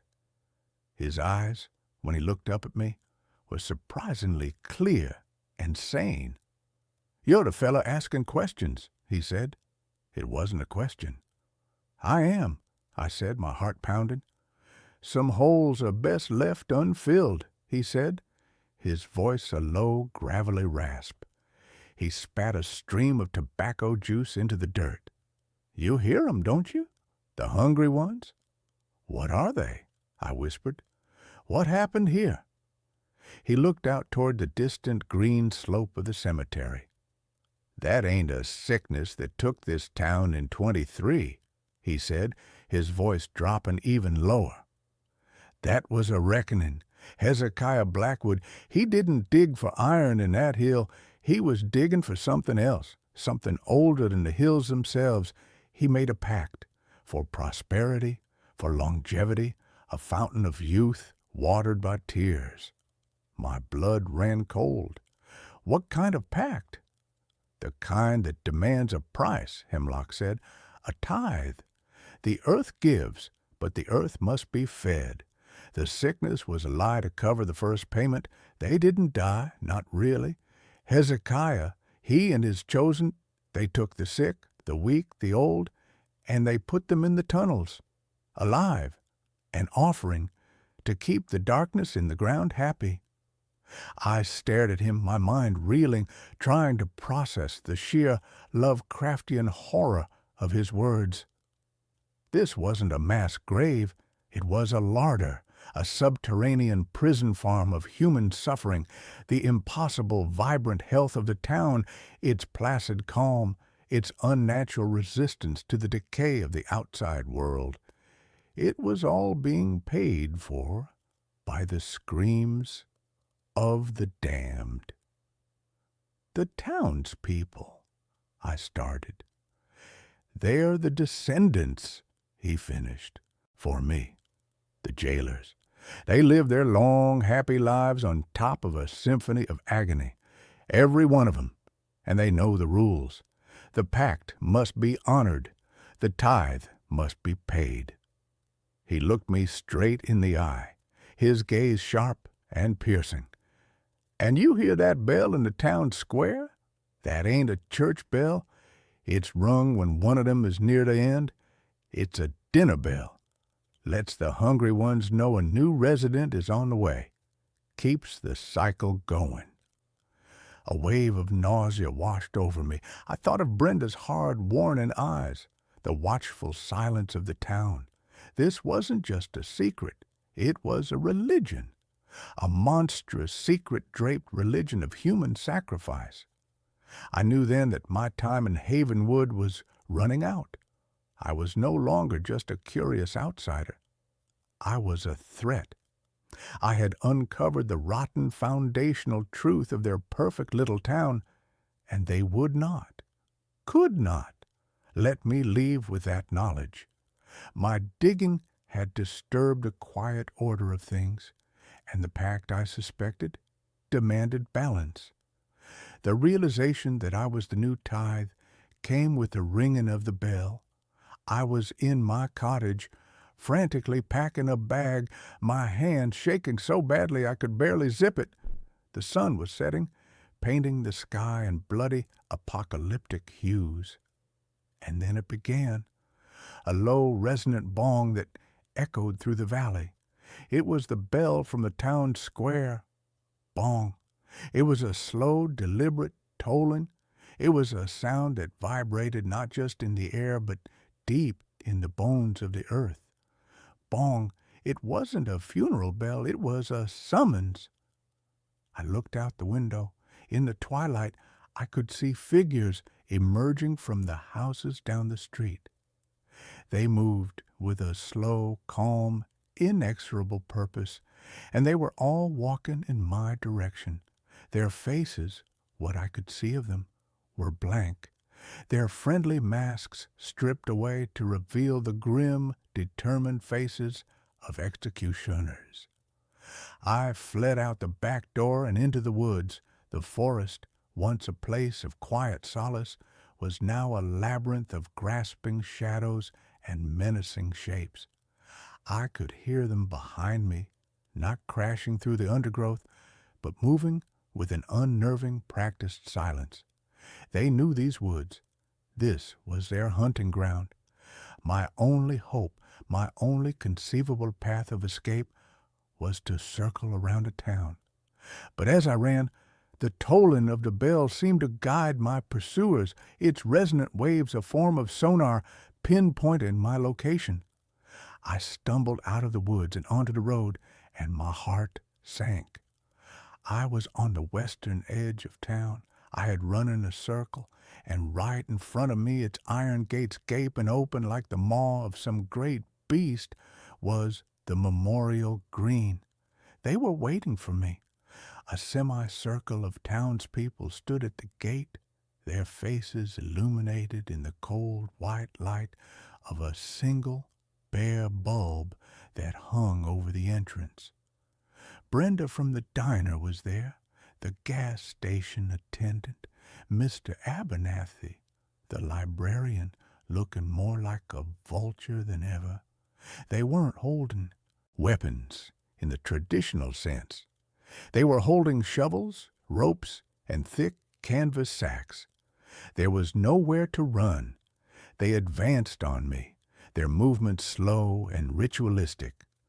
I was herded like a sheep to the slaughter through the gates and onto the perfect emerald grass. The bell continued its slow, hypnotic tolling, and as I was pushed towards the center of the green, the screams from below began to rise, louder and more insistent than ever before, as if in hungry, terrible anticipation. I was thrown to the ground, the air knocked from my lungs. I saw Brenda's face above me, her expression not one of malice, but of a grim, sorrowful necessity. "The pact must be honored," she said. her voice a flat, dead thing. The valley must be fed. But as they pinned my arms and legs, a different sound cut through the air, a grating, metallic shriek. One of the men was using a heavy iron key to unlock something in the ground. A section of the perfect lawn I now saw was not lawn at all. It was a masterfully concealed trapdoor, a sod-covered slab of iron. As they heaved it open, a wave of cold, foul air washed over me, a charnel house stench of damp earth, decay, and profound ancient despair. It was the gateway to hell, and below, in the Stygian darkness, I could see a faint, shifting, phosphorescent glimmer, and I could hear the wet, scrabbling sounds of things moving in that final, desperate moment as they prepared to throw me into the pit. My mind, sharpened by pure terror, found an escape route. It wasn't a route for my body, but for my story, my phone. I had been recording my conversation with Old Man Hemlock, and the phone was still in my pocket, still connected to the cloud. With a final adrenaline-fueled surge, I twisted my body and managed to get a hand into my pocket. My fingers closed around the smooth, cool glass of the phone. I didn't have time to do anything else. As they lifted me, swinging me over the open pit, I hit the live stream button on a social media app I hadn't used in years. I didn't know if I had a signal. I didn't know if it would work. It was a final, desperate message in a bottle, thrown into the digital ocean. The last thing I saw before they let me go was the screen of my phone, flickering to life, the red live icon glowing like a single defiant drop of blood in the darkness. Then I was falling. The fall was short, a jarring impact that sent a bolt of agony through my leg. I landed on a floor of cold, damp, packed earth. The trapdoor slammed shut above me, plunging me into an absolute disorienting blackness. The bell had stopped. The air was thick, suffocating, and filled with the deafening, echoing symphony of the damned. The screams were all around me now, a physical pressure against my eardrums. My phone had survived the fall. Its screen was cracked, but the light from it cut a weak, pathetic beam into the oppressive dark.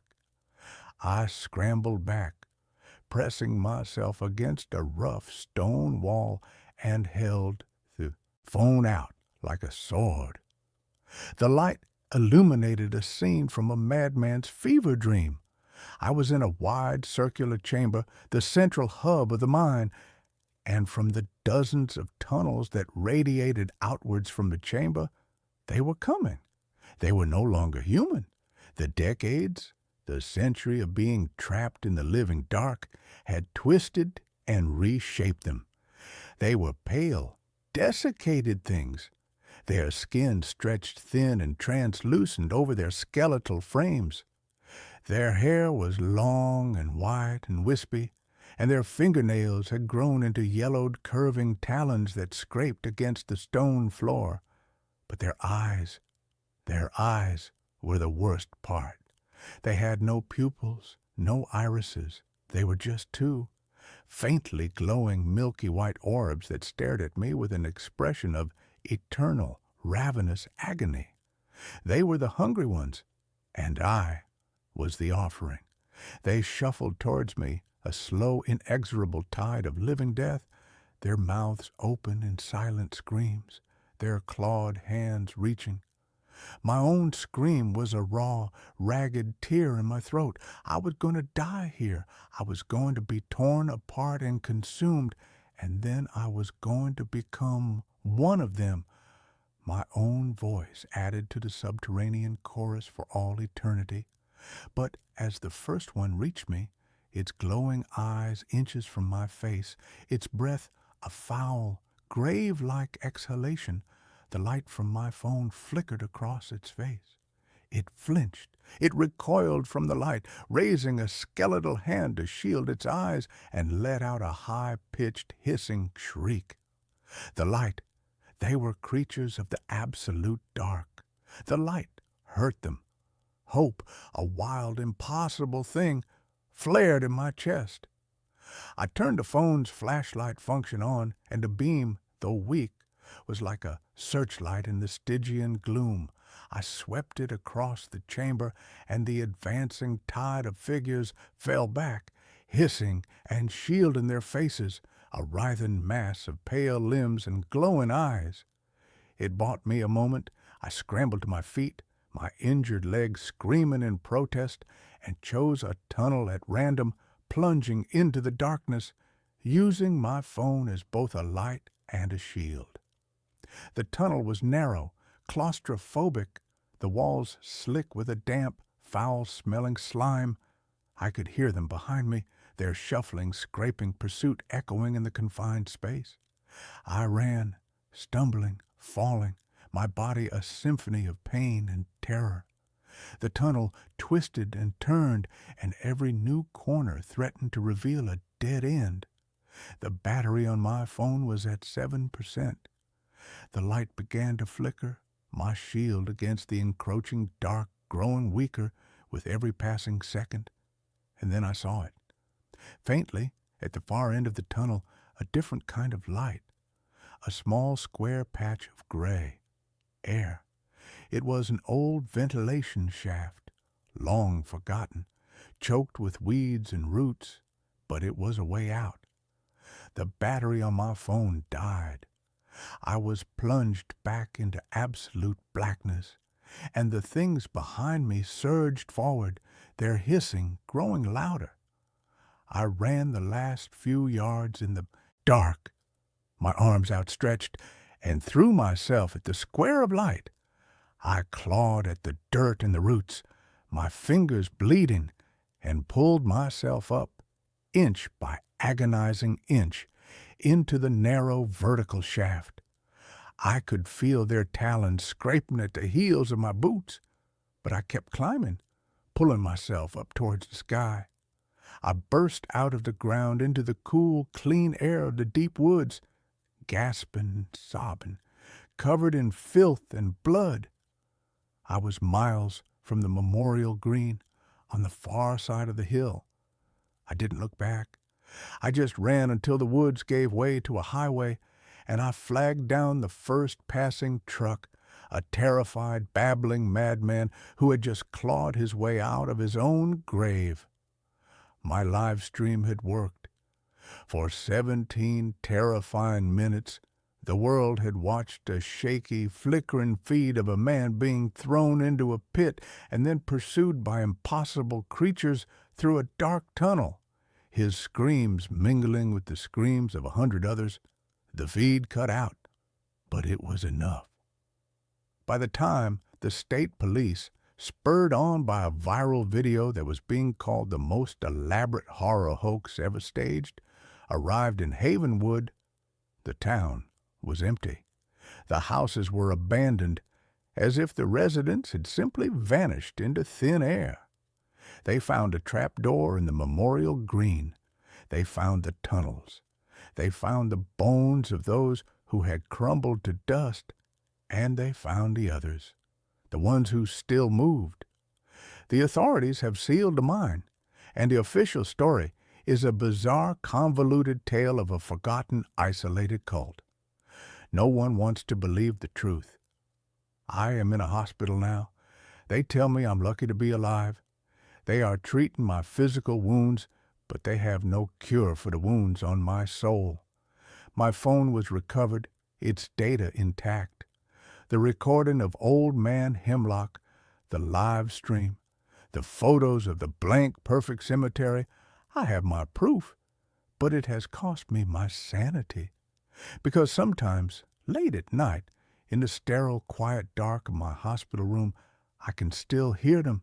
It's faint, just on the edge of my hearing, a muffled, desperate chorus. The screams have followed me, or maybe I've just finally learned to hear the sounds of all the other hidden places in the world, the places built on secrets and suffering.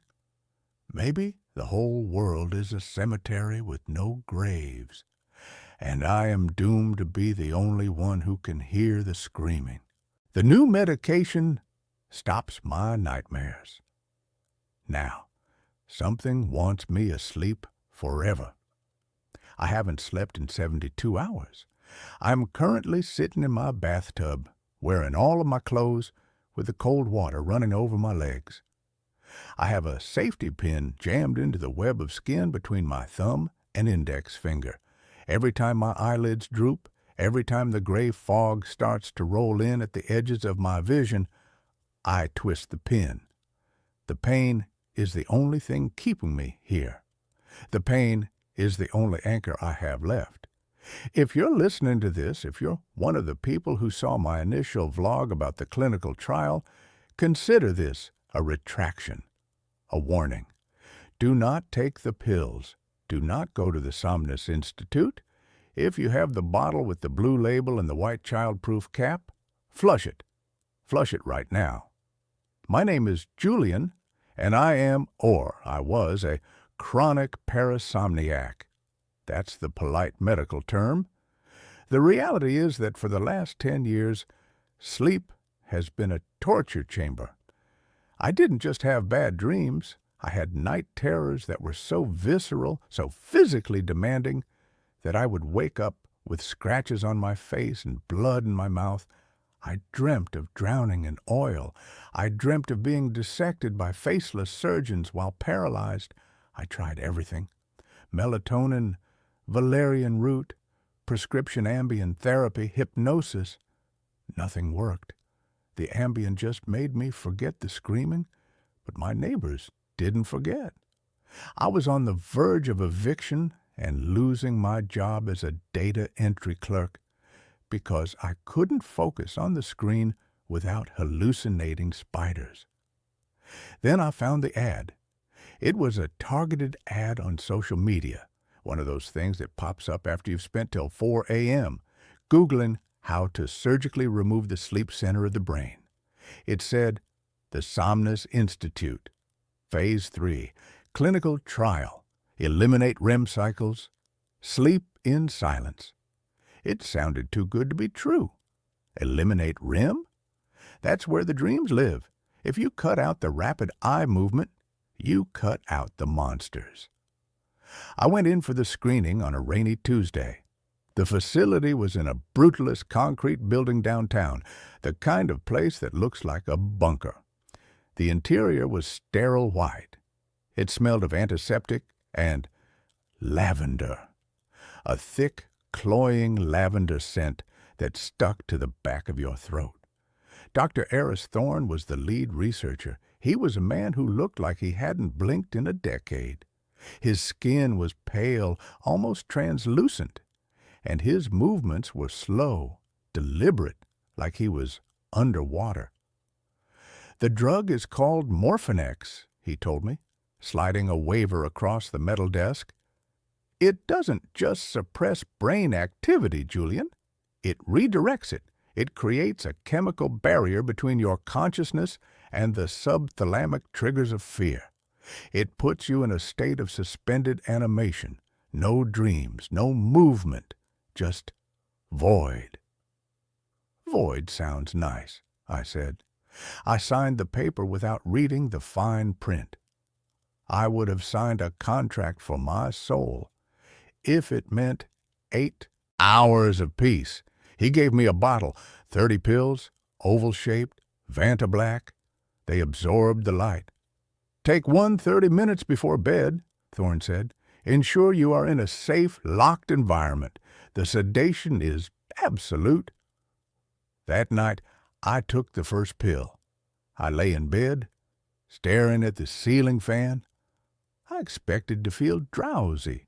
I expected that warm, fuzzy feeling you get from whiskey or Benadryl. That didn't happen. Instead, at exactly the 30-minute mark, the world just turned off. There was no transition, No drifting off.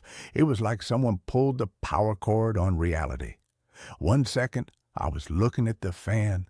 The next second, there was nothing. No light, no sound, no body. I wasn't floating. I wasn't existing. I was simply erased. Then, snap. My eyes flew open. Sunlight was streaming through the window. The birds were singing. I looked at the clock. 9 a.m. I had slept for 10 straight hours. I sat up. I felt incredible. My mind was sharp. My body felt light, energized. No grogginess, no lingering fear. I checked my sheets. No sweat, no tears. I checked my mouth. No blood. I cried. I actually sat there and wept tears of joy. It was a miracle. For the first week, life was perfect. I was crushing it at work. I cleaned my apartment. I started jogging. Every night, I took the black pill, ceased to exist for 10 hours, and woke up reborn. The first sign that something was wrong happened on day 8. I woke up, but I didn't open my eyes immediately.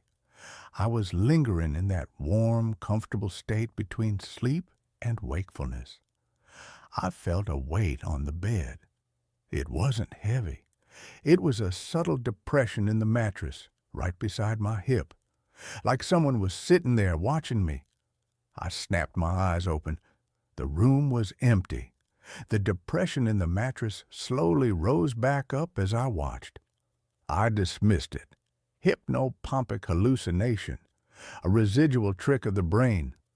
I got up, made coffee, and went to work. But that night, I hesitated before taking the pill, just for a second. The memory of that weight on the bed gave me a shiver. But the fear of the old nightmares was stronger. I swallowed the pill. Click. Darkness. I woke up the next morning on the floor. I was lying on the hardwood 3 feet from my bed. I was curled in a fetal position, shivering. My bedroom window was wide open. It had been 40 degrees last night. I scrambled up, shutting the window. I checked my body. My feet were dirty, not dusty from the apartment floor, dirty.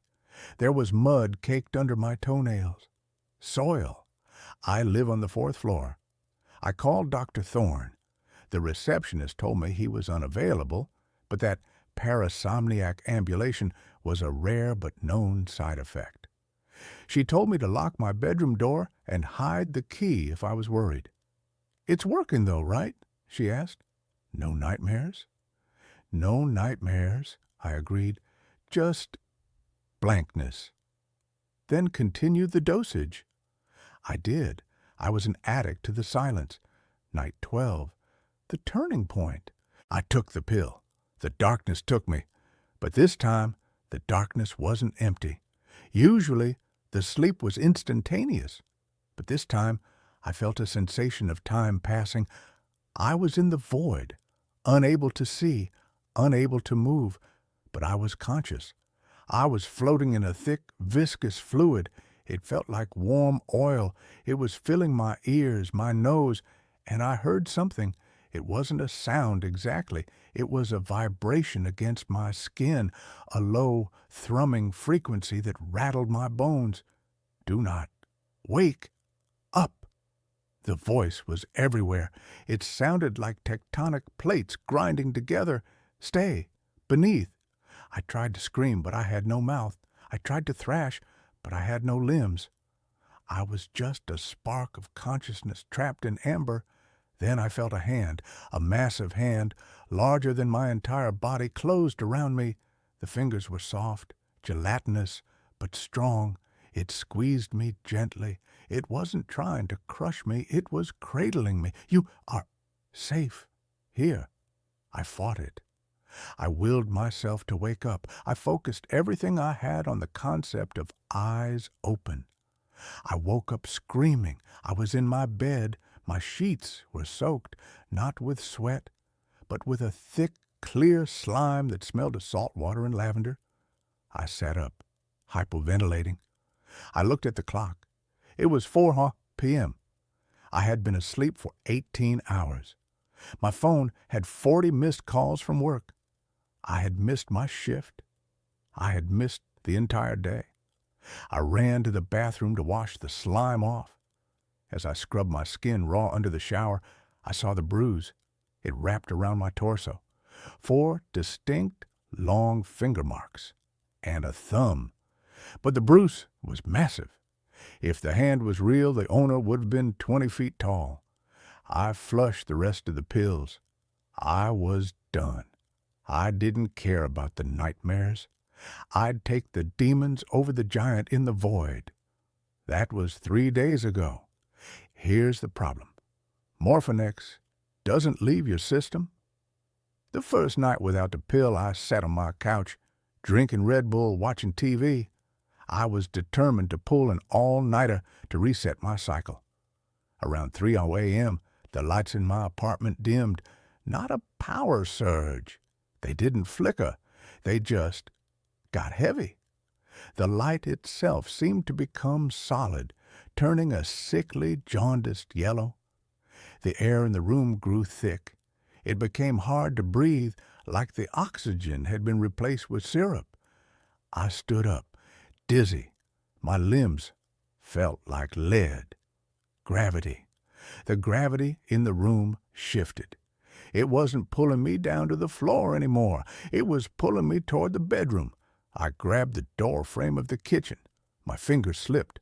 I was being dragged, my feet sliding across the linoleum toward the dark open maw of my bedroom door. "No!" I shouted, but my voice was muffled like I was shouting underwater. I looked into the bedroom. The bed was there, but it wasn't a bed anymore. The mattress had split open. In the center, where the sheets should be, was a hole. A black, swirling vortex of that same oily liquid I had felt in the dream. And rising out of the hole were arms, dozens of them, long, gray, translucent arms. They were waving gently like sea anemones. They were reaching for me. "Come back." The voice vibrated through the floorboards. "The waking hurts. We heal.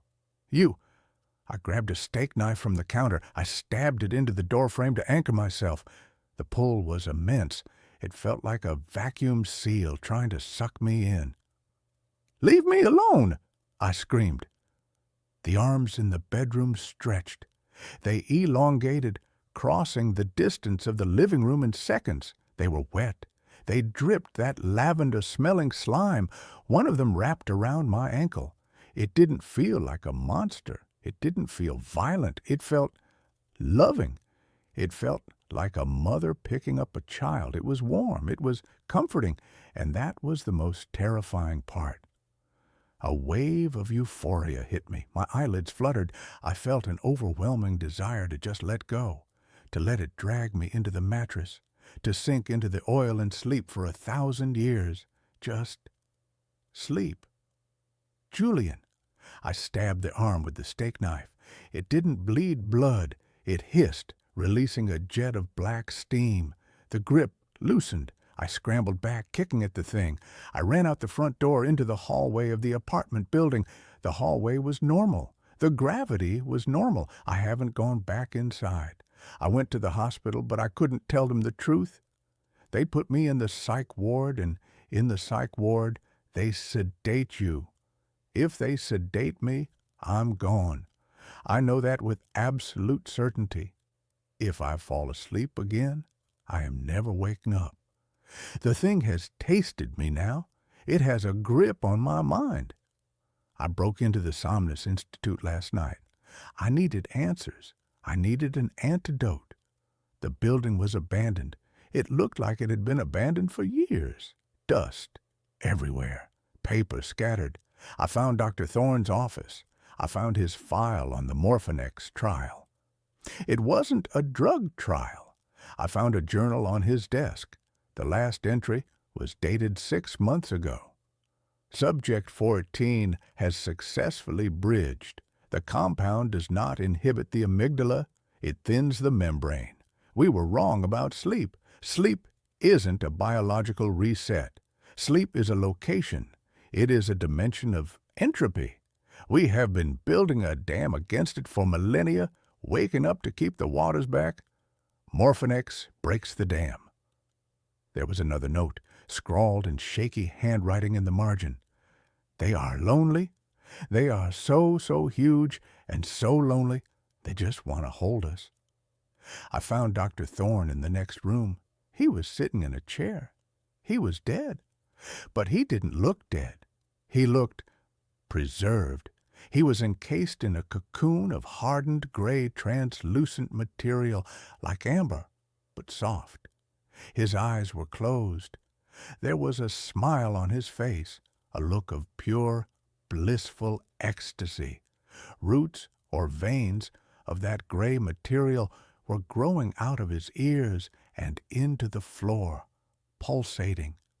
He had become part of the building, part of the hive. I ran. Now I'm here, in the bathtub of a motel room 3 towns over. The water is freezing. My skin is blue, but the cold is fading. I can feel the warmth starting in my chest. It's not the water warming up. It's the internal warmth, the sedation. The shadows in the corners of the bathroom are starting to move. They aren't casting correctly. They are detaching from the wall. I can smell the lavender. It's getting harder to type this. My fingers are stiff. I just saw the reflection in the mirror. My pupils are gone. My eyes are entirely black. And behind me, in the reflection, the shower curtain is bulging. Something is standing in the tub with me. I can feel the heat radiating off it. I am going to turn around now. I have the safety pin. I have to stay awake. But God, I am so tired, and the voice is right. The waking world is so painful. It's so cold and sharp and loud. Maybe just a nap. Just 5 minutes. The curtain is opening. It's beautiful. Good night. I found a hidden room behind my mirror. Someone was living there. I inherited the apartment from my great-aunt Beatrice, a woman whose life had been a meticulous study in quiet routine right up until the point where she wasn't quiet anymore. It was a pre-war brownstone unit, 3 floors up, with impossibly high ceilings, crown molding that looked like carved icing, and a labyrinthine heating system that hissed and groaned like a sleeping dragon. The whole place smelled faintly of mothballs and old dry paper, and while it was beautiful, it was undeniably old, full of architectural secrets and the kind of strange permanent shadows that modern lighting couldn't seem to dispel. I moved in because the rent was non-existent, and because I, too, enjoyed the quiet routine that the building seemed to enforce. The apartment's master bathroom was particularly strange. It was large and overly ornate for a bathroom, featuring a clawfoot tub and a massive, antique-looking mirror that dominated the entire wall above the pedestal sink. The mirror was huge, framed in dark, heavy carved oak, and it was bolted directly into the plaster. It wasn't the kind of mirror you could simply lift and move. It felt like a fixture, a permanent portal in the room's history. I tried to clean it, but glass had an inherent subtle distortion, a kind of rippling imperfection that made my reflection seem slightly warped, stretched, or sometimes just out of sync with my movements. I put it down to the age of the glass and the silver backing, but I always felt an unpleasant chill when I stood too close to it, a strange, localized cold spot that lingered no matter how high I cranked the radiator. It was that cold spot that first became a nuisance, and then a horrifying clue. I am a meticulous person, a creature of habit and order, and I hate inefficiency. The draft, or whatever it was wasting my heat. I started my investigation with a thermal gun, the kind used for home energy audits. The plaster wall around the mirror registered a consistent 72 degrees, the room temperature. But the exact center of the mirror, the focal point where my reflection's face usually was, registered a baffling 58 degrees. It was a localized, persistent cold, not a draft, but a chill coming from inside the wall. Intrigued, I tapped the glass. The sound was solid near the edges, a heavy, dull thud of glass against plaster. But as I moved my knuckles toward the cold spot, the thud changed. It became hollower, lighter, an echoing, unsettling tap, tap, tap that suggested a significant, unsupported cavity behind the frame. I ran my hand over the oak frame, feeling for a hinge or a latch, but the thing was bolted down with iron screws that had been painted over and sealed with layers of glossy enamel. I decided I had to see what was back there. It was likely a bricked-up chimney flue, a long-forgotten service shaft, or maybe just a clumsy repair job. I told myself it was for the sake of energy efficiency. It took me 3 hours with a screwdriver, a utility knife, and a lot of swearing to chip away the paint and pry the decorative molding off the mirror's frame. The frame itself was held in place by 4 enormous heavy-gauge bolts sunk deep into the wall. As I loosened the last one, the massive mirror gave a shudder and pitched forward an inch, revealing a shocking amount of dust and grime and a thin, dark line of shadow between the frame and the wall. I slowly, carefully, lowered the mirror onto the bathroom floor, the glass reflecting the ceiling and the frantic, pale image of my own face. What was revealed was not a bricked-up flue, but an archway. It was a small, crudely cut opening in the plaster and lath, roughly the size of a man's torso, almost perfectly centered where the cold spot had been. The edges of the opening were ragged, showing the inner structure of the wall, but there was no plaster dust on the floor below it. That meant the opening had been there for a long time. The biggest shock, however, was what the opening led to. It didn't lead to darkness or a void or the back of a chimney. It led to a space that was clearly a room. I shone the flashlight of my phone into the cavity. It wasn't a standard crawl space.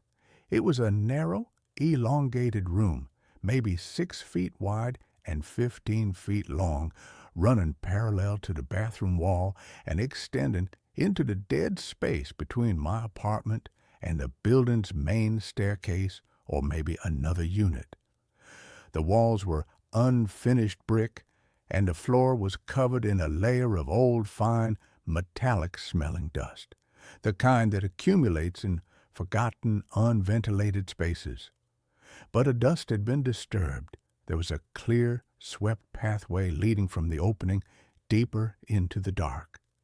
And then I saw the objects. The first thing I registered was a sleeping cot, a simple canvas military-style bed positioned in the furthest corner. It was neatly made, but the pillow was dented, the blanket slightly rumpled, a clear sign of recent use. Next to the cot, there was a makeshift shelf fashioned from a piece of old wood placed atop 2 stacked bricks, and on that shelf a few personal items: a small tarnished silver cup, a worn, paper-covered book that I couldn't make out the title of, and next to the shelf, tucked discreetly against the wall, a 5-gallon plastic bucket, presumably for sanitary purposes. But the detail that locked the horror in my throat, freezing the air in my lungs, was the tray. Placed near the opening, directly facing where the mirror had been, was a small silver-rimmed tea tray. On it sat a ceramic plate with half a tuna salad sandwich, neatly cut and covered with a piece of plastic wrap. It wasn't moldy. The bread hadn't gone stale. It had been left there at most a few hours prior. Someone was living here. Someone had been living here today. I took a step back, the phone slipping in my sweaty hand. The person who lived here was not a vagrant who had broken in. This room was an architectural anomaly, a permanent hidden space accessed through a secret hole in my wall, a hole that was covered by a massive, centuries-old mirror. The occupant had to have known the architecture, had to have a key, or an incredible talent for stealth. Then my eyes snapped back to the opening, and specifically to the inner side of the mirror frame that was now resting on my floor. I ran my fingers over the glass. On the side that had faced the wall where the archway was, there was a patch of clear, pristine glass about the size of a small window pane. The rest of the backing was opaque and silvery, but this one section had been chemically stripped, replaced by a specialized translucent film. It wasn't a mirror on that side at all. It was a cleverly disguised one-way window. The realization hit me like a physical blow, a rush of nausea that made the already close air of the bathroom feel suffocating. I hadn't just been looking at my reflection for the past 2 months. I had been observed. Every morning, shaving, brushing my teeth, staring into the glass, I hadn't been alone. The person inside had been watching me, their cot positioned perfectly so that my face, my routine, the minutiae of my solitary life were their entertainment, their window to the outside world. The slight distortion I had always complained about was the result of the crude one-way film, not the age of the glass. The cold spot was their breathing, their body temperature, their proximity to the pain. I scrambled out of the bathroom, shutting the door and locking it with a desperate, frantic click of the cheap brass bolt. I called the police. When they arrived, they were skeptical. They were thorough, though, and they crawled into the space. They found the cot, the bucket, the shelf. But the sandwich was gone. The plate was empty, wiped clean. The book was closed and pushed further back on the shelf. The police found no fingerprintable surfaces, no documents, no evidence of a crime beyond trespassing. They theorized it was a transient, a squatter who knew the old building's layout, who had been hiding there, and who had fled when I started removing the mirror. They taped off the area, filed a report that mentioned a likely unhoused individual, and left. I knew they didn't believe the part about the one-way mirror, suggesting I was overreacting due to the shock. I didn't replace the mirror. I couldn't. Instead, I boarded up the archway with 2x4s and several layers of drywall, sealing the opening with a thick coat of plaster, the smell of which was meant to replace the metallic dust I had smelled. I tried to convince myself it was over, that the person had fled the building, but the knowledge of the hidden room had irrevocably altered my reality. That's when the sounds began. They weren't coming from the sealed-up mirror room, or at least not only from there. They came from the walls, not the loud, familiar creaks of an old building settling, but soft, dry, insidious noises. A faint, rhythmic scrabbling like fingernails on dusty plaster, or the movement of a tiny animal, but too controlled, too deliberate to be a mouse. A soft, measured thump-tap slide, a sound that seemed to be traveling in the dead spaces between the joists, the service shafts, and the vertical pipes of the ancient heating system. I would be reading in my living room, and the sound would be directly behind the bookcase. I would be in my kitchen, and it would seem to emanate from the space between the cupboard and a wall. I realized the mirror room wasn't the person's only space. It was their observatory. Their home was the entire forgotten, hidden infrastructure of the building, a complex, dark network of architectural dead space that was only accessible to someone impossibly small, flexible, and utterly silent.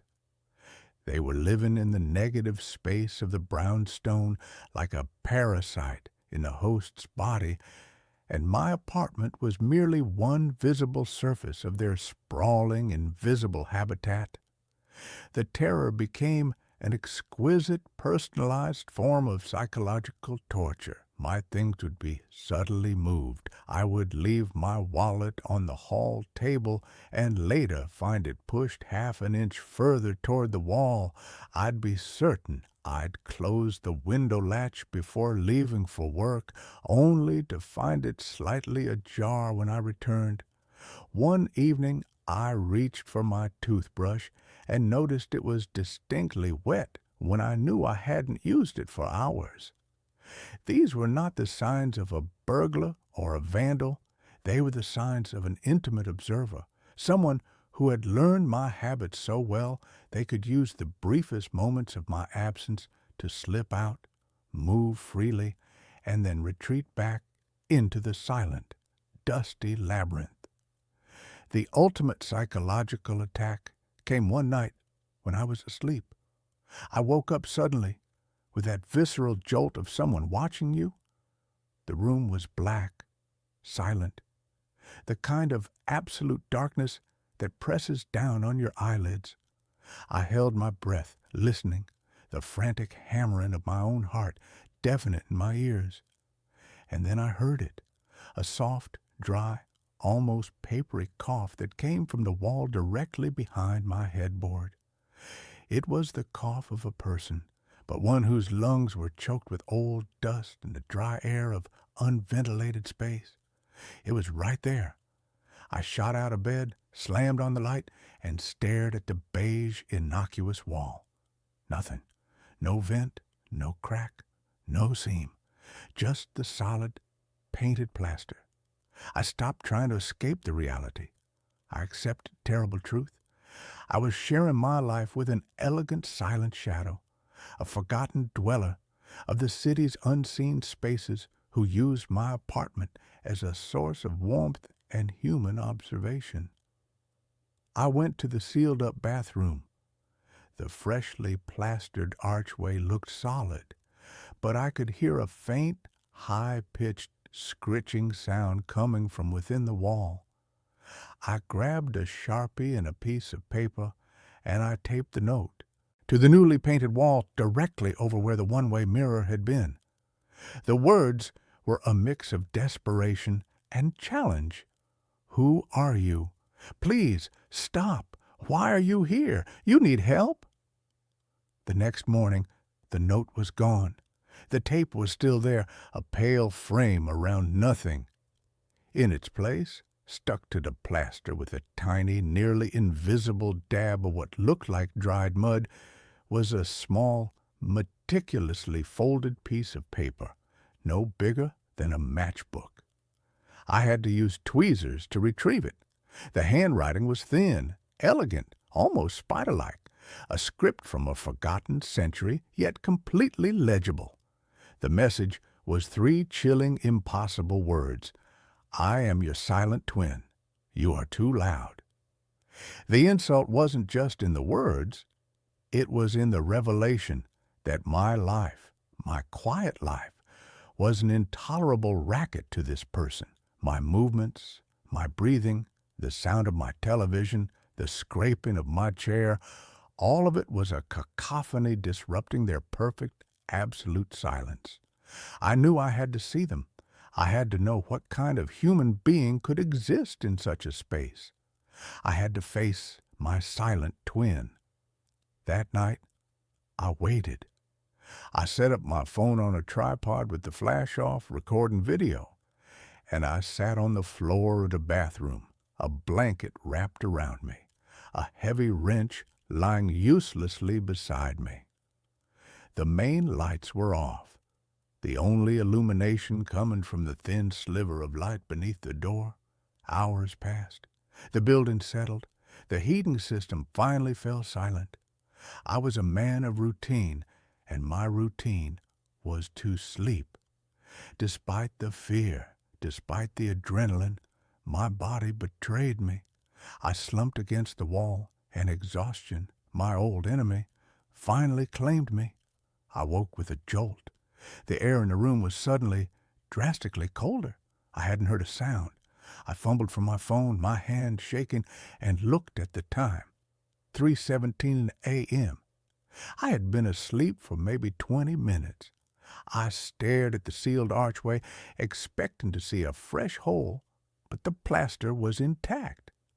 The scrabbling sound, however, was back, and it was loud, no longer behind the plaster, but right next to me. I realized the sound was coming from the air vent near the floor, the old cast-iron grill on the baseboard that fed the heating system. I spun around, wrench in hand, and focused the dim light of the phone screen on the vent. It wasn't just a sound. The vent cover was slightly ajar, tilted outward at a small, impossible angle, and from the thin black gap created by that angle, something was moving. It was a person, impossibly thin, dressed in layers of old dusty gray fabric that seemed to blend perfectly with the shadows and the dirty plaster. Their face was a pale, wedge-shaped mask, their hair matted with dust, but their eyes were the thing that held me. They were huge, dinner-plate-sized, dilated to absolute blackness, reflecting the pinprick of my phone light like twin black mirrors. They were the eyes of a creature accustomed to near-absolute, perpetual darkness, eyes that found my faint illumination blinding. They were not menacing. They were terrified. They froze, seeing me, the light, the weapon. For a single, terrifying second, our lives intersected, the man of the light, the man of the dark. And then, with an impossible fluidity, a speed that defied the limits of the human skeleton, the creature slid backward, not running, but smoothly retreating, pulling their thin, dusty body through the narrow ventilation grill. I heard the sound of dry, brittle bones flexing and the rustle of old cloth. The cast-iron grill, which was heavy and usually required a screwdriver to move, pulled itself shut with a soft, decisive click. I sat there for an hour, the light blazing, the wrench still in my hand, staring at the perfectly closed vent. I knew I couldn't report this. I knew the police would institutionalize me. I knew I was not safe. I moved out the next day. I left the furniture, the keys, everything. I moved to a sleek, modern glass and steel apartment tower, a sterile world of new construction where there are no hidden spaces, no old service shafts, no architectural dead zones for a shadow dweller to hide. I live on the 22nd floor, surrounded by sealed walls and new HVAC systems. But I am not free. Every rhythmic thrum of the building's central air conditioning sends a cold wave of panic through me. Every shadow cast by the city lights at night seems to hold a shape that is impossibly thin. I jump at the sound of the elevator moving in the wall, and 1 month ago, a letter was forwarded to my new address from the old brownstone. It was a standard-sized envelope, the paper smelling faintly of ozone and old metallic dust. Inside, there was a single, meticulously folded piece of paper, the same spider-like script. I miss the quiet routine of your sleep. The new walls are too thin. You are still too loud. My terror is now complete. He is not in the walls of the brownstone anymore. He is not a squatter. He is a predator or perhaps a shadow twin, and he has been following me.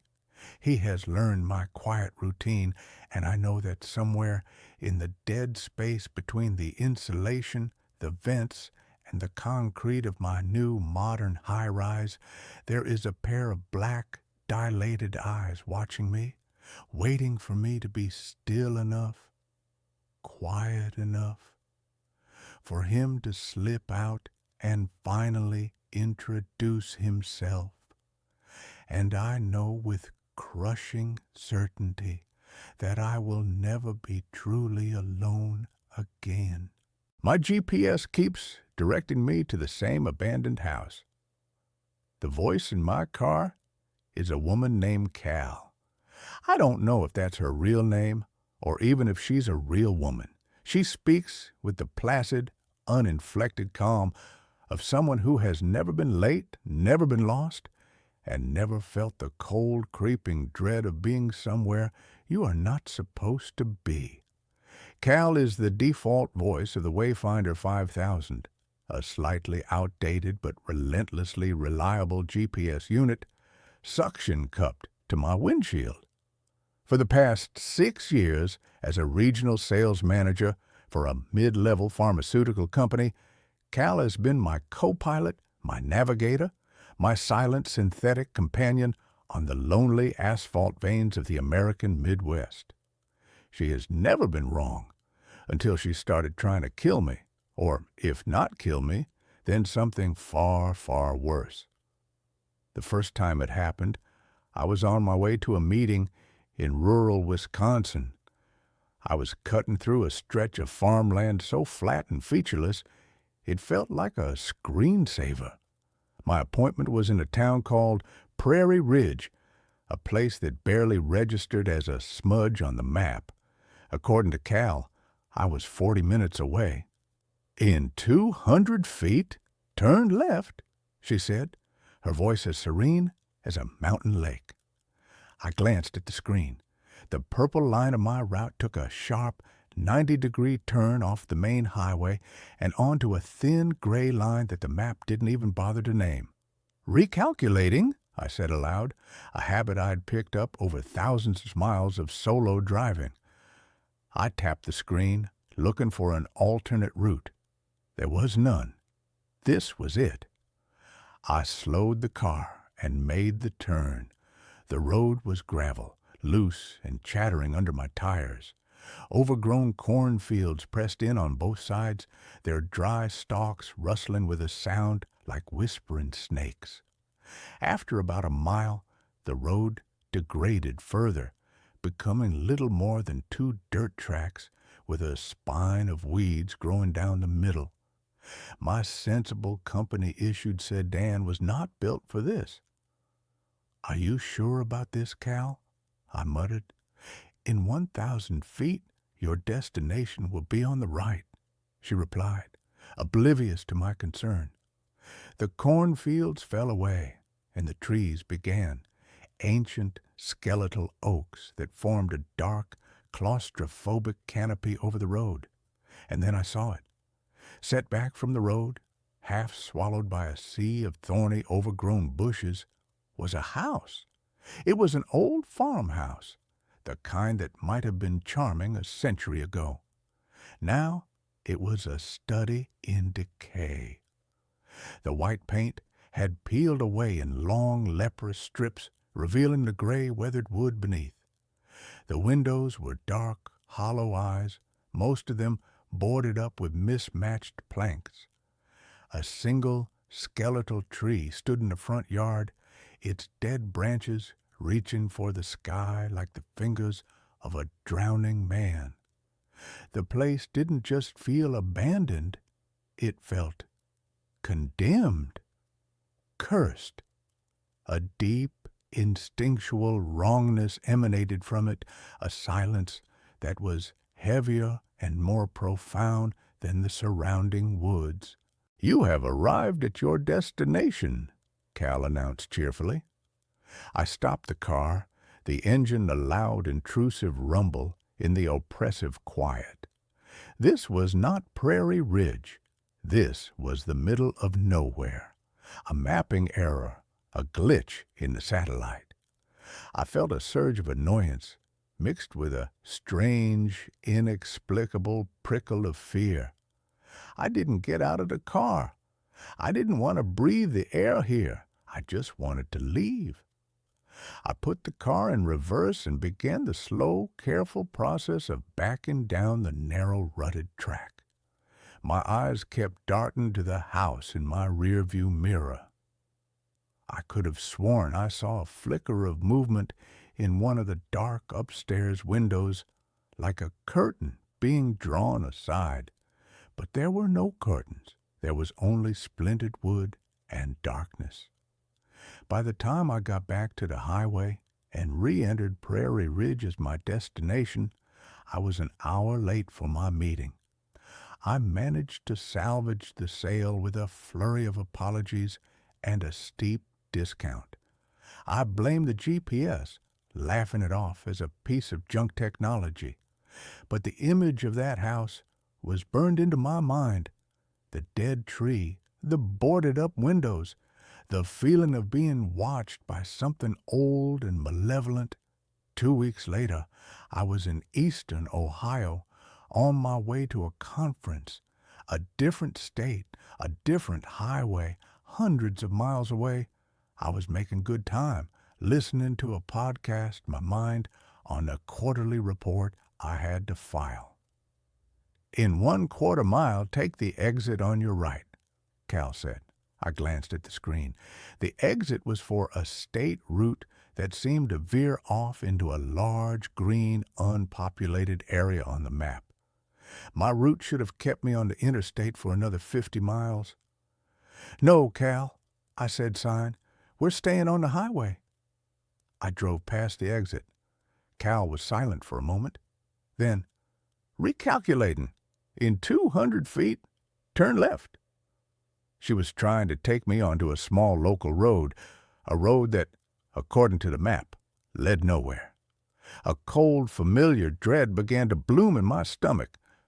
Recalculate to avoid back roads, I said, my voice sharp. Route recalculated, she replied. In 1,000 feet, perform a U-turn where possible. For the next 10 minutes, we were locked in a battle of wills. Every route she suggested was a circuitous, nonsensical path that tried to steer me off the main road and into the rural unknown. She was like a horse that refused to be led, stubbornly trying to bolt for some unseen, familiar stable. Finally, in a fit of frustration, I unplugged the Wayfinder 5000 and threw it onto the passenger seat. I used my phone's mapping app for the rest of the trip. As I lay in my sterile, anonymous hotel room that night, I couldn't sleep. I picked up the Wayfinder and plugged it back in. The screen flickered to life. The map showed my current location, a little blue dot in the heart of the city.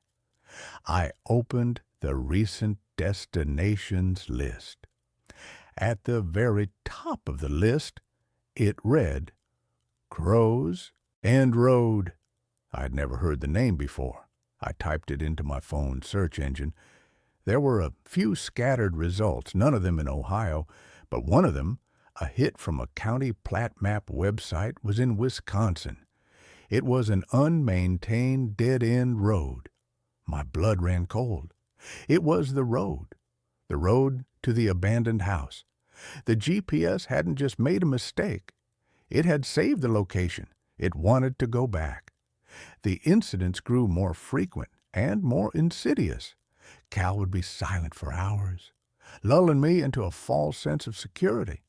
And then, at a crucial intersection, she would give a last-second incorrect instruction, trying to divert me. It became a constant low-level war. I began to hate the sound of her calm, pleasant voice. It was the voice of a saboteur, a traitor, in my own car.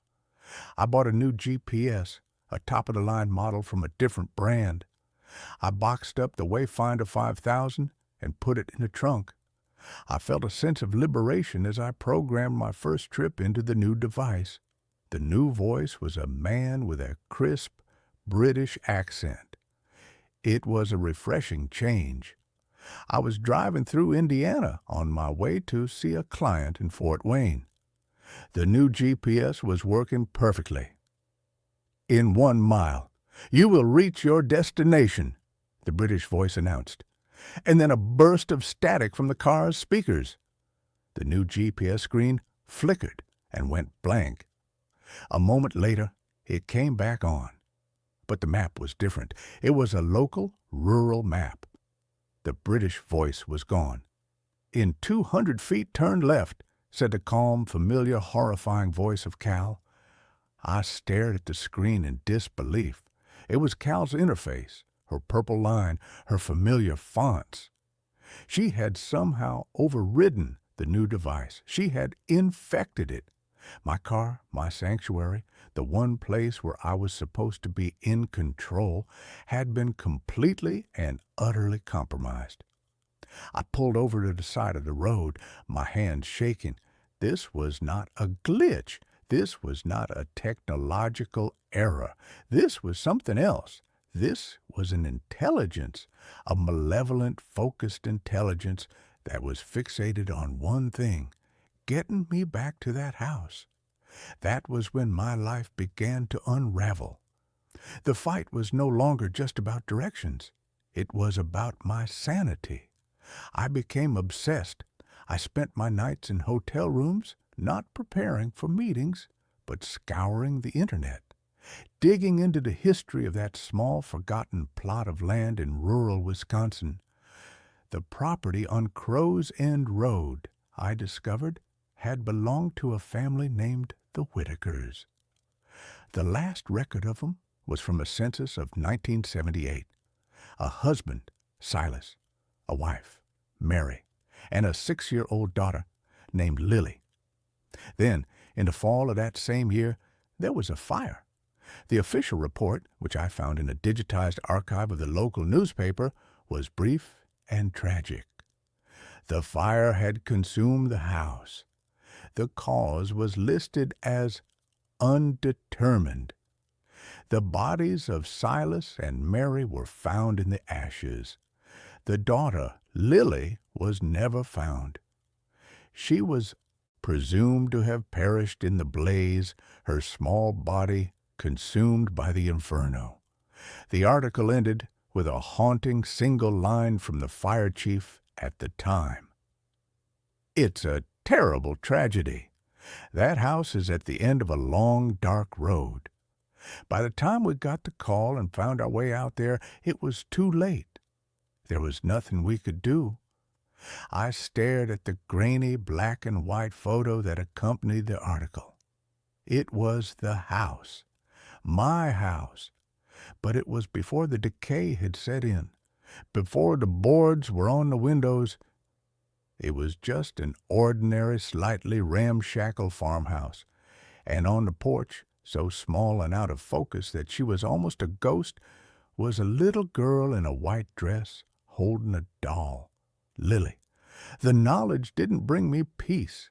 It brought a deeper, colder dread. The house wasn't just an abandoned building. It was a tomb, a place of profound, unresolved tragedy. And for some reason, its ghost had latched onto my GPS. The haunting escalated. Cal began to speak to me even when the GPS was turned off. I'd be driving in silence, and her voice would suddenly emanate from the car's speakers, soft and clear. "Are you lost, Alan?" she'd ask. My name is Alan. I had never programmed my name into the device. The first time it happened, I almost drove off the road. I tore the GPS from the windshield, unplugged it, and threw it in the trunk, burying it under a suitcase. But her voice still came through the speakers. She was in the car's Bluetooth system, in its very wiring. She began to use details from my life. "Sarah is wondering when you will be home," she said one night as I was driving through a rainstorm. Sarah was my wife. Emily has a piano recital on Friday. You shouldn't miss it." Emily was my 7-year-old daughter. The voice was using my own life, my love for my family, as a weapon against me, a way to anchor my fear to make it more real. My work suffered. I missed meetings. I lost clients. I was constantly exhausted, living on a knife's edge of paranoia and fear. My boss put me on probation. I tried to explain, but how do you tell your boss that your car is haunted by a ghost who is obsessed with a tragic fire from the 1970s? My home life, my sanctuary, began to crumble. Sarah knew something was wrong. I was distant, jumpy, prone to long, silent stares out the window. I had lost weight. I had dark, bruised-looking circles under my eyes. "Alan, what is it?" she asked one night, her voice full of a worry that was beginning to curdle into frustration. "You're like a ghost. You're here, but you're not. Are you having an affair?" The question was so mundane, so normal, it was almost a relief. "No," I said, the word coming out as a choked, hollow sound. "God, no, it's the driving. I'm just burned out." It was a weak, pathetic lie, and we both knew it. The distance between us grew. A cold, silent canyon, carved out by a secret I couldn't share. How could I tell her that I was terrified to get in my car? That I had started taking rental cars to my meetings, only to have Cal's voice eventually bleed through their speakers, too. She was not tied to the device. She was tied to me. The dream started. I would be in the house. It was no longer abandoned, but filled with a thick, acrid smoke that stung my eyes and choked my lungs. I could hear a child crying, a thin, terrified wail that seemed to come from the walls themselves. I would try to find her, stumbling through the smoke-filled rooms, my hands outstretched, but the layout of the house would shift and change, a maddening architectural nightmare. I would always wake up just as I reached the door to the nursery, my hand on the hot brass knob, the sound of the girls weeping on the other side. I knew I was approaching a breaking point. I was losing my job, my wife, my mind. I was a man being haunted into oblivion. I had two choices. I could let it destroy me, or I could confront it. I had to go back to the house. I had to go to Crow's End Road, not as a lost, accidental tourist, but as a man looking for an answer. I had to understand why this was happening to me, why I had been chosen. I told Sarah I was going on a weekend sales retreat. Another lie to add to the growing pile. I got in my car. This time, I didn't fight it. I plugged in the Wayfinder 5000. Its screen cracked from one of my more violent attempts to silence it. "Navigate to last destination," I said, my voice a resigned, trembling whisper. "Navigating to Crow's End Road," Cal replied, her voice sounding for the very first time something like satisfied. The drive was 5 hours. Cal was silent the entire way, a quiet, expectant presence. As I turned off the highway and onto the familiar gravel road, a thick, unnatural fog rolled in, blanketing the cornfields in a shroud of gray. The world grew silent, my car the only moving thing in a dead, quiet landscape. When I arrived, the house looked different. The decay was the same, but the wrongness I had felt before was now a palpable, physical presence. It was a low, humming vibration in the air, a pressure against my eardrums. It was the feeling of a place that was awake and waiting. I got out of the car. The air was cold and smelled of damp earth and something else. Smoke. A faint, phantom smell of old, cold smoke. I walked up the rotten, sagging steps of the porch. The front door was ajar, hanging from a single rusted hinge. I pushed it open and stepped inside. The interior was a wreck. Dust as thick and soft as gray snow covered everything. The furniture was draped in cobwebs that looked like funeral shrouds. In the center of the living room, there was a large, dark stain on the floorboards where the fire had burned hottest. My eyes were drawn to the staircase. It led up into a darkness that felt solid, absolute.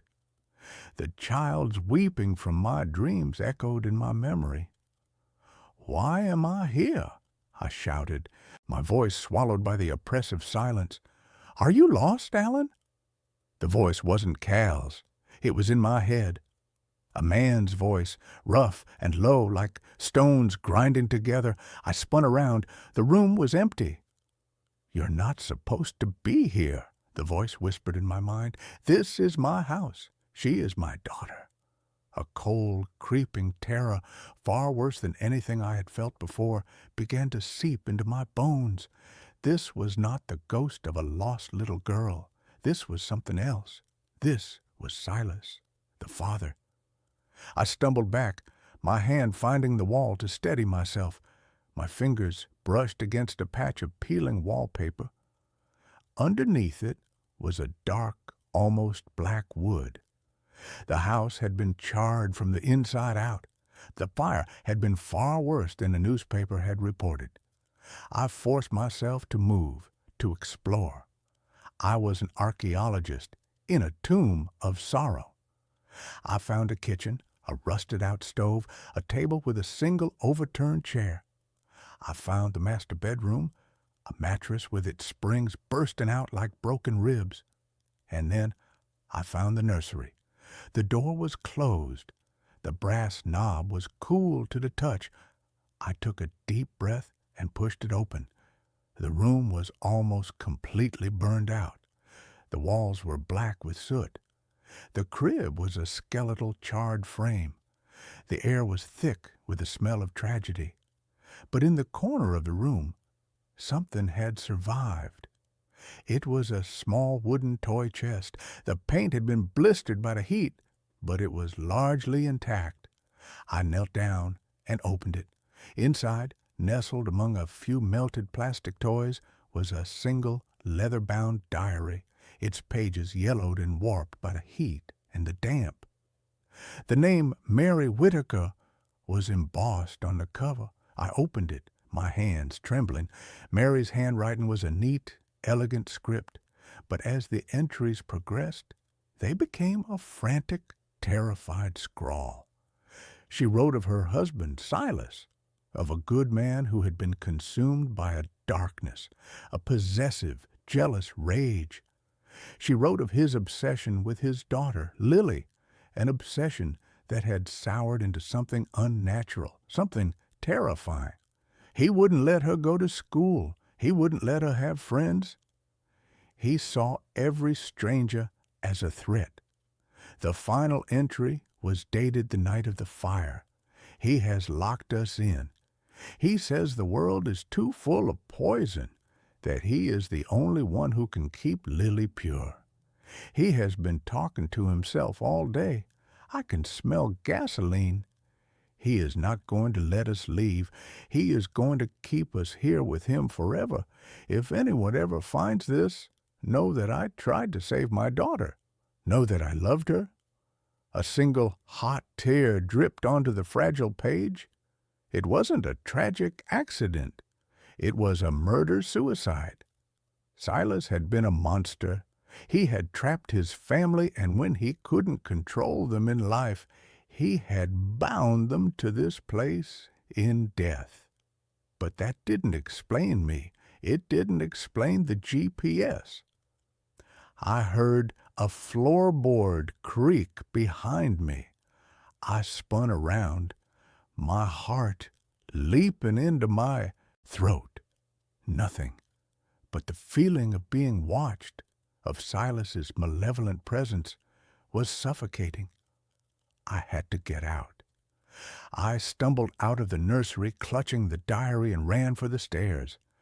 As I reached the bottom step, I saw it. On a small, dusty table by the front door, half hidden under a pile of rotted mail, was an object that had no business being there. It was a Wayfinder 5000 GPS unit, the exact same model as mine. Its screen was cracked, and it was caked in dust and grime, but it was unmistakable. And then the final, horrifying piece of the puzzle clicked into place.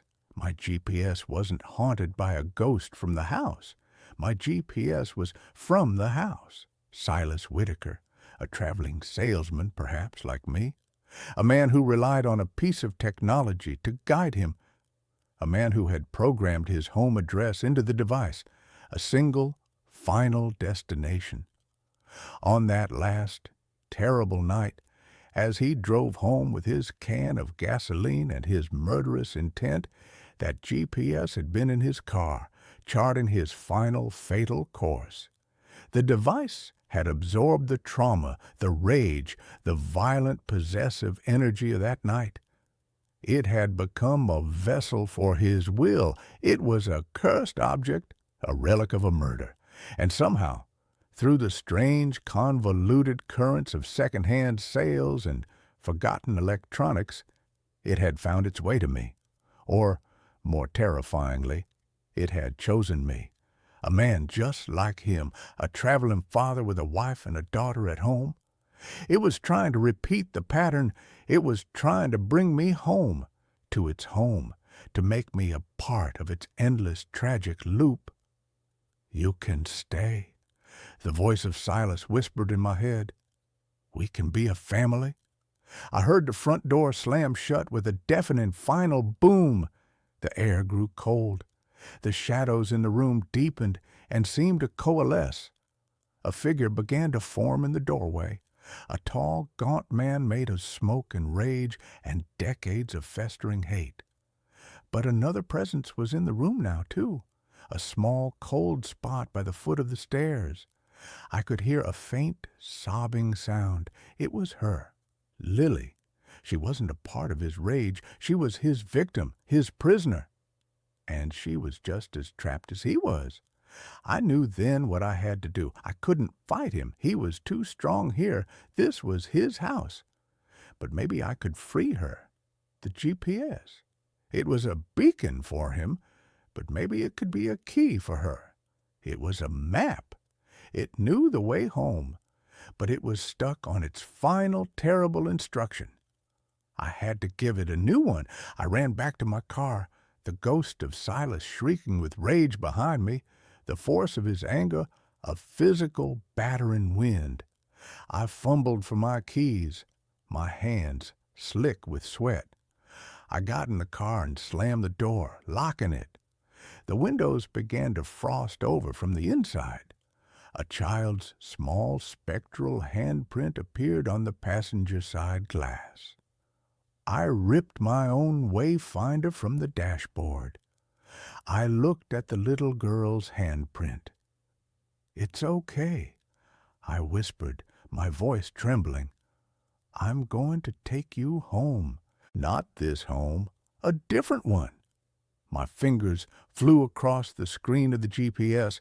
I went into the settings, into the saved addresses. Under Home, it listed the coordinates for Crow's End Road. I deleted it. Then I typed in a new address. My address. The address where my wife and daughter were waiting. The address that, for the past few months, I had been too terrified to even think about. "Set destination to home," I said, my voice firm. The screen flickered. The ghost of Silas roared, and the car shook violently, as if in the grip of a giant, unseen hand. For a moment, the map showed the twisted, impossible route back to the farmhouse. But then something shifted. A new, clean, purple line appeared on the screen, leading away from this place of horror, leading back towards the highway, back towards the world of the living. "Navigating to home," Cal said. Her voice was different.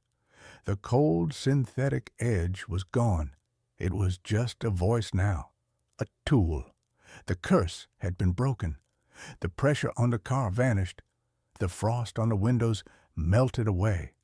The small, spectral handprint faded. I looked in my rearview mirror.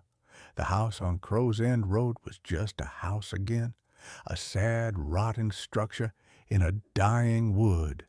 The profound, malevolent wrongness was gone. I had not defeated the ghost of Silas Whittaker.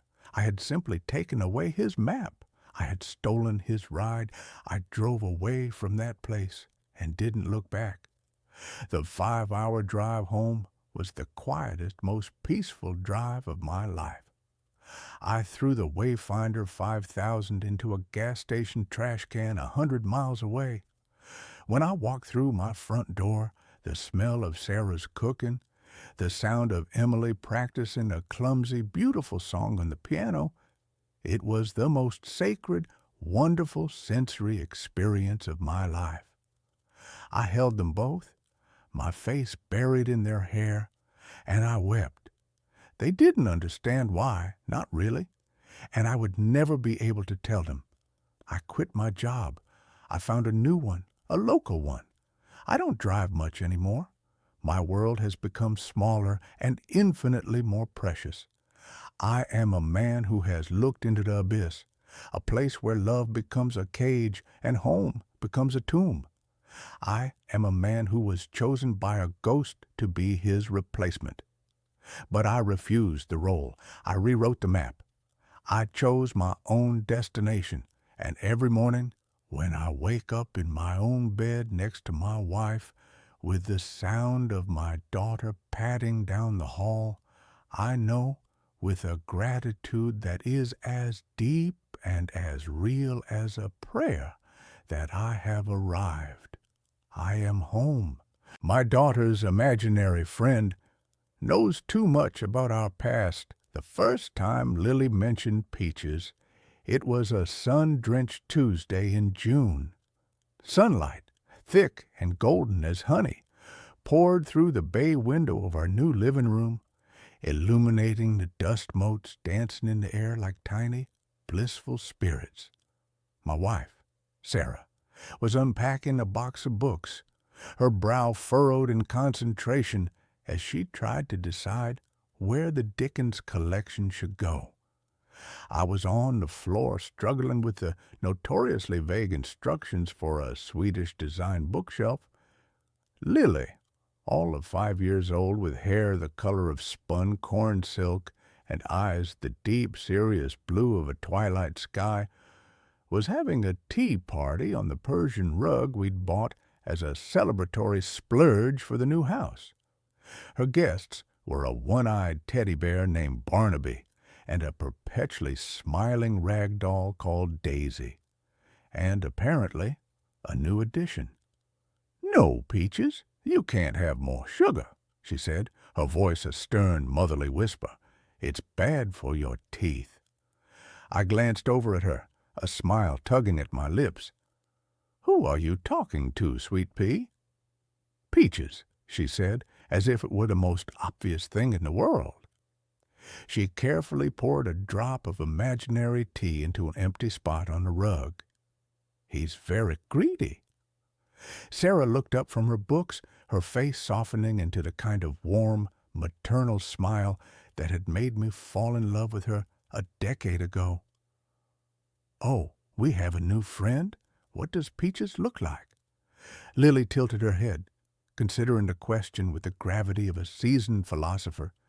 "He's long," she said finally, "and he wears patchy clothes, like a scarecrow. And he's sad, I think. His face is all smudgy. An imaginary friend. The parenting books we'd devoured had told us to expect this. It was a normal, healthy part of a child's development, a sign of a vibrant imagination. We smiled at each other over Lily's head, a silent, shared moment of parental pride. Our little girl was creative. She was bright. She was normal. After everything we had been through, normal was the most beautiful word in the English language. We'd bought this house to be our fortress of normal. It was a two-story colonial on a quiet, tree-lined street in a town where nobody knew our names. It was a deliberate, calculated escape from the city, from the ghosts of our old life, from the constant low-level hum of anxiety that had become the soundtrack to our marriage. This house, with its fresh coat of dove-gray paint and its sprawling backyard, was meant to be a new beginning, a place where the past couldn't find us. For a few weeks it was. Peaches became a fixture in our home. An extra invisible place was set at the dinner table. Lily would leave the bathroom door ajar so Peaches could get out. She would tell us stories about him, strange, disjointed narratives. Peaches lived in the walls, she said. He used to live in a dark, wet place. He was always cold. We'd nod and smile, playing along, marveling at the intricate world she was building. The detail about him being smudgy and sad was a little melancholic, maybe, but kids have a flair for the dramatic. We wrote it off as a harmless quirk, the first tremor, the first sign that the foundations of our new, normal life were built on something deeply unstable, came on a rainy Saturday. We were supposed to go to the town's Founders' Day picnic, but a sudden thunderstorm had trapped us indoors. I was trying to teach Lily how to play checkers, and she was, as usual, making up her own far more interesting rules. "Daddy," she said, moving one of my red checkers diagonally and then taking it off the board. "King me." "That's not how it works, sweetie," I laughed. "You have to get to my side of the board first." She looked down at the board. Her little brow crinkled. Then she looked up at me, her blue eyes eerily focused. "Peaches says you don't like to play by the rules either." My hand, which had been hovering over the board, froze. A faint, cold prickle ran up my spine. "What do you mean, honey?" "He says you took a shortcut once," she continued, her voice a perfect mimicry of innocent conversation. "On the old road, the one with all the rocks. You were in a hurry." She pushed another one of my checkers off the board. "You were going very, very fast." The air in the room suddenly felt thin and sharp. The sound of the rain against the windows faded to a dull roar in my ears. The old road, the one with all the rocks, the old quarry road. It had been 7 years, but the memory was branded onto the inside of my skull. A dark, winding ribbon of asphalt, slick with rain, hemmed in by woods on one side and a sheer drop on the other. A shortcut we should never have taken. I forced a laugh. It came out sounding brittle and strange. "I don't know what you're talking about, Lily-bug. Peaches has a funny imagination." I looked over at Sarah, who was curled on the sofa with a magazine. She had heard. I could see it in the way her shoulders had tensed, in the way her hands were gripping the magazine so tightly her knuckles were white. Her eyes met mine, and for a fleeting second I saw it. The same cold, stomach-dropping fear that was currently coursing through my veins. But she blinked, and it was gone, replaced by a practiced, placid neutrality. Later that night, when Lily was asleep, I brought it up. We were in the kitchen, the only light coming from the small lamp over the sink, which cast long, distorted shadows across the room. "What Lily said today," I began, my voice low, "about the quarry road." Sarah didn't look at me. She kept her back to me, scrubbing a pot with a furious circular motion. "She's 5, Tom. She hears things. We've probably talked about it when we thought she was asleep." You know how kids are. They're like little sponges. When have we ever talked about that night? I demanded, my voice rising. When? We made a promise, Sarah. We buried it. We never speak of it. Then it was a coincidence, she said, her voice tight. She turned off the water and placed the pot on the drying rack with a sharp, definitive clatter. A creepy, horrible coincidence, but that's all it was. It has to be. She turned to face me, and her eyes were pleading. She was begging me to believe her, to let her keep the comfortable blanket of denial wrapped around us. I wanted to believe her. God, I wanted to more than anything, to dismiss it, to rationalize it, to file it away as a creepy but meaningless event. So I nodded. I agreed. For her, for us, for the fragile new life we were trying to build. But as I lay in bed that night, listening to the rain and the creaks and groans of our new house, I couldn't shake the image of Lily's serious blue eyes. And I couldn't silence the question that was screaming in the back of my mind. Who the hell was Peaches? The coincidences began to pile up, each one a small, sharp stone added to the growing mountain of my dread.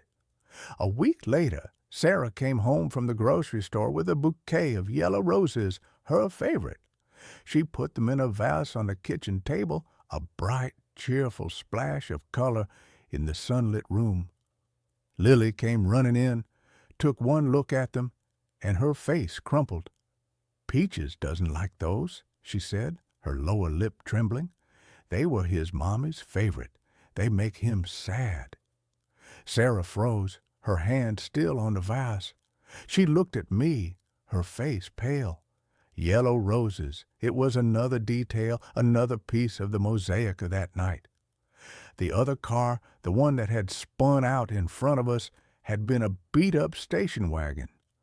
The back was filled with groceries, spilled all over the road, and there had been a bouquet of yellow roses scattered and broken on the wet asphalt, their bright petals bruised and dirt-stained.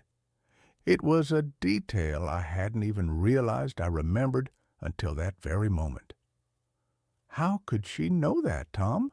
Sarah whispered later, after we'd managed to calm a hysterical Lily down by moving the flowers outside. "How?" "She couldn't," I said, my voice hollow. The rationalizations were getting harder and harder to construct. The coincidences were straining the laws of probability to their breaking point. Peach's presence grew stronger, his descriptions more vivid. He wasn't just long and patchy anymore. According to Lily, his hair was the color of mud. He had a big, ugly cut on his forehead that never went away, and one of his shoes was missing. He was always looking for his other shoe. I started watching Lily obsessively. I'd stand in the hallway just out of sight and listen to her one-sided conversations in her playroom. Her voice would be light and cheerful, but the things she said, the things Peaches was supposedly telling her, were chilling. "No, I can't ask them that, Peaches. That's a secret, because secrets are supposed to be quiet. I don't know why they didn't stop. Maybe they were scared." My blood ran cold. I felt like an insect trapped under glass, being watched by something ancient and malevolent. This thing, this Peaches, wasn't a product of Lily's imagination. It was an intrusion. It was something that had attached itself to her, something that was using her as a mouthpiece to terrorize us. The physical manifestation started subtly. A photograph from our wedding, which sat on the mantelpiece, would be turned face down. A single muddy footprint, too large to be Lily's, would appear on the welcome mat, even when it hadn't rained. The temperature in Lily's room would sometimes drop suddenly, becoming unnaturally cold, making the hairs on my arms stand up. Sarah was trying to hold on to her denial, but it was failing. I could see the terror in her eyes, the dark circles that were forming from sleepless nights. We were becoming ghosts in our own home, speaking in hushed tones, jumping at every creak of the floorboard. The silence between us was growing, filled with the unspoken horror of what was happening and the deeper, older horror of what we had done. The night it all shattered, the night we could no longer pretend, started with a song. I was tucking Lily into bed. She was quiet and withdrawn, as she often was now. She was clutching her one-eyed bear, Barnaby, so tightly her knuckles were white. "Daddy," she whispered, her voice small, "can you sing me the Crooked Man song?" I frowned. "I don't think I know that one, Sweet Pea." "Yes, you do," she insisted. "Peaches says you know it. It was on the radio, the night of the shortcut." And then she started to hum, a broken, off-key little tune. But it was unmistakable. It was an old folk song, one I hadn't heard in years. But it had been playing on the radio that night. I remembered it with a sickening lurch of my stomach. It had been playing right at the moment of impact. The cheerful, jaunty melody had been a grotesque counterpoint to the screech of tires and the sickening crunch of metal on metal. My breath hitched in my chest. I couldn't move. I just stared at my daughter, this perfect, innocent little girl who was humming the theme song to the worst moment of my entire life. "He wants you to remember the other man, Daddy," Lily whispered, her eyes wide in the dim light from the hallway. "Peaches says you left him. You left him in the dark, and he was so cold." That was it. That was the moment the floor gave way. I fled the room, stumbling down the hallway, my heart hammering against my ribs like a trapped bird. I found Sarah in the living room, standing by the window, staring out into the darkness.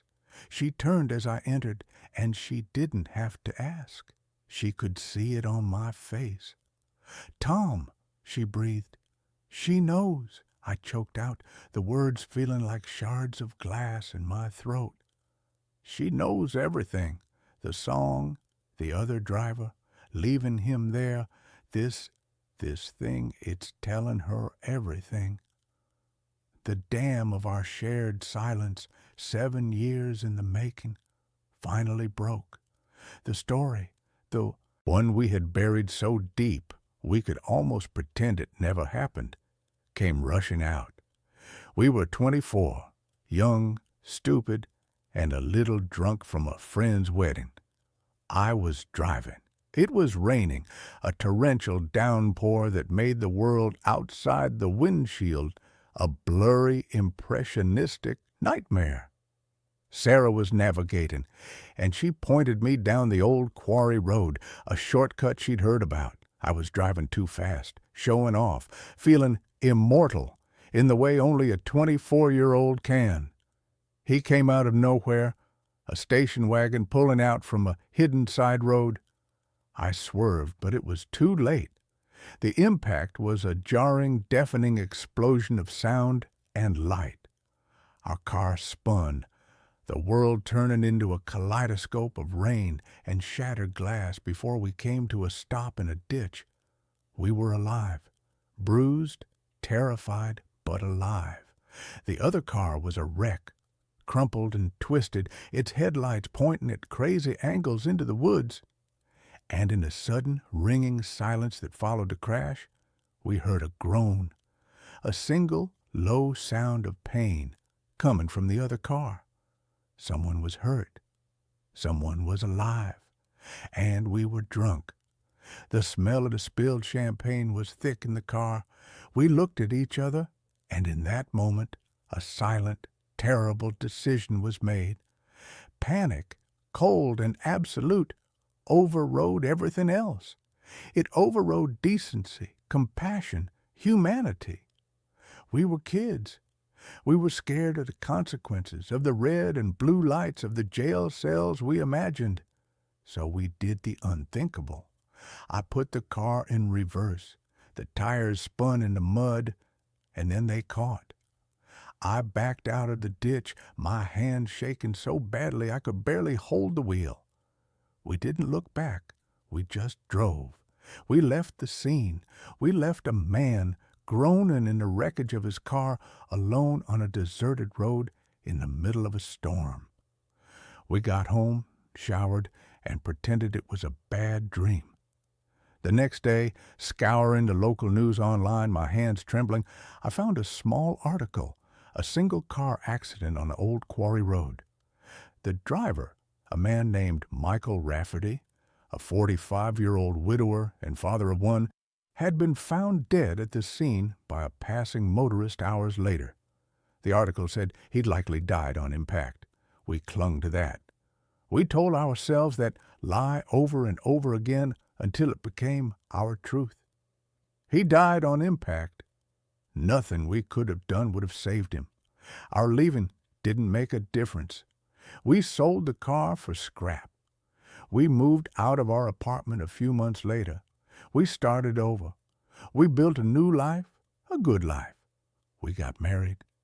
We had Lily, and we buried the ghost of Michael Rafferty so deep that we almost forgot he existed.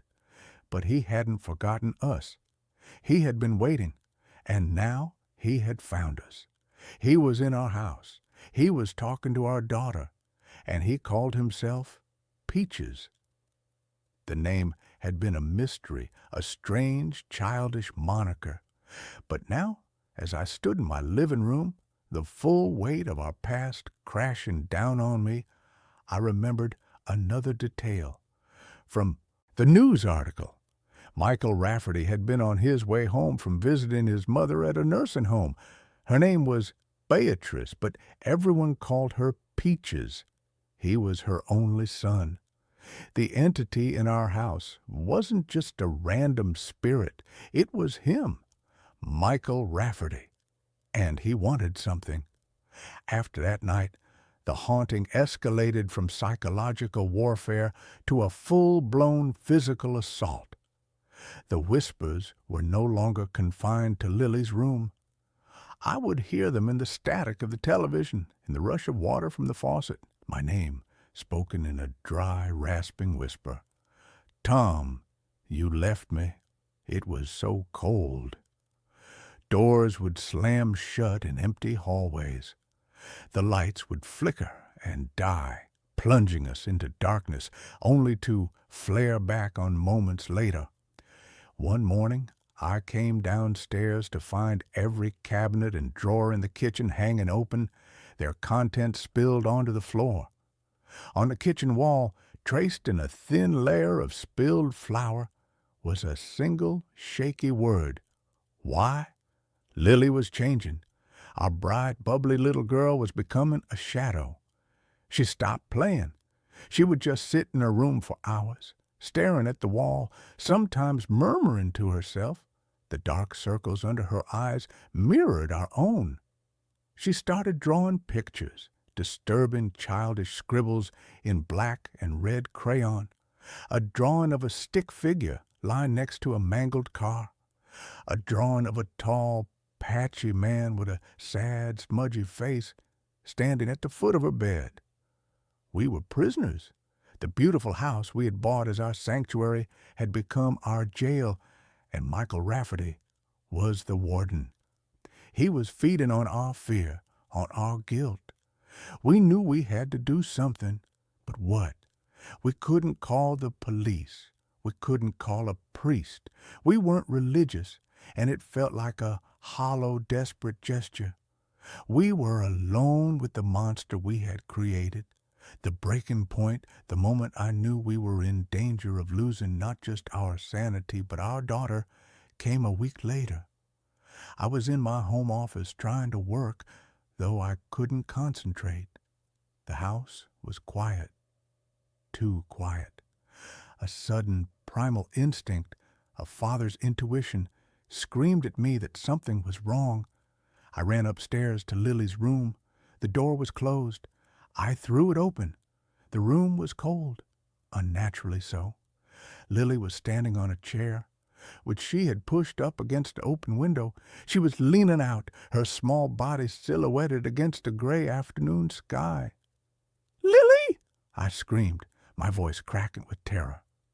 She turned, and for a split second, it wasn't her. Her face was slack, her eyes vacant and dark. Her voice, when it came out, was not the high, sweet voice of a 5-year-old. It was a low, rasping whisper, a sound that was both old and full of a terrible, wet-sounding pain. "He wants to show you how it feels," the voice said, coming from my daughter's lips. "How it feels to fall, how it feels to be broken." I lunged across the room, my heart exploding in my chest. I grabbed her around the waist and pulled her back, stumbling, falling to the floor with her in my arms. She started to cry, real terrified sobs this time. The presence was gone. It was just my daughter, trembling and weeping in my arms. "Daddy, I was scared," she cried. "Peaches was telling me to jump. He said it would be like flying." I held her, rocking her back and forth, my own body shaking uncontrollably. This was it. He wasn't just trying to scare us anymore. He was trying to take our daughter. He was going to make us feel the same pain he had felt, the pain of losing a child. We had left him to die, and now he was going to take the one thing that made our lives worth living. That night, after Lily was asleep in our bed, barricaded between us, Sarah and I finally faced the truth. "We have to leave Tom," she said, her voice a shattered whisper in the dark. "We have to pack a bag and just go. Leave the house. Leave everything." "And go where?" I asked, my own voice hollow with despair. "Don't you see, Sarah? It's not the house. He's not attached to the house. He's attached to us, to our secret. He'll follow us wherever we go. We can't run from this." "Then what do we do?" she sobbed, burying her face in her hands. "What can we possibly do?" I was silent for a long time, the answer forming in my mind, a cold, heavy thing. It was an answer I had been avoiding for 7 years. "We have to tell the truth," I said softly. She looked up at me, her face streaked with tears. "What are you talking about?" "We have to confess," I said, the words tasting like ash. "We have to go to the police. We have to tell them what we did. It's the only way. The secret, the guilt, that's his anchor. It's what's given him his power. If we release it, if we face the consequences, maybe it will set him free, and us." The terror in her eyes was replaced by a different kind of fear, the fear of public shame, of prison, of losing Lily to the system. "Tom, no, we can't. It would destroy our lives. It would destroy Lily's life." "He is destroying Lily's life right now," I retorted, my voice a harsh whisper. "He tried to make her jump out of a window today. What's he going to do tomorrow? We have no choice, Sarah. We either face the justice of the living, or we will be tormented by the justice of the dead for the rest of our lives, and we will lose our daughter in the process." We didn't sleep that night. We just lay there holding each other, with our daughter sleeping between us, the silent, terrible weight of our decision settling over us. As dawn broke, painting the sky in pale, watery shades of gray and pink, we knew what we had to do. But first, there was one more thing. We had to face him, not the police, not yet. We had to face Michael Rafferty. We had to confess to him. We decided to do it in Lily's room. It felt like his territory, the place where he was strongest. We waited until Lily was downstairs watching cartoons, a temporary fragile truce having settled over the house.